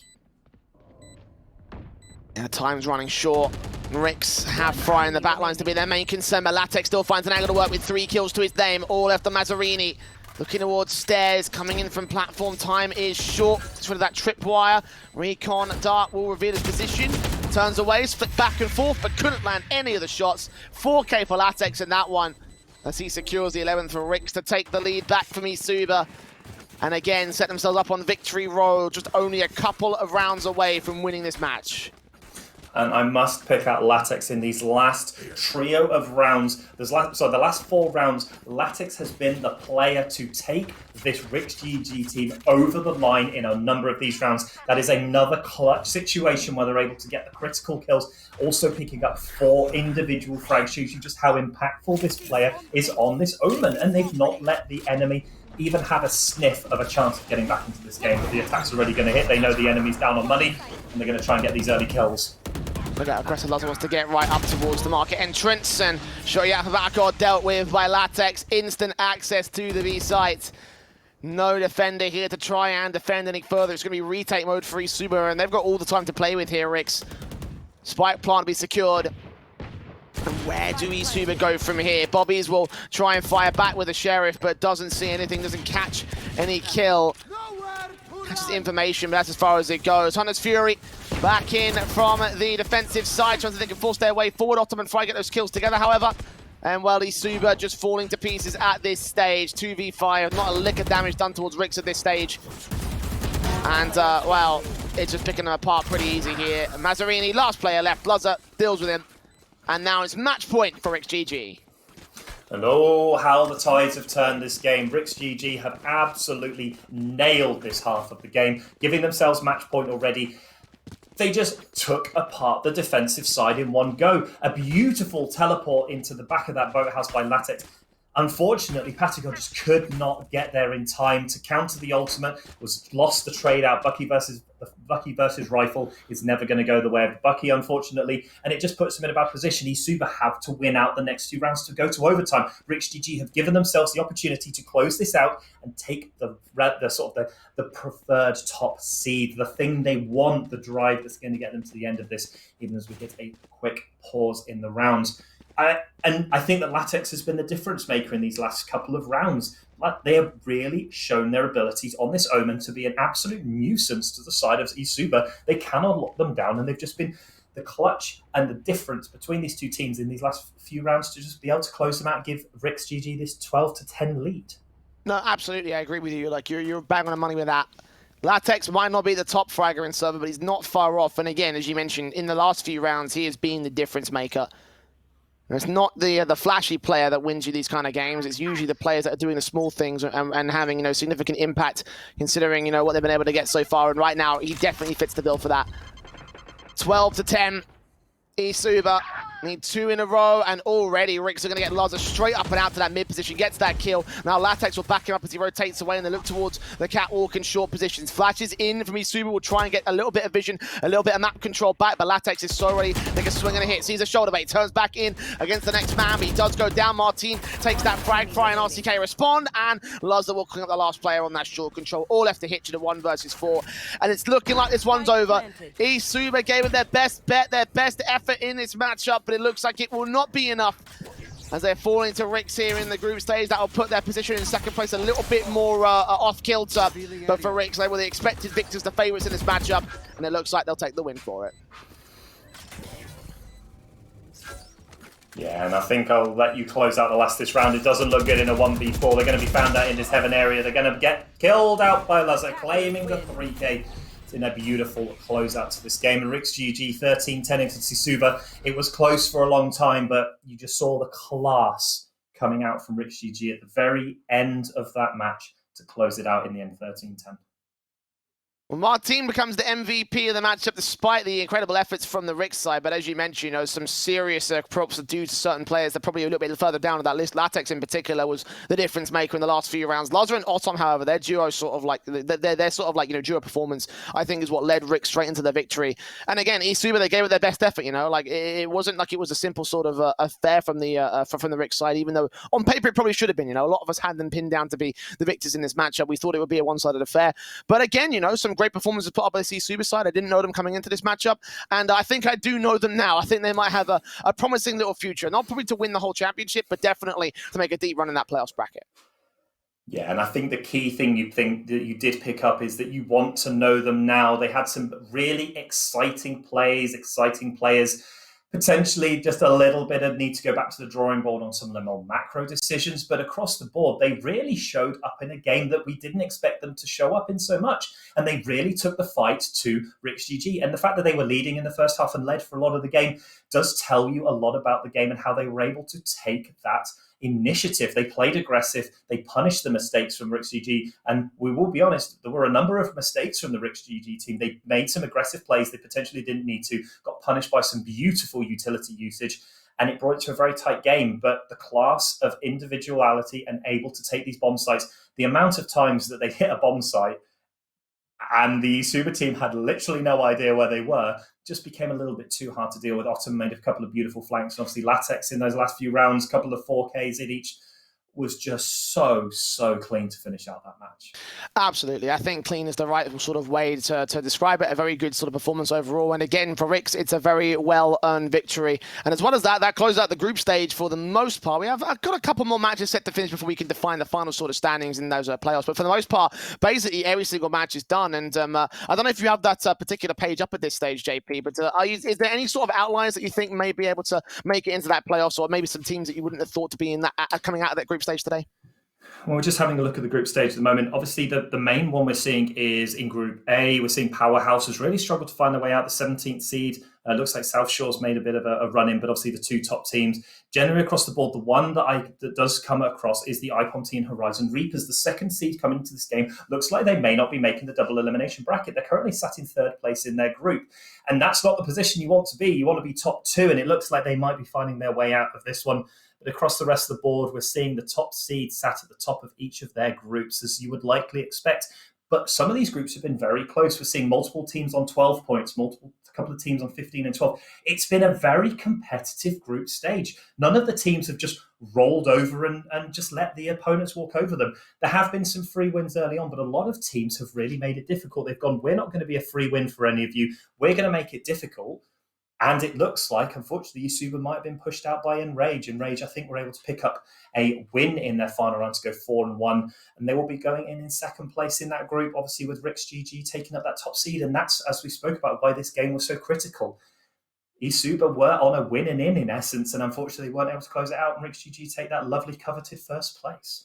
Indeed they do, to move on to that double elimination bracket here as we wait for the rest of the games to catch up and confirm the last couple of things. I think Group F has a couple of seeding issues right now with Unsigned and Patchwork taking each other on at this stage. Edelweiss and No Chance from Group E had to play their final couple of games alongside the likes of the No Namers and the Goose House side from the Group C squad. So there are a couple of matches going on at this stage, and we'll be able to bring you a full updated bracket of the epic.LAN, the Intel Valorant tournament, I should say, being hosted by epic.LAN here. So we're going to head towards a short break, and when we return, it will be the first round of that playoff stage. Do not go anywhere as we continue with our tournament after the break.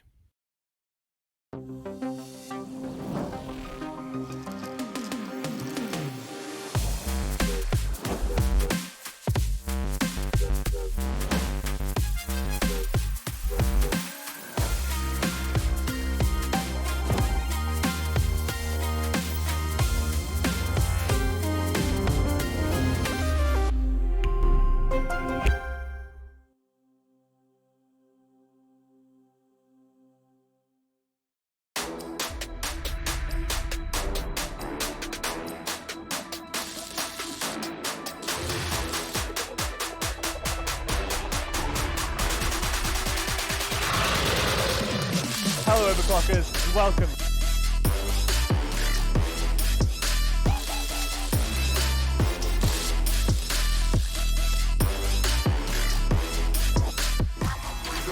Oh, screw this. Where's ATAC when you need him?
Hello, overclockers, and welcome.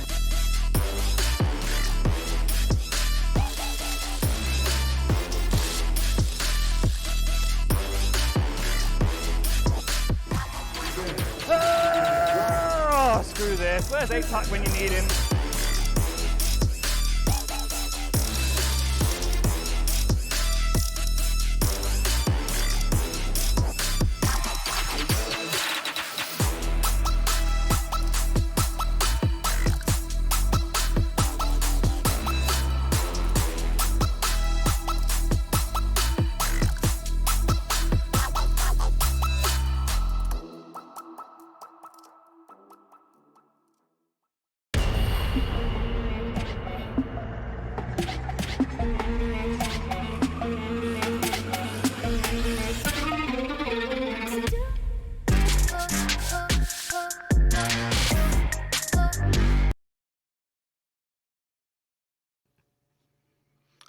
Hello everyone and welcome back to Intel Epic32 Valorant, brought to you by Overclockers, epic.LAN, obviously, Intel and Logitech G. I am Rook and I am joined by Raptros as we have finally made it out of groups, and well, here we are in the upper bracket.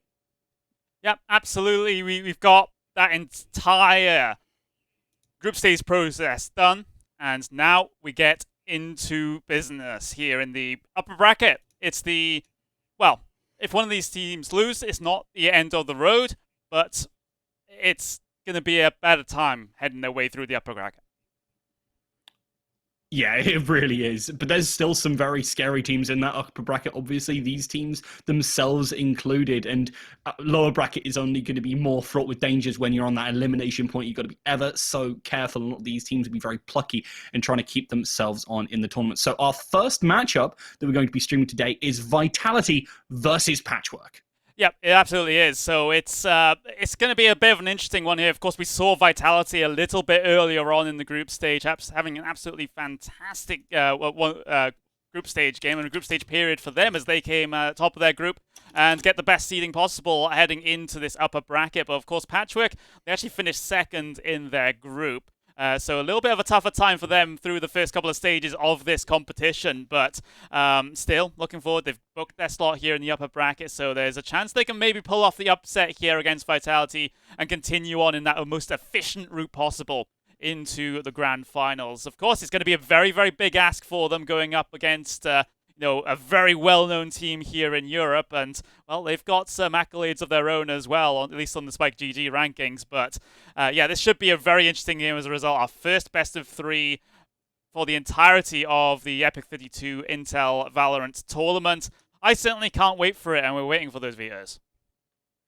Yeah, we really are. I'm very excited as well to see these guys. Patchwork, I know a couple of these guys, really good time to play, to kind of hang around with, and also just fantastic fraggers. They've done really well so far in this tournament, and I'm only excited to see them go further. But obviously they do have that big roadblock in the way. Team Vitality, kind of a mix of a couple of different teams that you would have seen around the same time as Epic31.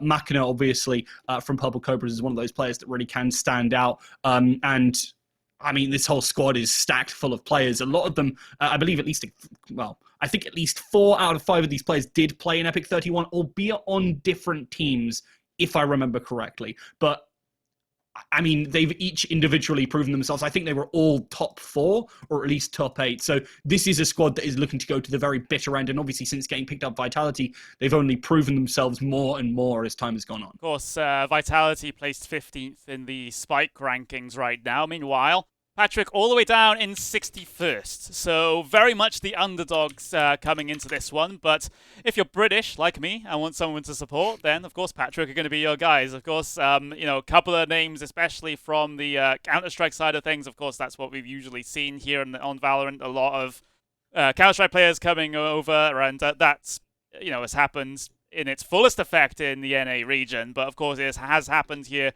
in Europe as well, and it has happened in the UK scene specifically as well. Just look at the top teams like Team Liquid and Fnatic, of course. So, yeah, a lot of talent here in the UK. Patchwork are looking to add their names to toss their names in the hat as far as the UK scene is concerned. But Vitality very much looking like they're potentially going to deny, but we simply do not know. Yeah, the question is, right, is as well that Vitality have already had a pretty difficult matchup so far. They went 13-11 over no-namers there, and, well, no-namers certainly aren't exactly what their name belies. They're a team who are also kind of not quite that high up on a lot of the rankings that we're seeing, so it proves that some of these teams that are lower down in the rankings are looking to challenge them here, and I think Patchwork are absolutely a team who could do that. They've got a lot of strength as a squad, and I'm excited to see how they're going to be able to leverage that on the map. We are still, I believe, waiting for those vetoes, and hopefully we'll get onto them as soon as we possible. Okay, yeah, we are just getting everybody in to try and get those sorted out. I was just checking my notes there, but kind of wouldn't be surprised to see something along the lines of Ascent. That's something I generally see from a lot of these two teams, and I mean, generally playing around that mid is something that Vitality like to do. They want to take those fights early and try and stick it to you because a lot of these guys are pretty preeminent aimers. Yeah, I mean, we saw that in their group stage game that we broadcasted. Always just trying to get up in your face. And of course, they have the strats to back it up as well, which is what a lot of teams, at least in the lower down levels, don't have. So that's what these sorts of professional teams are bringing to this sort of competition, because typically, we don't get as good teams here in these sorts of tournaments. But of course, the scene is still developing, and professional teams still looking at those slightly more minor tournaments to be able to build up that experience and get to know some of the teams that might be around them, might be fighting them in open or closed qualifiers or some such. Of course, we've got the Champions Tour that's starting to get full steam ahead at the moment. So the more experience and the more teams that these teams play against, it's just going to add to their wealth of knowledge about the game and about how everyone else plays. Yeah, it absolutely will. And I wonder if Patchwork have had the time to look at any of those games of Vitality. I don't know if they were expecting. Obviously, it's quite a big tournament in terms of the breadth of teams you're going to have. So it's unlikely they're going to be prepped effectively for it. It was interesting as well to see Patchwork against another one of those kind of top-level teams. They did lose their final match in their group. I believe they went 4-1, if my maths helps me correctly. And then they lost the map 13-8 on Ascent, as I was kind of mentioning earlier, to Unsigned. Now, Unsigned are a pretty strong squad. I think actually pretty similar to Vitality. Patchwork are going to have to step it up a little bit and maybe leverage the fact that they're now in a best of 3 to be able to pick up these wins. You can look at it from a certain perspective if you're Patchwork here. You know this is an upper bracket game, so even if you lose this series, that's not the end of the world for you. You still have the chance to run the gauntlet through the lower bracket. So maybe the pressure's off them a little bit here, because they know if they lose, they're not out of it. You could say the same for Vitality, and you might see some complacency start to set in there as well. But it's a very interesting games, these sorts of first games of the upper bracket, because you do see these slip-ups and some of these mistakes. It's just who makes the slip-ups and mistakes. That's going to be the question coming into this. Of course, since it is a best of 3, there's a little bit more room to maneuver when it comes to making errors, and you can get back over the course of the 3 maps. You can get momentum back in your favor. But yeah, I'm super excited for this one. It's a lot of people, especially in the chat, backing Vitality, thinking Vitality are going to win this every single day of the week. But especially in situations like this, you don't count out the whole underdog. Yeah, I mean, again, to go back to the map picks, if we're looking at it statistically, there is also some kind of hope here. I do think if we see Haven and Ascent, Patchwork are in with a real shot. I think Haven will still be very difficult because that is one of Vitality's best maps. You look at their win rates. None of them are below 50%, but sitting on that 56% is Ascent for them. And that is actually one of the strong points of Patchwork. If they can leverage that well, I think they're in a chance to at least pick up that first map and maybe try and steal a win somewhere else, and where the going that gets that little bit tougher. Maybe somewhere like Bind, which both teams have experience on, but aren't particularly prevalent on at the same time. So there are ways for them to try and get on through here, but they're going to have to try and, I feel, catch Team Vitality off guard. That's always this David and Goliath story, though, isn't it? Yep, it really is. The vetoes can definitely really, really factor into this sort of situation. We're still waiting for those vetoes to actually come through, which is why we're only able to talk in sort of more general terms. And I'm obviously having to produce the stream as well, so I'm trying to multitask and get everything done, which is why my gaze has been averting down the barrel of the camera for a couple of times. But yeah, I mean, even on the Spike GG, you've got 100% of people who have voted the backing Vitality at the moment. So that's big swing for them in terms of the in terms of the support from the fans at home, but it's not for the support from the fans at home that means you win games here in this sort of situation. But yeah, you're absolutely right when it comes to Patchwork's map pool. Of course, coming into this one, they've played a lot of Ascent. They've played 12 maps of Ascent over the past, I think, 3 months, I think that is, on the Spike GG. They've got a little bit of Split behind them as well, potentially a little bit of Icebox as well. They've played that more than Binds and Haven, in fact. So watch this space.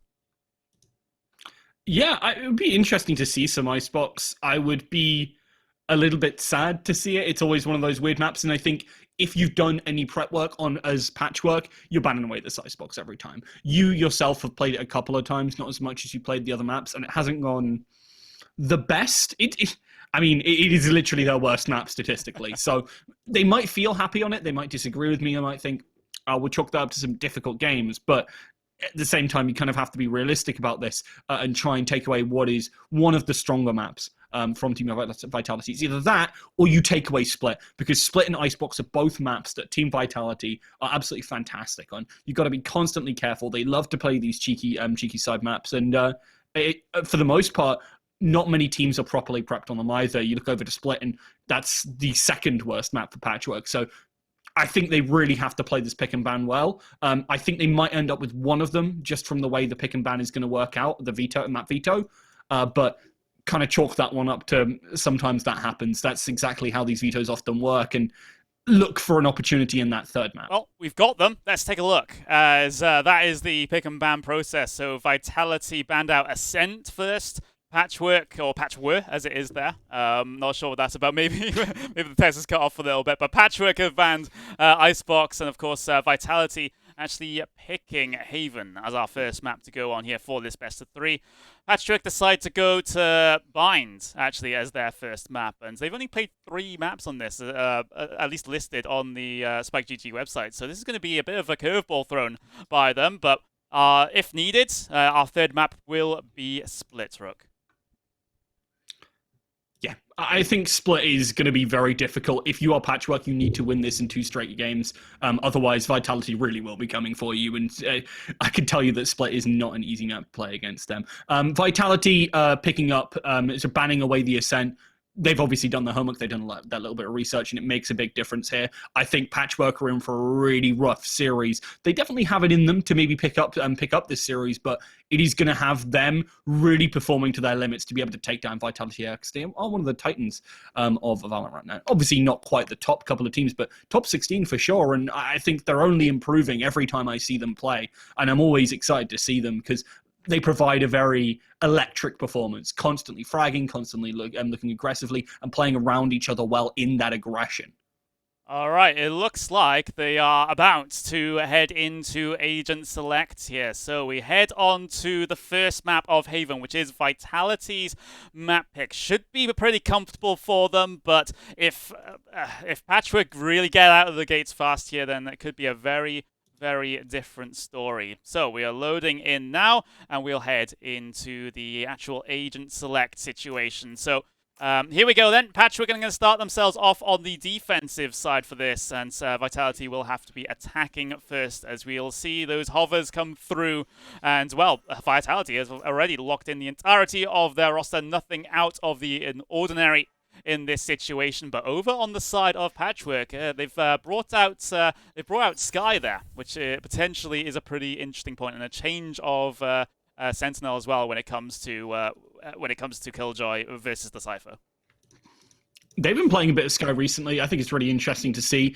They've actually played Sky alongside Breach, which has been a little bit weird, but I do appreciate that they're trying to bring this out. I think it's a really strong agent right now, and if you can leverage that, you got that edge over your opponents. I've also been seeing that Hypers has been playing this a little bit on stream as well, so has definitely been putting in the hours, and that's really going to make the difference here, because sometimes you got to make sure that you don't flash your opponent as your teammates, more your opponents. Obviously, the information which it gives over is always so key for this Sky, and keep in mind that Patchwork have kind of gone against the golden rule of Haven of always bring Sova, and instead they have that Sky trying to gather information with that. I'm not sure whether it'll work out because they're playing double Sentinel as well, but it's certainly a Hail Mary, and I appreciate that they're at least trying to shift things up and maybe switch gears on Vitality to take them down.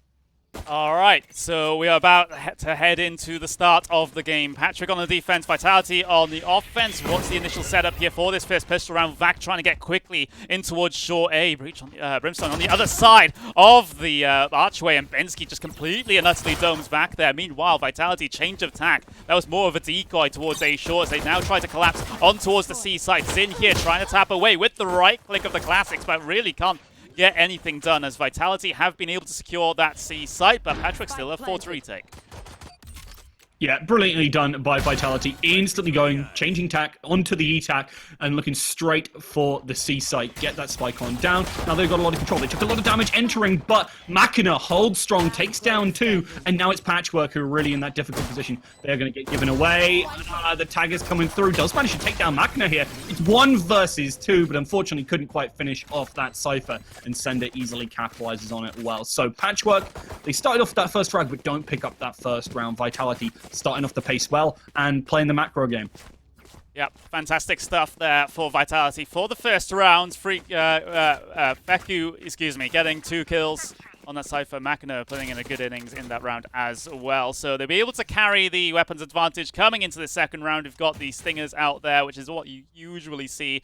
Brams might even risk just going for the Ghost here, just try and save a little bit of money to try and guarantee he'll be able to get a Vandal into the next round. And it's like he has opted for that decision. So Patrick just on the pistols here, really not expecting to get all that much done as Vitality trying to charge on towards the B site, and 2 quick kills opens that up for them.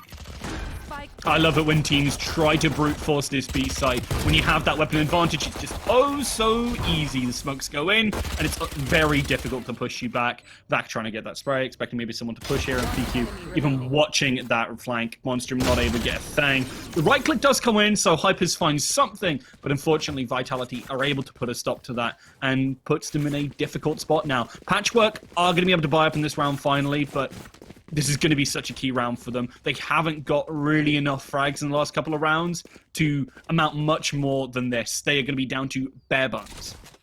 Yep, they are. So we'll have to see how this one works out. 2-0 early on in this first map of the best of 3. Vitality getting off to a good start on their own map pick, most importantly. So they've prevented Patchwork from gaining any sort of early momentum in this game here, which would really, really help them out as the underdogs coming into this one. You see the flashes coming through towards A there. For the Patchwork side, just try to make sure that there's no early pressure or early control going the way of Vitality through towards that A side of the map. There's absolutely nothing for them at that side of the map at the moment. They're just playing relatively passively at the moment, just a little bits of early utility here and there, and there's the entry towards Garage for Vac, but he's actually going to get forced back here by a couple of bits of utility, so that control goes back the way of Patchwork. It's interesting to see Patchwork put 2 players towards the B site like this. It's a bit of a strange get-up, but it seems to be working for them so far. And they managed to mitigate a lot of that aggression. Now they can quickly rotate over towards that A when they hear a lot of that silence. They see that there's not too much pressure coming. Vitality, though, unsure, kind of tiptoeing around, looking for that information. Brams might have called for this C push.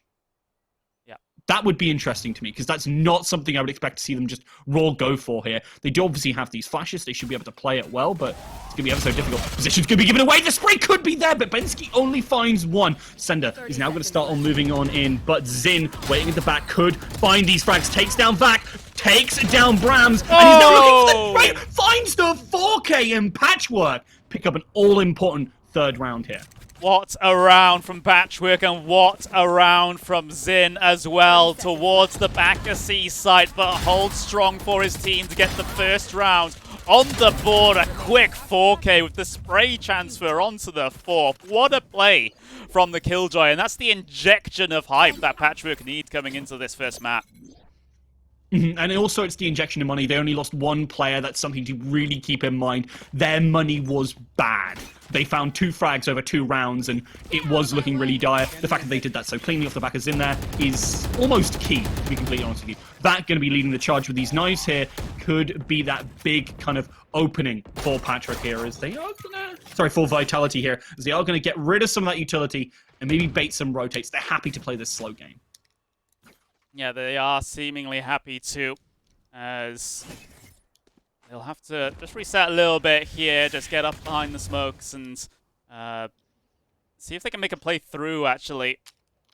Patchwork are not playing aggressively up behind those smokes, so Vitality kind of free to push, but they got to be careful here because Bensky does have the cross towards those lower tunnels, and he's just going to get timinged a little bit here. So he won't be able to spot anything. He won't. Ooh, just about able to get slightly out of the way of the aftershock coming through, but Vac with the knives out will be able to make short work of him. So a slight offensive here for Vitality. Vac leading the charge as he tries to isolate towards that defender side.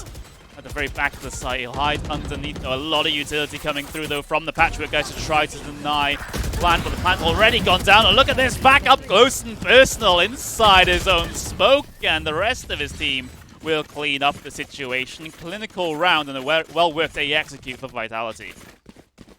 Yeah, Patchwork not expecting that kind of aggression there from Vac, and well, they get easily caught off guard. Patchwork now down to a pretty ramshackle buy. It looks like they're gonna try and force up in some degree here, have those armors and have some of those rifles which they can obviously swap on over Hypers, taking that Sheriff and looking for some of those heads. Patchwork, they've found some good opportunities at times, but on the same flip side, I've just been way too open to some of the pushes that Vitality have gone for early on here. And it looks like we might see a pretty aggro push from Vitality yet again towards this C. And you can see that there's no one there. Patchwork are up in mid trying to play around that. Feku's going to see that. He's going to call for the go sign. They do actually lose him, but that's an execute onto C. It's going to be the retake. Patchwork, keep in mind, do have the lockdown for this, though, however. And Vac running interference might be the all-important part, but he can't manage to get his opening. Yeah, it could well be. So Vitality still have their foothold towards the C site. Spike ticking down away. The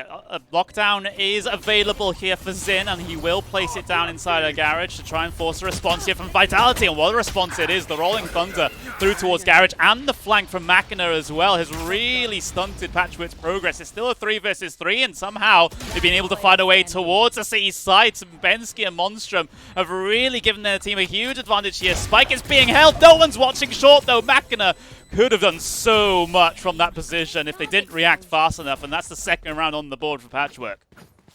Yeah, thank God Bensky was paying attention there. That was a bit of a brain check there, and brilliant of Patchwork to not lose out to it. Good stuff, and I'm really surprised. I thought that frag from Machina and the fact that they destroyed the lockdown was absolutely everything. I thought Vitality were going to win the round, but obviously Patchwork punishing the overextension, catching them off guard, and Machina only finds one where they really should have found two, and I think that was what the real problem was there. Patchwork strike back.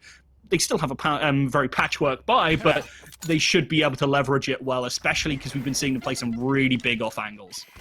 Yeah, that's really been the difference so far in this one. Just the changing up the positions sometimes. Some drivers just not, some players, excuse me, just not taking their angles and allowing a couple of these multi-frags to come through. But look at this, 3 C sites for Vitality to just dash out onto. So they'll get the spike in transition and take this into a post-plant situation. So Patchwork, 5 players on the retake, 5 versus 5 retake back with the off angle here on top of the boxes, but Hyper finds him with the Sheriff. A great opening here on towards this C site for the defensive side, but can they capitalize on this? The ultimates are coming through. Here comes Zender as well, trying to look around the edges of the boxes, but can only get one. This is a great effort from Patchwork on the weaker buy. They've even got a judge kill out there as well. But look at this, Brams hiding out in the short smoke here, trying to spam through. 2 versus 2 situation. They're going to tap the spike. They're going to hold the spike. Bensky's going to hold it. Oh, he gets the double kill at the end to seal the deal, and the defuse is his. Brilliant stuff by Patchwork. That looked a little bit shaky for a second there, but Vitality getting a little bit too cocky. Vac constantly getting themselves killed early on. Normally a big frag of the squad. Sure, they have gotten 6 frags, but they've died 5 times more than the rest of their team. And it really does show they've been dying too much in some of these rounds, and Patchwork have been taking that man advantage all the way to the bank. Bensky, in particular, popping off. Really impressed with this Brim so far. Yeah, he's been fantastic, just holding things down. You don't expect, really, your Brimstone to be the one that's fragging out, but he is, and putting in a massive innings for the Patchwork side at the moment to bring this map level 3-3. Vitality's map pick, of course. What's the option going to be here on this next round? Look at Patchwork, though. They've pushed 2 players up through A tunnels, and it looks like they're going to tease around the smoke as well. They might catch Machina off guard. They catch him with the Aldrone out. That's so important.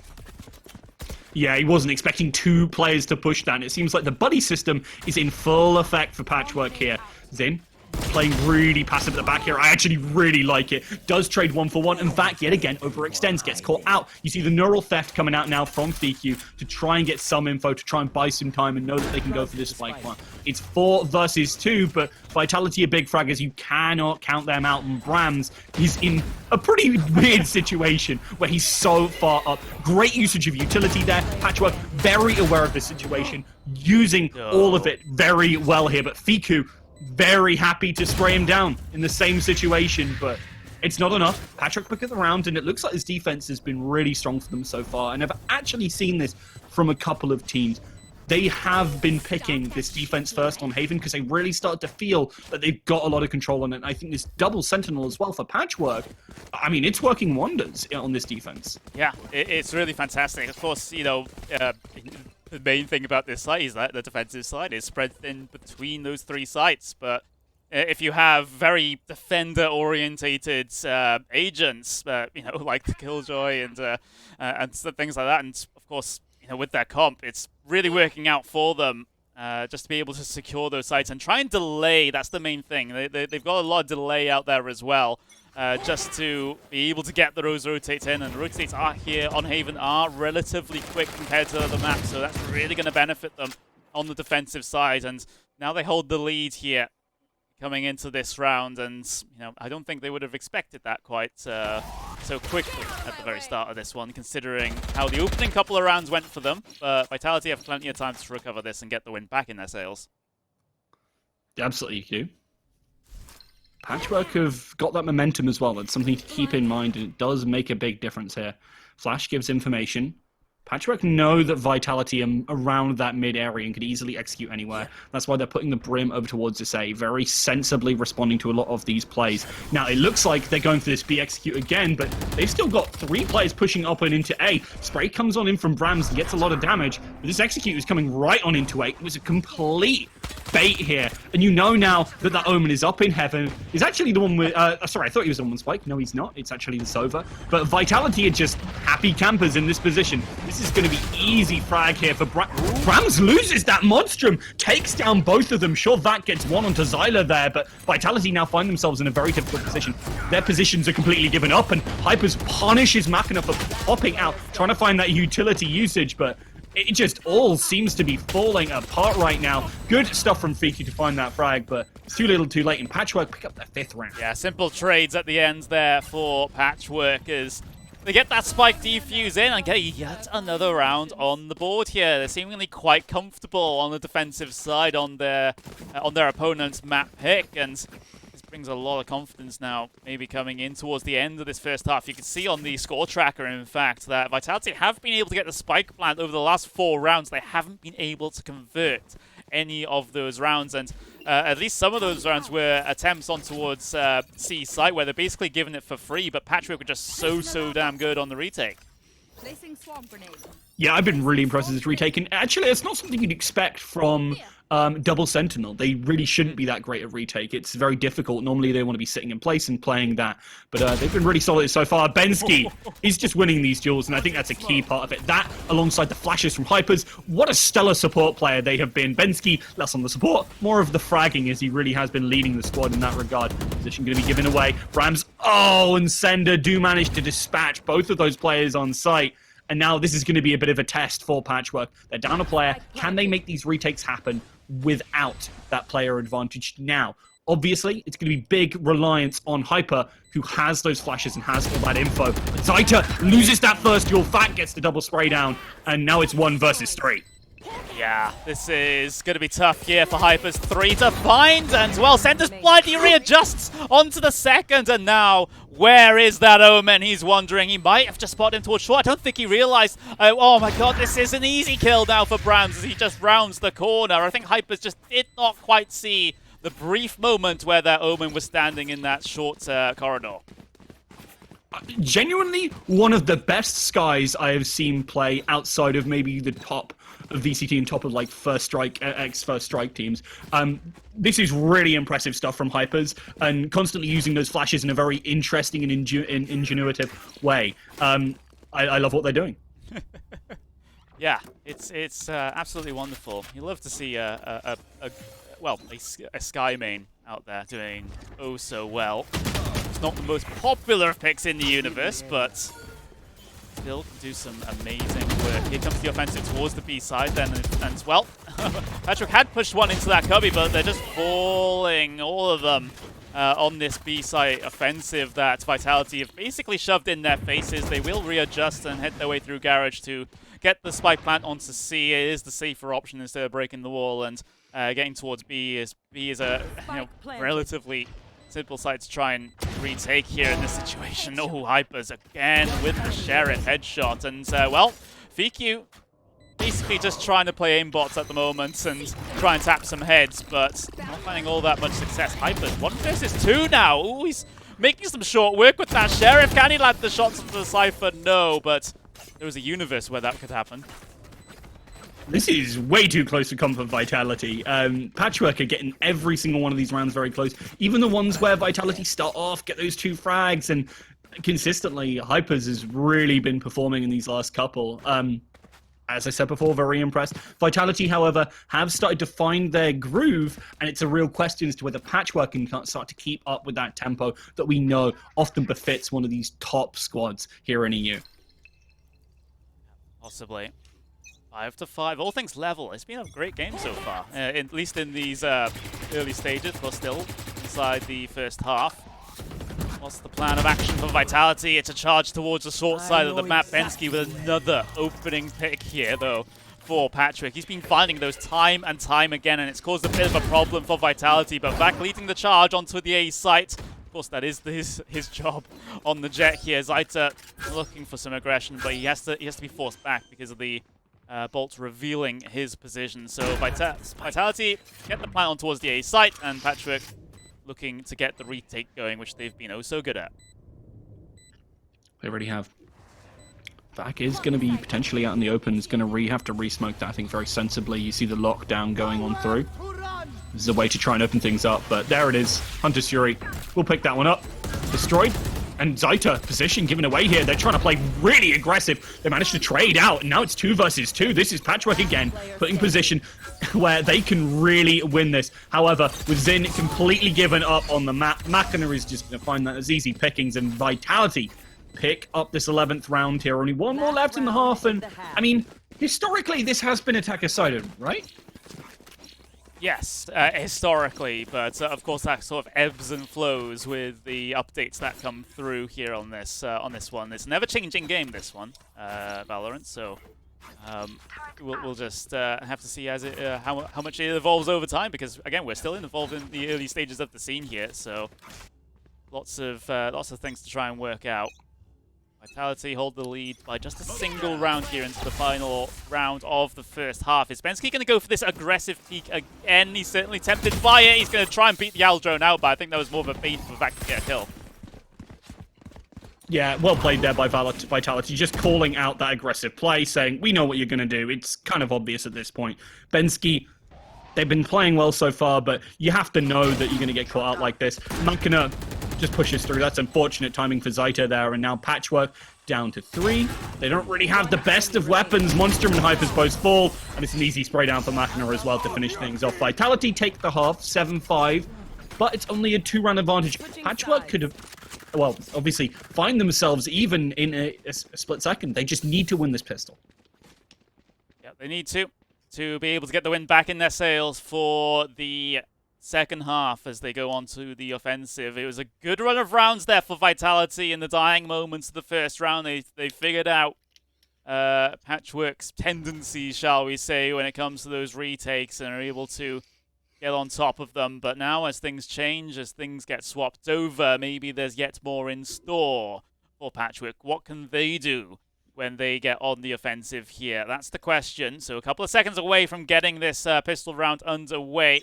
Of course, Bensky and Zaita, she's just foregoing the armoring completely. And in fact, the entirety of the Vitality team forgetting the shields and just going with these frenzies, for example, which has really paid dividends for Vac, at least on that opening kill. And that's the spike down as well, so it was a Hail Mary play for Batchwick to just try and yeet on towards the B bomb site, get that spike plant down, but it was just all uncoordinated, and Vac is just trying to farm up these kills. Look at the teasing on the edges of these smokes here, inside the smokes, around the smokes, it doesn't matter, because Vitality are finding all the frags here, and Hyper's the only one left alive, trying to find some heads inside the smoke, finds Vac, and well, it's just the spam comes through from those frenzies. That means he does not live too long here in this round as Vitality get that second pistol. Yeah, express delivery of the spike. That was a bit suspect, Monstrum. Don't know what that was about. But I appreciate they were trying to go for the B play, but you just can't separate yourselves like that. You know that Vitality are going to at least have one player there. You've got to be more careful. You also don't have the Sova to get you info beforehand. You have to be aware of your situation when you make these picks. And Patchwork, generally, when they've been playing around Hyper well, they've looked really solid because you've still got that information. But when you haven't, it's less fire and forget than the Sova often brings to the table. And I think Vitality, Patchwork are really feeling that in some of these rounds. Vac is now waiting in the wings. Won't be able to spot. Oh no, you push up. Zita finds an all-important frag there, meaning Vac doesn't deny that attempt at planting the spike. Zita will be able to get it down, but falls in response. Vitality leveraging those weapons that they have, and Brams is already on the flank, takes down Zin, and then there was one. Hypers is trying to get that kind of strafe around, but Zender was watching the flank, and Vitality pick up that second round to boot. Yeah, you're not going to fool Zender, especially if you're jumping around inside of that garage window. So another round to Vitality, and it was basically the same thing twice in a row there from Patchwork. They just tried to go on the full-on rush towards the B site, get the spike plant, and then pay for the post plants. But again, it just did not work out for them, and now they're going to be able to get rifles out into this one at least, and Vitality taking this as a little bit of a save round. A couple of players upgrading to the rifles. Even got Guardian out there with the Bulldog as well, so we'll have to see how that works out for them. Brams and Machina, not really performing compared to the rest of their team, but they don't really need to at the moment. We certainly know they have the capability to, and look at this push from Vac, though, all the way down through C, long, but not going to check the angle where Bensky resides, because he prepared himself well for that. Yeah, good stuff from Patchwork here. Fully aware of the situation. Hypers, I think very sensibly just backing off here. 3 players swarming on their position.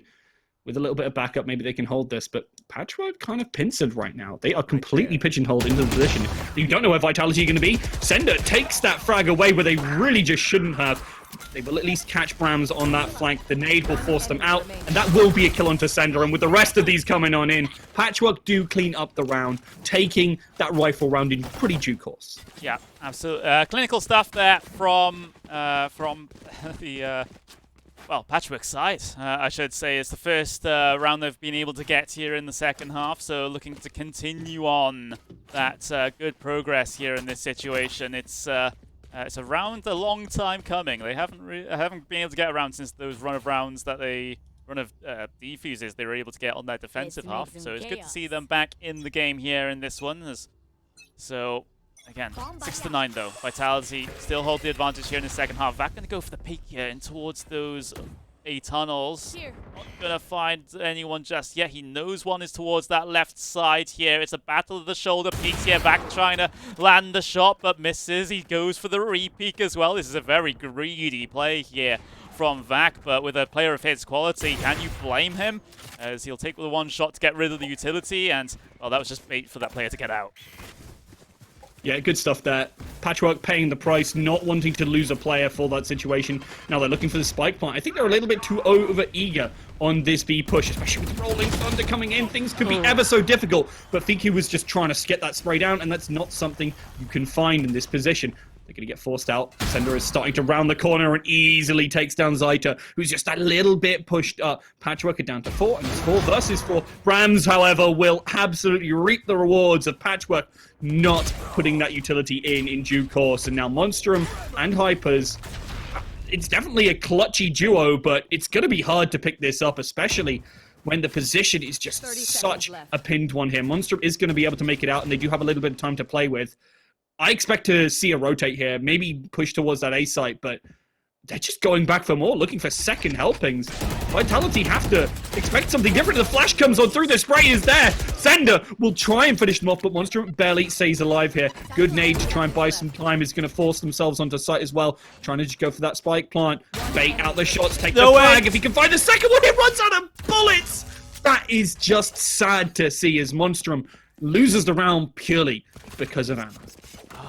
Ballsy play, though, there from Monstrum. There's the double spray down, which caused all the kerfuffle from Brams early on in the round. But what a ballsy play for Monstrum to actually go for that fake plant there. He knew time was low. He knew that potentially that both of those Vitality players would charge him. He was just hoping there was an easy lineup or spray transfer, and he almost got the latter. It was so close, but the ammo denies, and Vitality get another round on the board here. They're up to double digits, just 3 away from the win here in this first map. But it's been a joy of a first map to cast, that's for certain. But Patchwick, they're not going to say they're out of this just yet. They still got openings to come, I suspect. And Vac, is going to get stunned up by that Sky utility. Able to go for the repeat, misses the shot. Repeats again, lands it this time. There goes Hypers. Vac is so darn greedy, but gets away with it here, and Vitality now find themselves in a world of good. That res could be big. Unfortunately, I do think they're going to get caught out there. Machina very happy to punish that ultimate there. And this is a real problem for Patrick now. They don't have the flashes, and things like this are going to happen. Fiku is going to be able to get that spray down, and Patrick have no way to effectively deal with it. They can get frags here and there, but Zaito 1 versus 4, they do have to spike at the very least, and they're going to be able to slip on into that smoke.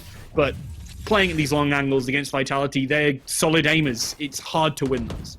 Yeah, very difficult. You do not want to be taking those sorts of heads-up duels against some of the Vitality players, otherwise they will just, well, to put it simply, rip your head off, and especially when it comes to Vac, just playing so aggressively in those lower A tunnels. It's a, well, joy to see, and he simply isn't being punished right now, even though he did get stunned up by the Sky utility being thrown down his way. There was no response or no capitalization from Patrick on that to try and peek him and try and take him out early, and he's allowed those repeats. You know, you can. The only reason why that's happening is because he's not being punished. Good nade that, buys some time. Flash goes on in, Machina manages to dodge into the smoke there, and now this is just a kill room for Vitality. They take him down, and a flawless round of the Patchwork here as it's match point. I really love what Vitality have been doing, playing around this utility well, and I think that's one of the big kind of things that separates these lower-ended teams and the very top teams. I think how you play around utility, around your team's utility, but also more effectively around your opponents. Notice that Vitality often don't get caught by flashes in the same way that they flick away from them. And this is something Vitality are particularly good at, but a lot of these top teams are able to leverage. And it means that Patchwork, they're playing pretty solidly. A lot of the strats that they're doing make sense, they work. But with these small gaps, small misplacements, Vitality is just going to reap the rewards of all these mistakes. It's as simple as that. With the deep camera gets taken out with absolutely no notice whatsoever. Patchwork slowly but steadily heading their way through towards the long side of A here. BQ lying in wait here with his teammates, and Sendor, well, the Brimstone ultimate towards the center of site forces BQ back, and there's the entry for Patrick, but they need so much more here. They're in the progress of getting the spike plant down. Fiku waiting for the help to come his way, but that's a fantastic Molotov at the feet of Fiku. Forces him out, but Hyper's certainly not well aware of it. And now Fiku looking for more, trying to tease his way around the central box. Vac has his knives out, and, well, the kill stolen away from him, all things considered. It's Zin versus 2 here in this one. He has 2 nanoswarm grenades to throw out to try and get this round in his favor when it comes to the defuse. There's the detain though, so it just buys him a little bit more time. Vac will get on the defuse. Is the cover there? Is the nanoswarm going to be enough to force him off? Yes, it is. So it's half defuse though, and here comes the peek from Vac with the frenzy as well. Fantastic stuff, despite the weaker weaponry, and that's Vitality winning their first map of this best of 3. Yeah, well played by Vitality to be able to pick that one up, and unfortunate stuff for Patchwork dropping this map 1. They are in for a world of hurt if they make it a split, but they've still got the big question of can they make it that far? This is a very strong squad in Vitality and Patchwork. Well, it still remains to be seen if they are up to the task of taking them down. I'm interested to see, well, exactly how this team is going to play out on these further maps. For example, on Bind, which is going to be our next map, where Vitality will obviously be playing defensive first, and how Split plays out as well. I think with Vitality having side selection on these next two maps, things could get pretty ugly. Patchwork are going to have to leverage a lot of that utility play that we're seeing, have the fragging continue to come out from their Brimstone, and maybe this time rein in that aggression just that tiny bit, because sometimes we did see them overextend and get promptly punished by Vitality.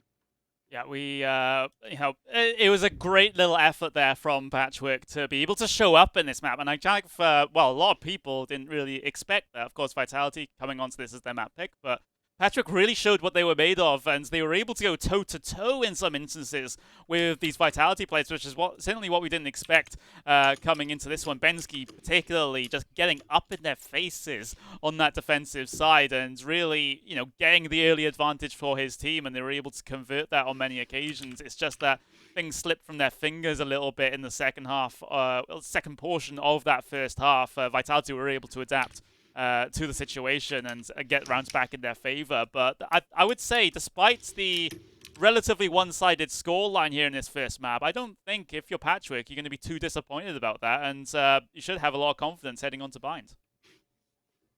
Absolutely. It'll be super interesting to see how Bind goes on. That is their map pick, and I think even though it's 13-6, some very solid stuff. So whether they can leverage on that or not is obviously that key part, but, well, only time will tell, and unfortunately, we do have a 5-minute break. It breaks my heart to say that, but we will be going to a short pause while we get ready and get set up for that next match.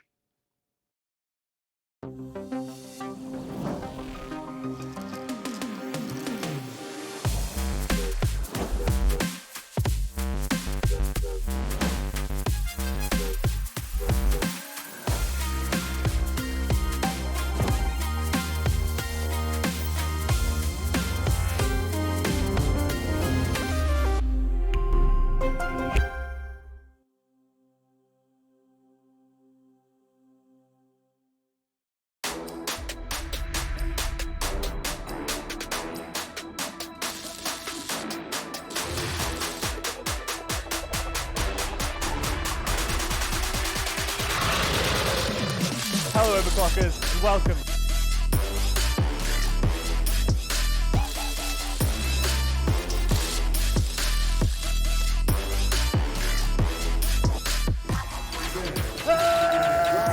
Oh, screw this. Where's A-Tuck when you need him?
Hello, Overclockers, and welcome.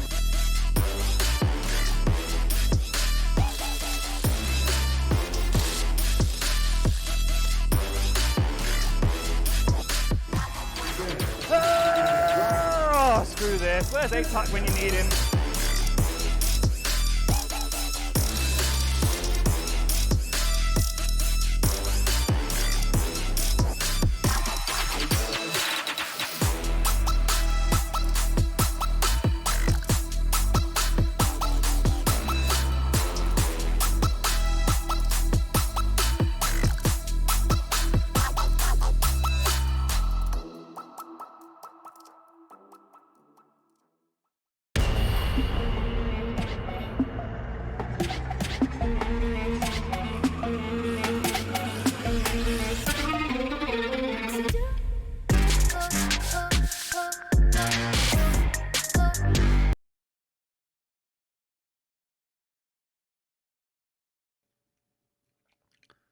Hello everyone and welcome back to the upper bracket playoffs of Intel Epic32 Valorant, brought to you by Overclockers, Epic.LAN, Intel, and Logitech G. I am Rook and I'm joined by Raptoros, and in Game 1 it was a 13-6 win for Vitality over Patchwork. But there were signs of life for Patchwork. They looked strong in a couple of those rounds, and now they're moving over to their map pick over on Bind. Yeah, well, apart from the scoreline, I felt that it was a positive map for Patchwork, despite the 13-6. So that should mean that they're feeling a little bit more comfortable now coming on to Bind, because, if that first map went another way, with Vitality just completely steamrolling through and just stomping them, then they could, just feel that there's no chance for them to be able to make anything out of this series. But because they had those good couple of rounds, and even the rounds that they lost, they made very, very close, it should mean that they actually have a little bit of hope now coming into Bind, and, well, a little bit of hope at least to try and take it to a third map. Whether or not they'll win the series is still a very, very big question that we've yet to answer. And, of course, I feel still Vitality will have the stamina to be able to get themselves across the line in that instance. But things can very much change here on Bind. But, given this set of circumstances, Vitality should be able to close this out 2-0, but again, I've set the stage for you now. There are universes where Patchwork can bring this to a third map. Yeah, I mean, the stamina, Vitality certainly have it. They've played best of threes, best of fives, you name it. They know what they're doing here, either on this squad or on others. These are some pretty experienced players, and the home stretch, I do think Split is particularly favoured them. This will be hard for Patchwork, but I think Bind is pretty doable. I think they're a particularly strong team over here on Bind. It's one of the maps that they like to play. Obviously, it's not the Ascent, which I think is their strongest map, and I think statistics also back that up, but it's still been somewhere they've done a lot of great things on. I've been very impressed with the performances that they've had. They've been willing to try new things, and speaking of new things, I kind of want to look at those agents very quickly, because we saw that Sky was so impactful for Patchwork in that previous map. I'm messing up all my words today, but Hypers was absolutely fantastic, not only on the fragging, but providing utility to basically everyone. I'm just genuinely blown away by them. Now, I do expect them to probably run this again, and we've seen it locked in. I forgot to look at the screen, and my entire big reveal is already out the window. I was going to say that we could see Bensky playing this Viper. It's something they've historically done on Bind, especially when they play Sky. They play Viper on here, and apparently Bensky is absolutely lit on this Viper, so very excited to see that. Whereas we look over to Vitality, they've got the boring old same old. That being said, no Jet, no one really with individual flashes. Instead, putting Vac on that raise, saying maybe, hey, Vac, Raze is better here. You inted a little bit in some of those rounds where you were playing the Jet. You're on Raze duty. Yeah, I don't know if inted would be the term I would use in that situation, but I think well, I'm bold. You know what? That man was in places he darn well shouldn't have been. He should not have been there, got caught out, and a lot of those rounds where Patchwork had that first flag advantage were because Vac was in places they shouldn't be. Okay, you rest your case now, I suppose. I do. I'll let the chat decide your fate in that situation. We've got a lot of Vitality fans in here, so yeah, good luck with that one. But 10 seconds left remaining before we get into our first pistol round of this second map. Of course, Vitality starting off on the defense here on this one, as they got the side pick, and Patchwork on the offense on their own map pick. So, of course, you've already highlighted him, Bensky on the Viper. Well, we saw a couple of special moments for him on the last map on the Brimstone, but as the super special snake comes out, let's see if he's able to repeat that sort of performance. But Patchwork have already gone down a man down early here, as they will continue to try and knock on the door of this B side. Yeah, Machina does go down as Monstrum just pushes on through, gets aggressive, and takes him on down. Good stuff for Patchwork here, making that man advantage. Well, now man advantage here for them. Brams is going to get forced back, and now Vitality waiting for that chance to make the retake. The nade forces them out. Yeah, it's an easy click coming through from Vac, getting the flank off, finding those frags, and this is something that has always been fantastic at. Great aimer, and when they can leverage it, oftentimes they just win the round off the back of the strength of this squad. Pushes on through, does take a lot of damage, but isn't quite able to finish off Monstrum here. However, with Sender trying to get that defuse, Monstrum takes down another. That utility coming in clutch here. Sender now looking to try and stick it not a lot of time, but he's going down to his own.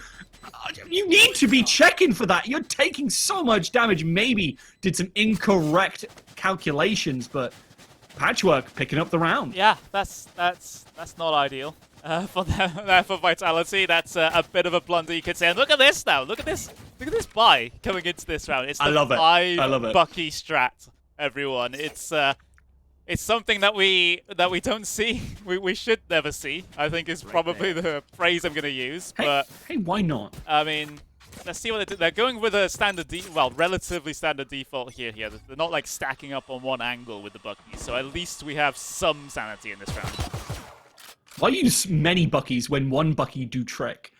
You don't need to stack them up. They one-shot players if they're playing the right angle. So I think if you're stacking them, maybe two in the same position isn't too bad.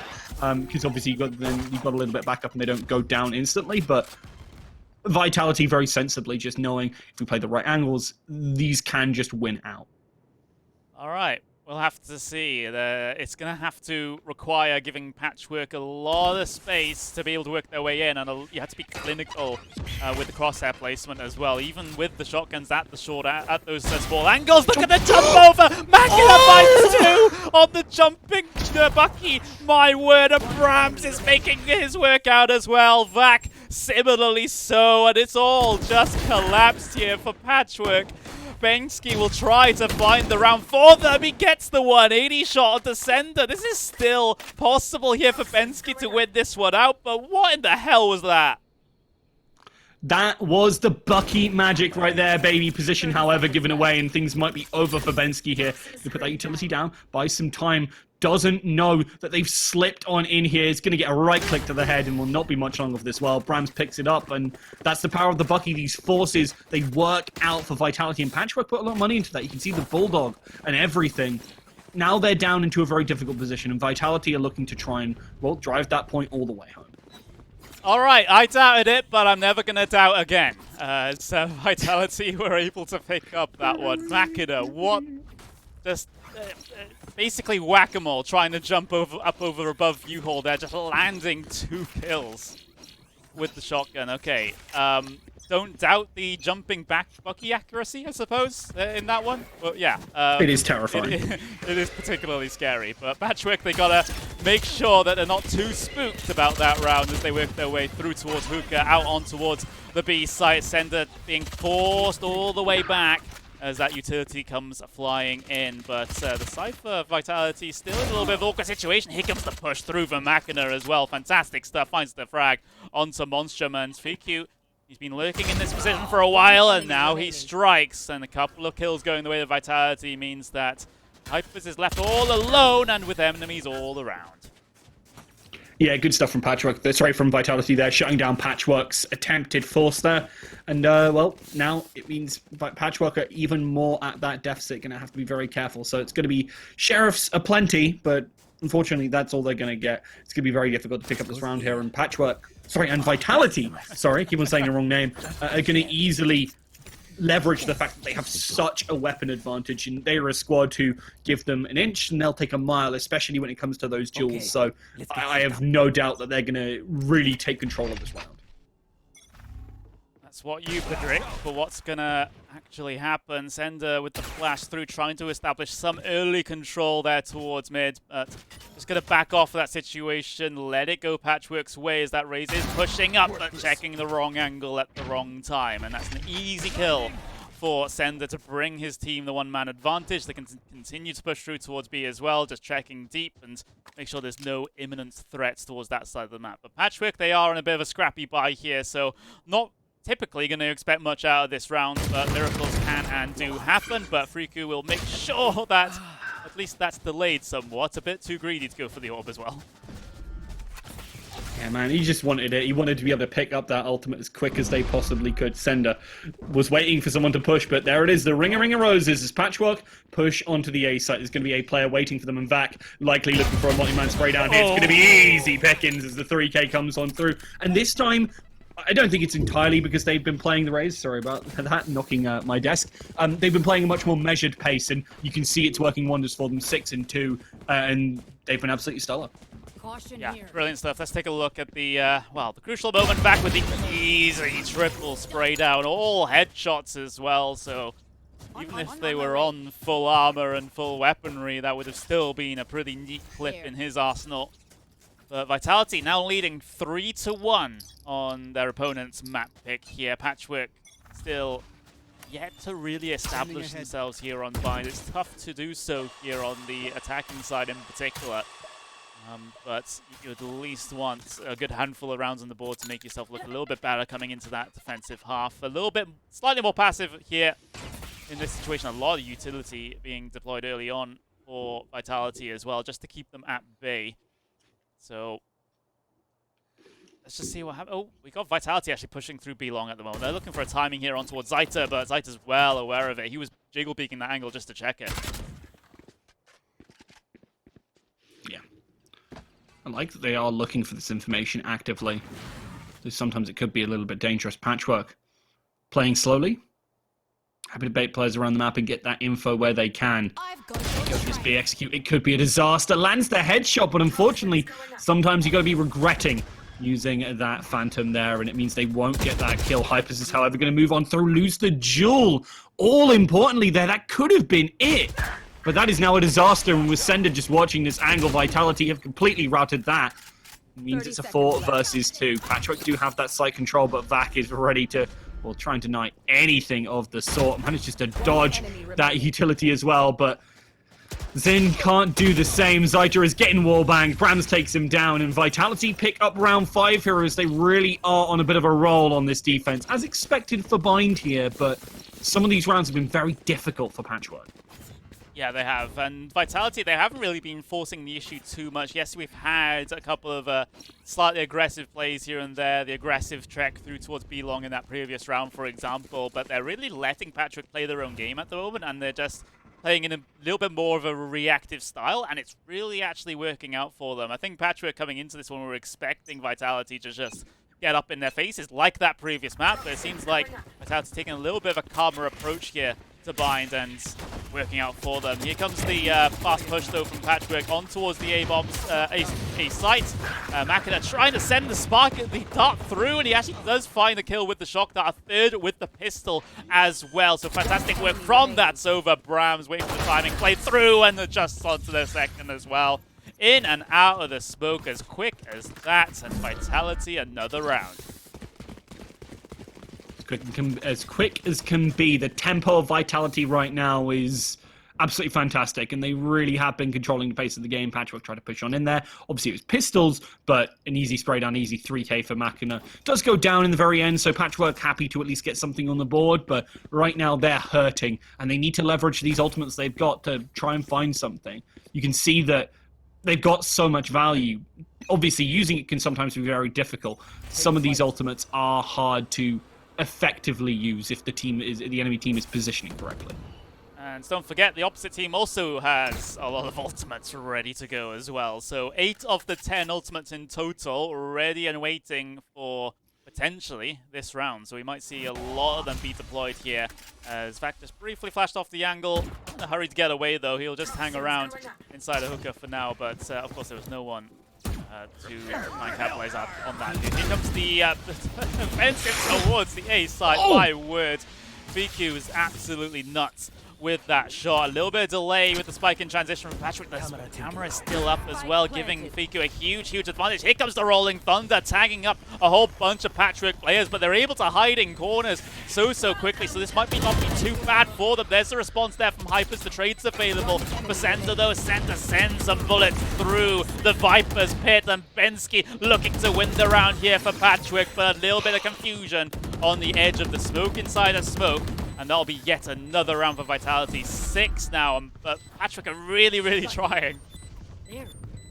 There really are. That was actually a really solid start to the round. The issue is that, as you said, Vitality have those ultimates too. They leveraged it well, pushed on through. Even though they didn't find anything off of it, they forced Patchwork into some really unfavorable positions, and then they played the body system. Vitality refragged in a lot of good positions, especially while pushing into U-Hauls, and controlled, again, the pace of the round. Patchwork can't seem to really dictate a lot of the fights. They got that spike down, but Vitality backed off. They didn't want to try and play for that. They knew that they didn't have to contest it and maybe lose a player randomly.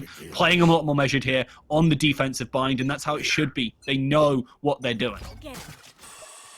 Yes, they absolutely do, it seems. We've seen a couple of insane rounds already. There's potential for that later on as well, which is a scary prospect, perhaps, for Patchwork if the Vitality players are continuing to pop off. Vac taking up the heads-up duel with the opposite raise and completely puts down Monstrom there. They haven't really made all that much progress in recent rounds towards that hookah side of Patchwork, and, well, when they have, Vac has been there pretty strong to try and hold it, at least taking 1 or 2 frags with him. So, yeah, it seems like either site is pretty impenetrable right now for Patchwork. Oh, Hyper's testing out tested on the shot, sends out the flash, can't do anything with it as Patchwork is slowly but steadily walking their way towards the lamps. They've been able to get a handful of players inside of that position under the cover of the Viper's wall. Let's see if they're able to leverage this position. Brams up on the angle, all exposed, but takes one before he goes down. Brams, another one, actually stays alive in that situation, and Sender with the quick double to finish off the round. And again, it continues to be this trend that we've seen where Vitality are just happy to let Patchwork at least get a little bit of a foothold towards the site. They know they can deal with it when it comes to that actual final push to try and get the spike planted. Yeah, really well played by Vitality, and in particular Brams with that patience up on the high angle, not feeling worried that they're going to get beaten out or flanked or caught off guard in some way. Very heads-up gameplay, not getting flashed both times, not giving away that they're kind of there. And Patchwork just did not know what to deal with it, even with some cheeky Viper strats. It wasn't enough to be able to pick up that win. Position now given away. You could see the aggression. Hypers was ready for that one, and for that one too, as Vitality, well, they seem full of life, but now they're striking on back, trying to get that advantage in at least some manageable manner. However, Vitality find themselves down to 2. Spike will go down, and now Patchwork are happy to play for the rest of this round. They are absolutely rolling in it, and maybe towards the end of this half, they can start to put some on the board. It was just Sheriffs coming into this round, and now they've picked up a couple of rifles. They have the 2-man advantage as well, so Patchwork are going to be potentially picking up the round they had no business winning, but it's made it a little bit more difficult thanks to that kill.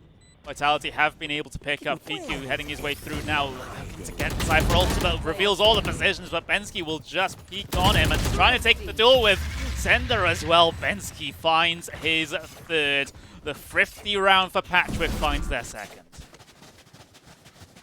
Yeah, good stuff there from Patchwork to be able to pick that one up. And again, it's off the back of some brilliant Sheriff play. Just ready for it, making the call-outs. And, well, Vitality caught hook, line, and sinker. Should not be pushing when your position is given away by that arrow. You know if there's any kind of weapon there, you're getting caught off guard. Maybe they were expecting classics. I could see that, but I like that Patchwork are at least trying to put some threat on the board pretty much every single round.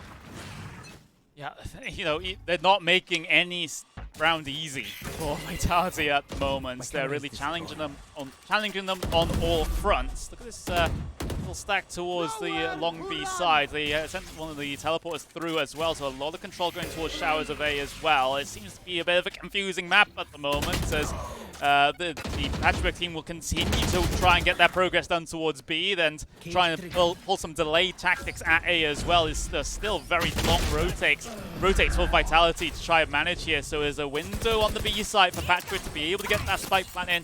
Vac has the showstopper deployed. He has a blast pack to get out there. Are there any targets for that big old rocket launcher? It doesn't look like there are. He's just going to have to fire it off because Patchwork have completely backed off of B. They're going to re-aggress towards A. Yeah, they find that frag, and well, you thought it was A. Oh, you thought! Ringer roses. Incorrect entirely. However, Vac gets that frag onto Hypers and might just beat the rest of the squad here. Utility to try and deny them as they push on in. But the pincer is here. Vitality can play this well as a duo. They coordinate effectively. This could be their round, but Patchwork right now have Spike down in a much more comfortable position. Utility doesn't give away their position now. He's pushed up, takes him down. That is just a mistake from Zaita there. Expecting him to play that slower way. There's the rocket, and Vac very sensibly backs up. A lot of space being bought by the rocket fuse here. The rocket comes on in, takes down Machina, and with so little health, Vac has to be careful as can be right now. Monstrum is waiting all the time, wants to hit that final shot, needs to just finish them off, knows that they got to stick to Spike in some way, shape, or form. And, well, when Vitality try to do it, it's the round for Patchwork, but there's only 2 left in the half. If they can bring this back to 5-7, this would be such a good position for them. What a confusing round here, and this was the very end of it. Monstrum, great showstopper onto Machina, and of course his opposite Raze is oh so low HP as well, and Vac can't really do all that much about this. He would have to require one of his nutty shots to try and win this round, but it simply wasn't to be. Monstrum's obviously very happy about that, but I want to go back to earlier on in that round, because, by the way, that was, I think, the what we call the bind special here, with the multiple use of the teleporters to try and fake towards one side and then the other. You got to be oh so careful if you do that. Sometimes you just get caught on the rotates every single time, but Patchwork managed to get out of it scot-free and even found themselves around at the very end of it. Somewhere at the end of the rainbow, there will be that, well, easy round for them. So now, ultimate advantage to Vitality, rifles as well in hand. Patchwork are up against some rounds that could be very difficult themselves. If they can find this first frag, obviously they can leverage off of it, but you can see that a lot of that info is getting really taken away from them, and they can't effectively push on in. The clock is ticking down, and the defenders always have that time advantage. That does seem to be the case. They put the Viper's wall down as Patchwork to try and secure progress, at least towards the site here, but they're all just being cut down. Bensky's at least able to send in some form of response to Shock Dart, almost tagging up a good couple of players, but Patchwork have been cut down. Monstrum still in this 1 versus 2 though, so round still in the realms of possibility here as he uses flashback to try and peek out. He doesn't have the spike in his hands, he can go back and recover that though. Did he can. I think TP wouldn't be a bad idea here. In fact, he goes straight for it. We'll have that advantage in terms of positioning, but obviously, down players. They're going to get the timing of Monstrums to push on through here. Spike is actually going to look to play Hooker. It's going to get flanked from heaven, and sorry, not from heaven, from Hooker, which makes things ever so difficult. Position also given away by that Spike Cam Dart. Tries to play them around each other, but unfortunately with the double peak, Vitality pick up the round. A Patchwork are now down 5. If they pick this up, it will only be a 4-round deficit, but still, the difference in just this one round is the absolute world. Last round before it really is, and well, no play towards B very early on there for Patchwork, so weren't able to reveal or get rid of any of that Cypher utility, so he was just there waiting patiently, deployed the cage towards Hooker, still had the camera up as well, which caused Monstrum a massive problem, you know, caught in 2 minds about whether to pull out the dart or not. You know, it is still possible to win rounds like that with still the dart pinging out your position, but it's a very difficult thing to do, and sometimes when you're caught in 2 minds about that, you do neither and then just get caught out. Caution here. Yeah, sometimes doing something, even if it's the wrong thing, is absolutely the right call, because otherwise you're never going to win if you make no decision at all. So I like that we've been seeing Vitality be a lot more decisive than Patchwork, and I think that is one of the big key parts. That and the way they've been taking a lot of these fights. Bensky falls right at the start of that Viper's pit, and everything goes to complete shambles for Patchwork here. The rocket comes on through back, finds another 2, finishes it with a 4K, and that was a fantastic half for Vitality here.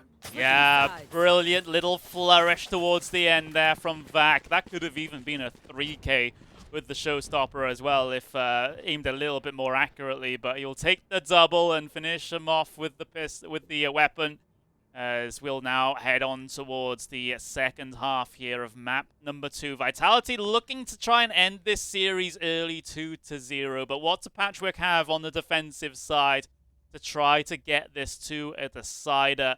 They've had some promising moments, they've had amazing individual plays sometimes as well, but it all needs to come together here in the second half for them to have a chance at taking this to 3. So, couple of seconds away now, Vitality on the attack. And, well, lined up for an A play, at least initially, but they still have options. They do. Wall invested to try and cut up that site and also pick up that orb early. Patchwork realizing they're going to need everything in their disposal to be able to pick up this win as Vac packs on forwards and now putting that pressure onto Zaita. Zaita doesn't take any damage and also, oh, I was going to say they weren't giving away. Bensky hits 2 important frags here, but Vac is already hounding the back part of this site. However, Bensky goes to absolute town and now it's only Vac. He's not going to be able to find much at all. And Patchwork pick up a really strong second pistol.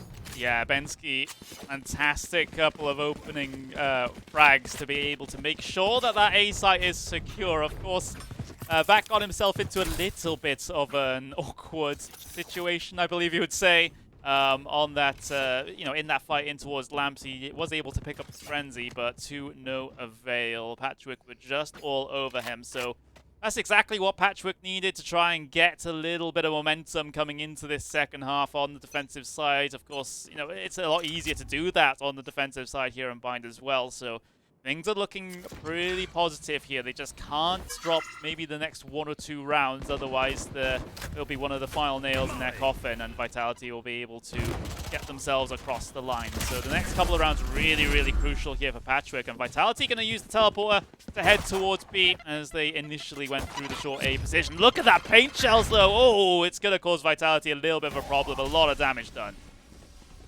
Monstrum tries to turn away, but unfortunately doesn't quite get that timing right, and Patchwork are going to have to beat a bit of a retreat here. Hypers doesn't spot anyone out. They come around the corner, and it's pull with the backup of Monstrum. That's an easy clear out, and now it's 2 players remaining. Patchwork have a massive advantage here. However, Vitality looking for these frags. If they can get 1, maybe 2 more, they can potentially bring this back, but it's so little health. They're happy with the spike plant. They're happy with the frag. That's a good bit of money in their pocket. Yep, it is, especially good considering the weaker weaponry heading into this round. It's another round on the board, though, for Patchwork as they slowly but steadily work on that deficit. They've got it down to 4 rounds now between themselves and Vitality. But here comes another crucial round, though, because Vitality are going to have the rifles coming up into this one, and Patchwork not so much. And, well, if they can capitalize on this one for sure, then we can say for certain that they are back in the game. But if they drop this one, then it gets a little closer. I wouldn't count them completely out, but Vitality would love to get to double digits, at least this early on in the second half. Oh, they really would. Vitality know that they only need 1 string of rounds to be able to pick this one up at all, and they are absolutely feeling it. You can see that Vac is absolutely popping off right now. Brilliant stuff. Fixed nearly all of the issues I was asking for in that first map. So I'm really impressed by them right now. They've stepped up and into more of the role that I would expect of this player when I've seen Vitality before. Really has been a driving force for the squad. Yeah, and for some teams, you really need to have that sort of individuals to be able to basically pull the team along with them. Of course, it is very much a team effort. At the end of the day, it's a 5 versus 5 competitive shooter. It's always going to be a team game. But if you have those individuals that not only put up the frags, but also just kind of bring up the confidence of the rest of the team as well, then that is such a useful asset to have. And it's certainly what Vac is able to do right now on Vitality. Like you mentioned, 19-9 at the moment is his scoreline. So fantastic effort from from Vac there. We'll have a little bit of a brief pause before we get back going here, but it looks like that timer is ticking down once again. And, well, it's going to be at least a slightly more difficult round here for Patchwork due to their weaker weaponry, but they've currently got 2 playing relatively close up on towards that A short side, and the fact they're going to get slightly aggressive with it as well, sending that utility in towards the A showers as well. They've been able to get the Bensky as the Viper into the short cubby. So at least slight bits of control here going the way of Patchwork, and that more than offsets their weapons disadvantage. Really does. They are piling on in here. FQ very sensibly deciding that their team should go towards this B site. They don't have a lot of control over to A. It's a lot of question marks. So I love that they're doing this here. Monstrum playing a bit of an off angle. This is not normally something you see for these cheeky holds, but I love the positioning here. Finds that spike, will throw down the utility to try and deny that. However, playing packs of their own makes things very difficult here. Flash is going to come on through with that concussion. I'm going to buy even more time. The push is coming on through. They've come through the teleporter. There are the spray downs, and oh, it is an absolute rout. The spike goes down, and now Fiku is completely separated from that spike from the rest of the map control, and well, obviously their players by the rest of their team by, well, the final boundary of absolutely it. Yeah, Fiku 1 versus 5 here, and it's not gonna happen because they're all crowded around the spike. So it would be the most nutty round possible if he was able to win this one. So he's gonna back out of this. He's gonna save that Vandal into the next round. But what a great job there from Patchwork, sitting at that off angle. With the raise inside of hookah, Vitality just completely not expecting it, and if required, there was the sort of bait and switch situation they had in hookah as well, where the second player could have swung if the raise went down. So in the end, that wasn't really required, but fantastic stuff there from Patchwork on the weaker guns. Remember, they still had Stingers, they also had a Bulldog out there as well, able to convert, and now they can get the rifles for themselves. Meanwhile, Vitality are wondering, you know, what happened to all my money? Yeah, they're in a very difficult position economically right now, but they still have that 3-round buffer. They can afford to give up a couple of these rounds to get things back in the bank, and I think next round they should be able to put up something, at least from what it looks like.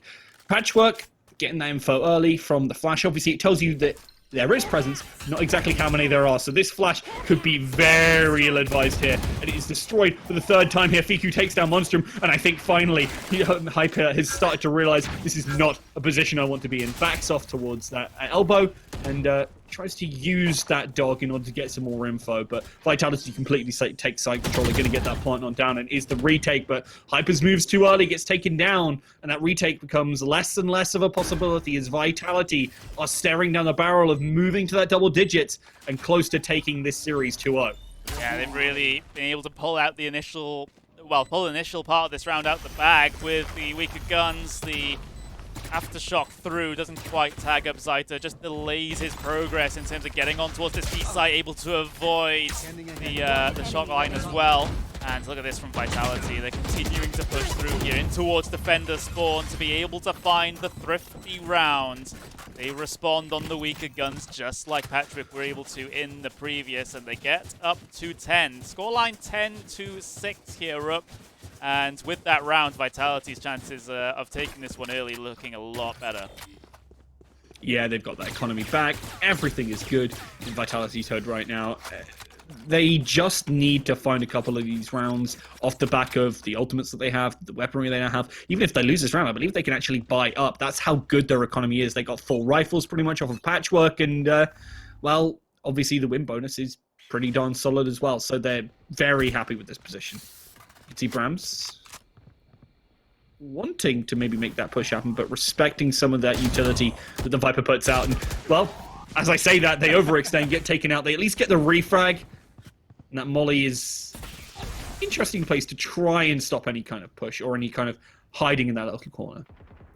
Yeah, I mean, it's just there to delay, but, you know, how worthwhile are the delay tactics when it comes to this early part of the round? It puts one of the Sky Smokes down as well. Sender will try to tease with this one to see if anyone gets aggressive with it, but it doesn't look like that's going to come through for Patrick, but he's just going to peek out himself anyway towards that A site and just find the kill. Vac similarly so for him. There's the response from Monstrum. The Rolling Thunder doesn't tag up Zaita, so he's ready and waiting for that push through. Readjusts onto Fiku as well, and this round for Patchwork seems like it's looking a little bit better. It's just Machina left with a spike in his hands. He's going to run through the teleporter and head towards that B site. So spike plant at least here for Machina, and he has a Hunter's Fury as well, but the Showstopper is available for Monstrum on Patchwork. Oh, that recon gives so much info away here. You can see them push on through, Showstopper even being used here. I think it's a bit of an overextension, but I think Patchwork very sensibly just trying to play for that win there. Get something here, needs to get the double spray! A little too close for comfort there for Patchwork, but they do pick up the round. Monstrum just barely able to survive that one. One more shot, and that could have been curtains. That would have been a disaster for Patchwork, because Vitality would have really just taken them to town. Here we go, Machina getting the wide swing onto the spike diffuser, and Monstrum bailing his teammate out of that situation. If he went down as well, then that would have been a bit of a blunder there for Patchwork, but they're able to convert the round. And maybe there's some slight worry in amongst the multitudes of French Vitality fans in chat. The only French I know is Je m'appelle Raptros and Sava. Sava BM Mercy and Vitality, even though you were kind of saying that there's that worry, they are still 3 rounds up. They have a lot, and they've still got split as well. If you're a Vitality fan, I wouldn't even be worried as you see them pick up that first frag. Bensky does manage to find something in response for their life in that ultimate, but Patchwork are going to have to hightail it over here. They've got 2 players here already, very aware that they need to play to try and deny these pushes, because the retake is going to be very, very difficult. This A site can sometimes be nigh upon impossible. There's a player over towards that bathroom. Still not rotated, has Hyper here, interestingly. Zita's going to be able to deny that plant. Information given away. That's an easy frag for Zita there. Patchwork have brought it back to 3 versus 3. They're just playing for time. The rotates come on in, and very sensibly, look who's waiting in the wings. Hyper knows exactly what's going to be going on here. That's an easy spray down. Double. Looking for the triple here. Does get it. And that's Patchwork picking up the round as they call out Vitality. Know exactly how they're going to play that. And with some brilliant bathroom stuff, Vitality aren't going to be able to pick up that round at all. Great patience here for Hyper, just getting up under the hookah window and spraying down all of these players. Fantastic 3K for the Sky. And Patchwork are able to get another round on the board. They're having the lion's share of the rounds here on the defensive side. Just one being able to be picked up by Vitality, and Patchwork have been able to reduce the deficit to just 2 rounds here. They are on a roll, but Vitality, they're such a good team. This is why they're inside the top 20 when it comes to the Spike rankings for Europe. They certainly know how to win games from here. It's just the execution. Thank you. Looking for that frag. We know these sheriffs can be ever so terrifying. You got to be careful, but that frag first comes on the B site, and already Brams is right upon it. Vitality, like hungry wolves, pounce upon the opportunity, and site control is already theirs. Hyper's ready. It's already blown all those flashes and gets caught off guard as they try and push on through. Vitality punish Patchwork for prematurely pushing here, and now with this elbow control, Machina should be able to shut down any sort of pushes. Patchwork are going to really struggle to push on in here unless they win these raw peaks, and even then Feku is ready to back up. They're playing around each other well, and Sin is basically just waiting for the back of their team, and even that, I don't think that's going to be anywhere near enough. The smokes are going to start to come on in, the flashes, the positions are given away, they know exactly where they are, and they can't even take out Vak, who's wide out in the open. With the smoke landing, Vitality are taking themselves to 11 here. Bensky maybe looking for some exit frags here, managing to barely dodge these shots, but probably needs to just get the heck out of there, honestly. Yeah, here he comes then. He's going to try and do some economic damage to Vitality. And oh, he'll lose his rifle in the process, though, due to the explosion of the spike. But I'm not sure if that is exactly worthwhile. We'll have to see what the economic situation is for Patchwork heading into this round. They are still comfortable enough to buy up full rifles, full abilities, perhaps. Maybe Bensky's just going to have to deal with the light shields in this situation. But would have really been helpful to have that rifle. But of course, in Valorant, you're more punished than rewarded for saving guns in a lot of cases. So you can understand why he decided to go for the economic damage instead. There.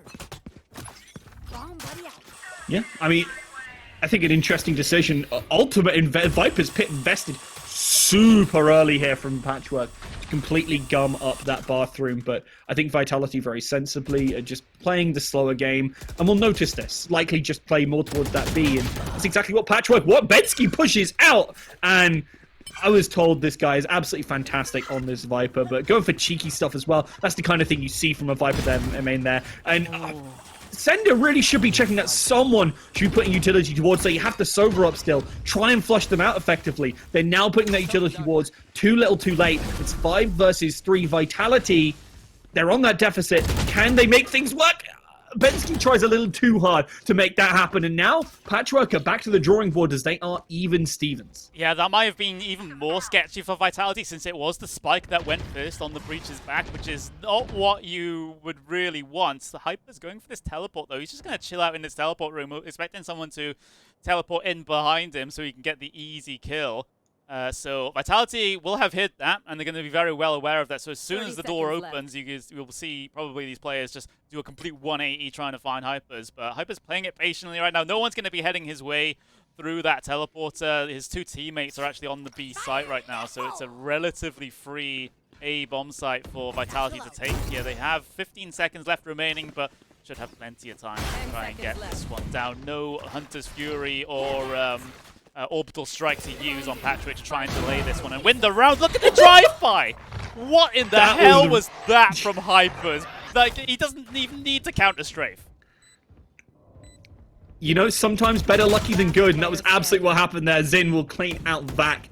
It's just a Brams. Patchwork off the back of that might just be easily able to close this round out. Brams can't even hit that shot. Hypers finds their second, and Patchwork move to 9. They're only 2 behind. They really want to take this prime map. They want to go to that third game in the series and prove that they are a team who can contest this top echelon of Valorant squads in Europe. I gotta say, one comment about that Hypers kill. I thought running accuracy was nerfed. Obviously not on Hyper's client, I suppose.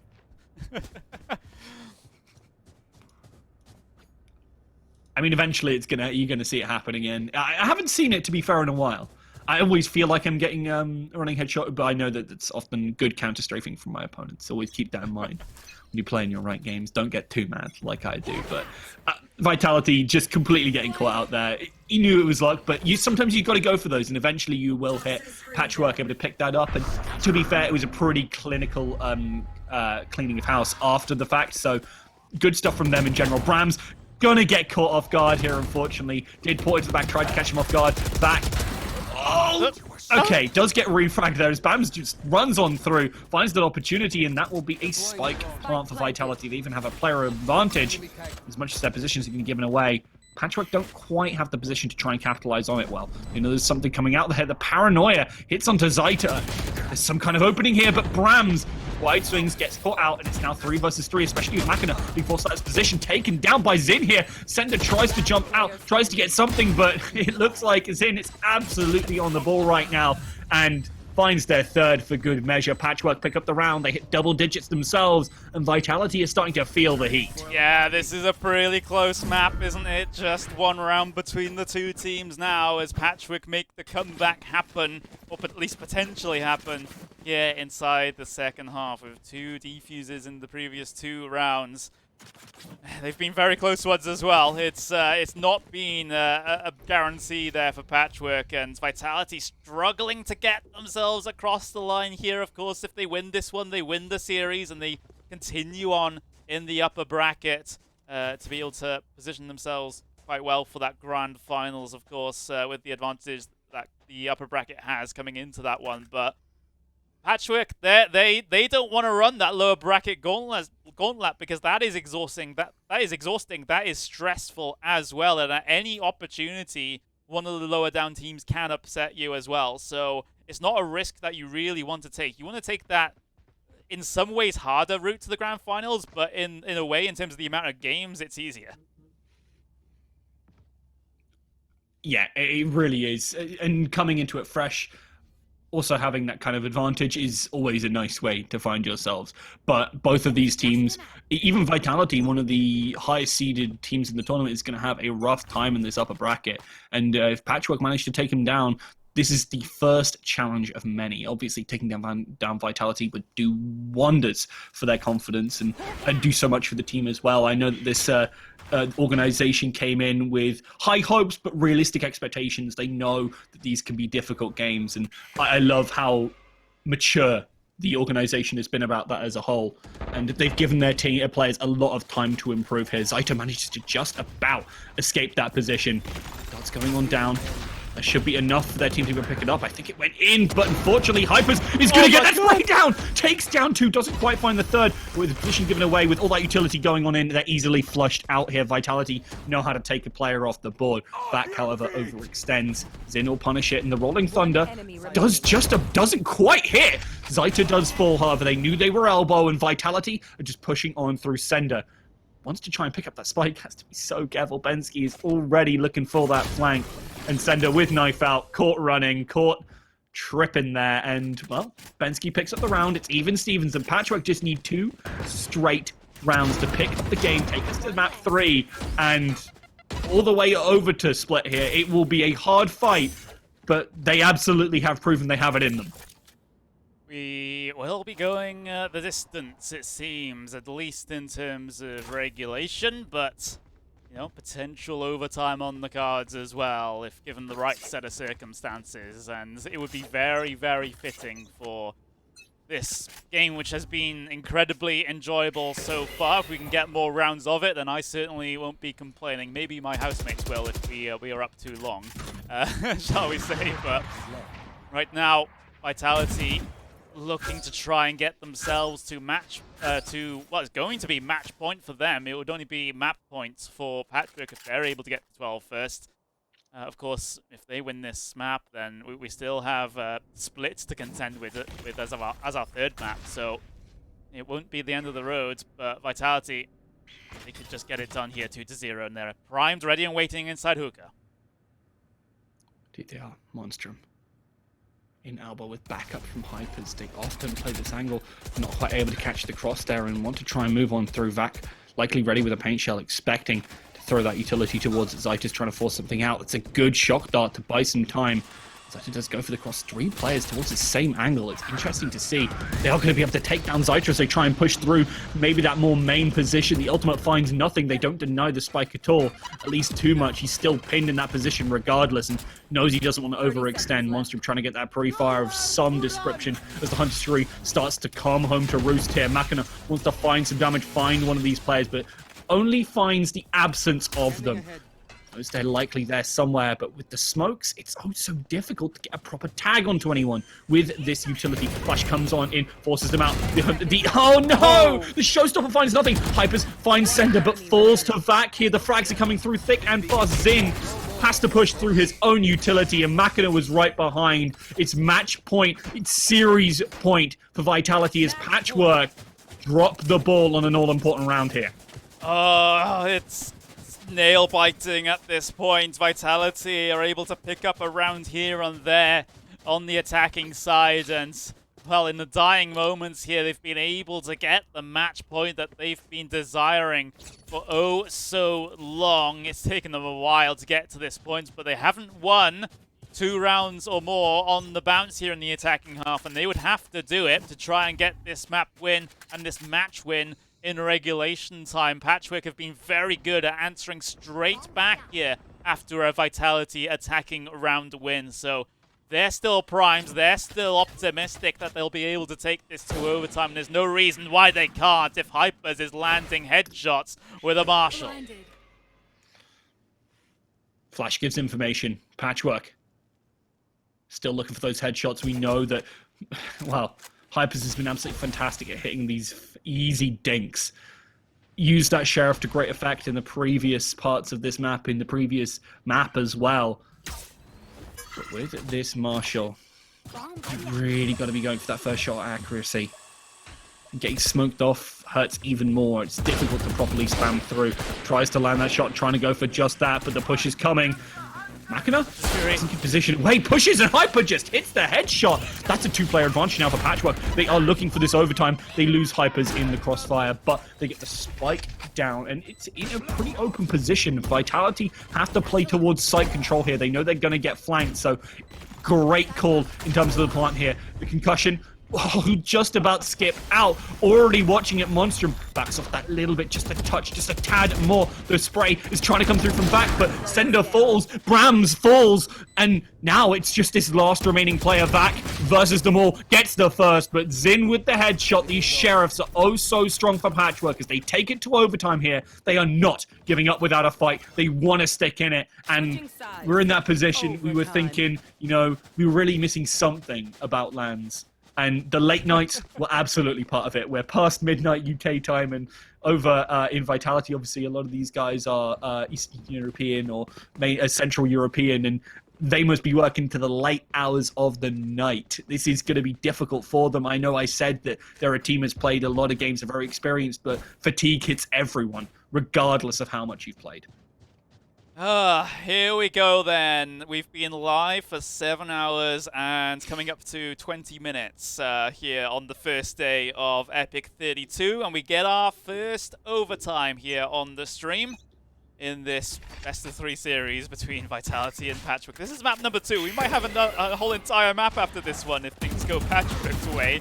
So yeah, it's gonna be a very late innings if that happens here.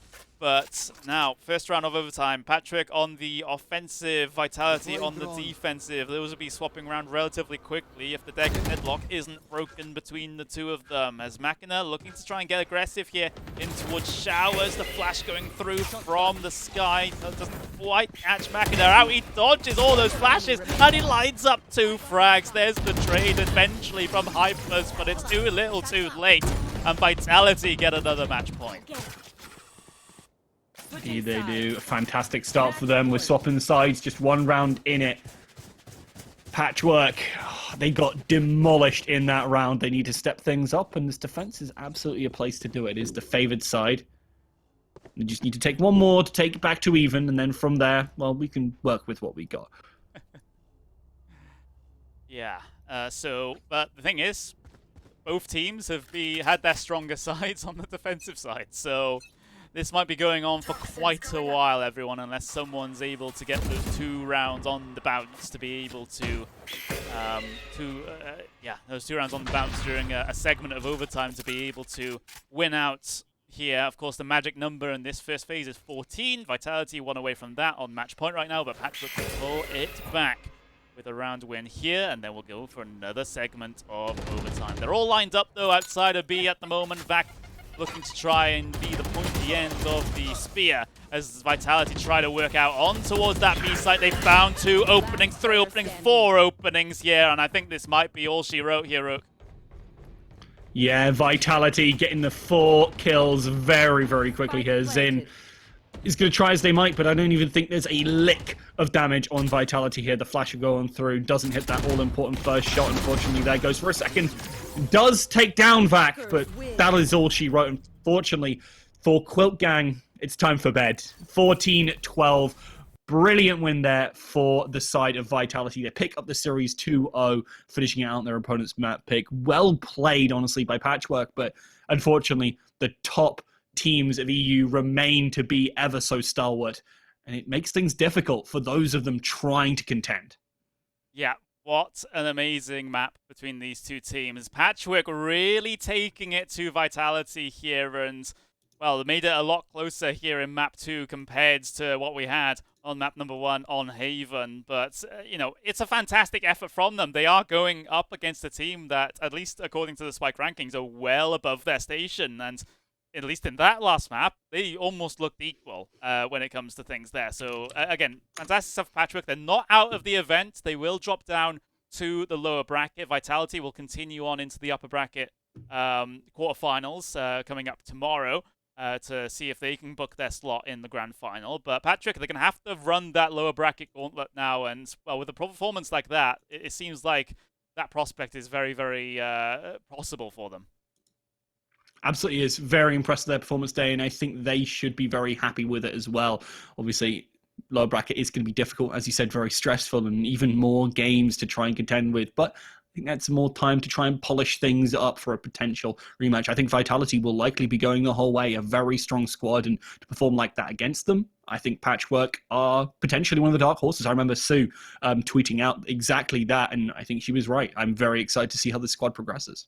Yeah, I'm very excited as well. We might even see them a little bit later on the stream when it comes to tomorrow. But of course, due to the condensed schedule here that we have at epic.LAN, we're not going to be able to broadcast all of the games for you. We will broadcast a choice few, the ones that we think are going to be close, and give you the most entertainment coming into tomorrow. But yeah, we're all set up, and I'm pretty impressed with the level of play that we've seen so far today. Even from some of the weaker teams in this tournament, it seems like, at least compared to a couple of months ago, 3-4 months ago, when we last had an epic.LAN that was Epic32, the level has been brought up another gear, and it's continued. This whole scene is continuing to develop, and of course, it's great to see the international teams coming over to play what is usually a UK LAN, but of course, given the world situation, we're having to do this online. But yeah, I'm looking forward to tomorrow. Do you have any particular picks for who will go far tomorrow, and of course on Sunday, or is that still a complete unknown to you?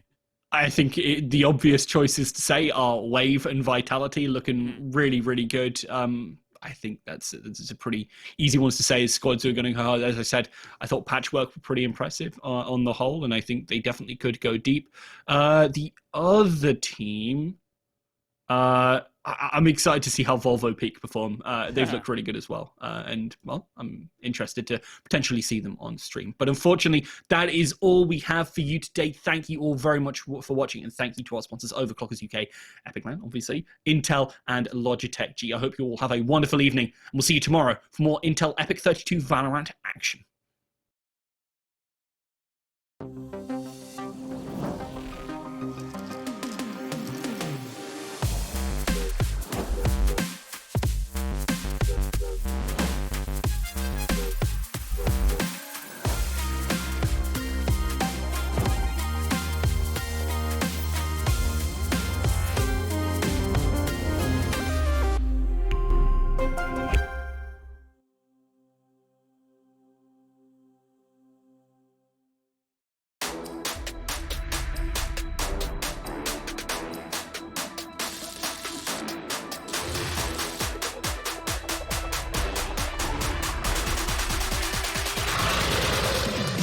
Hello, Overclockers, and welcome.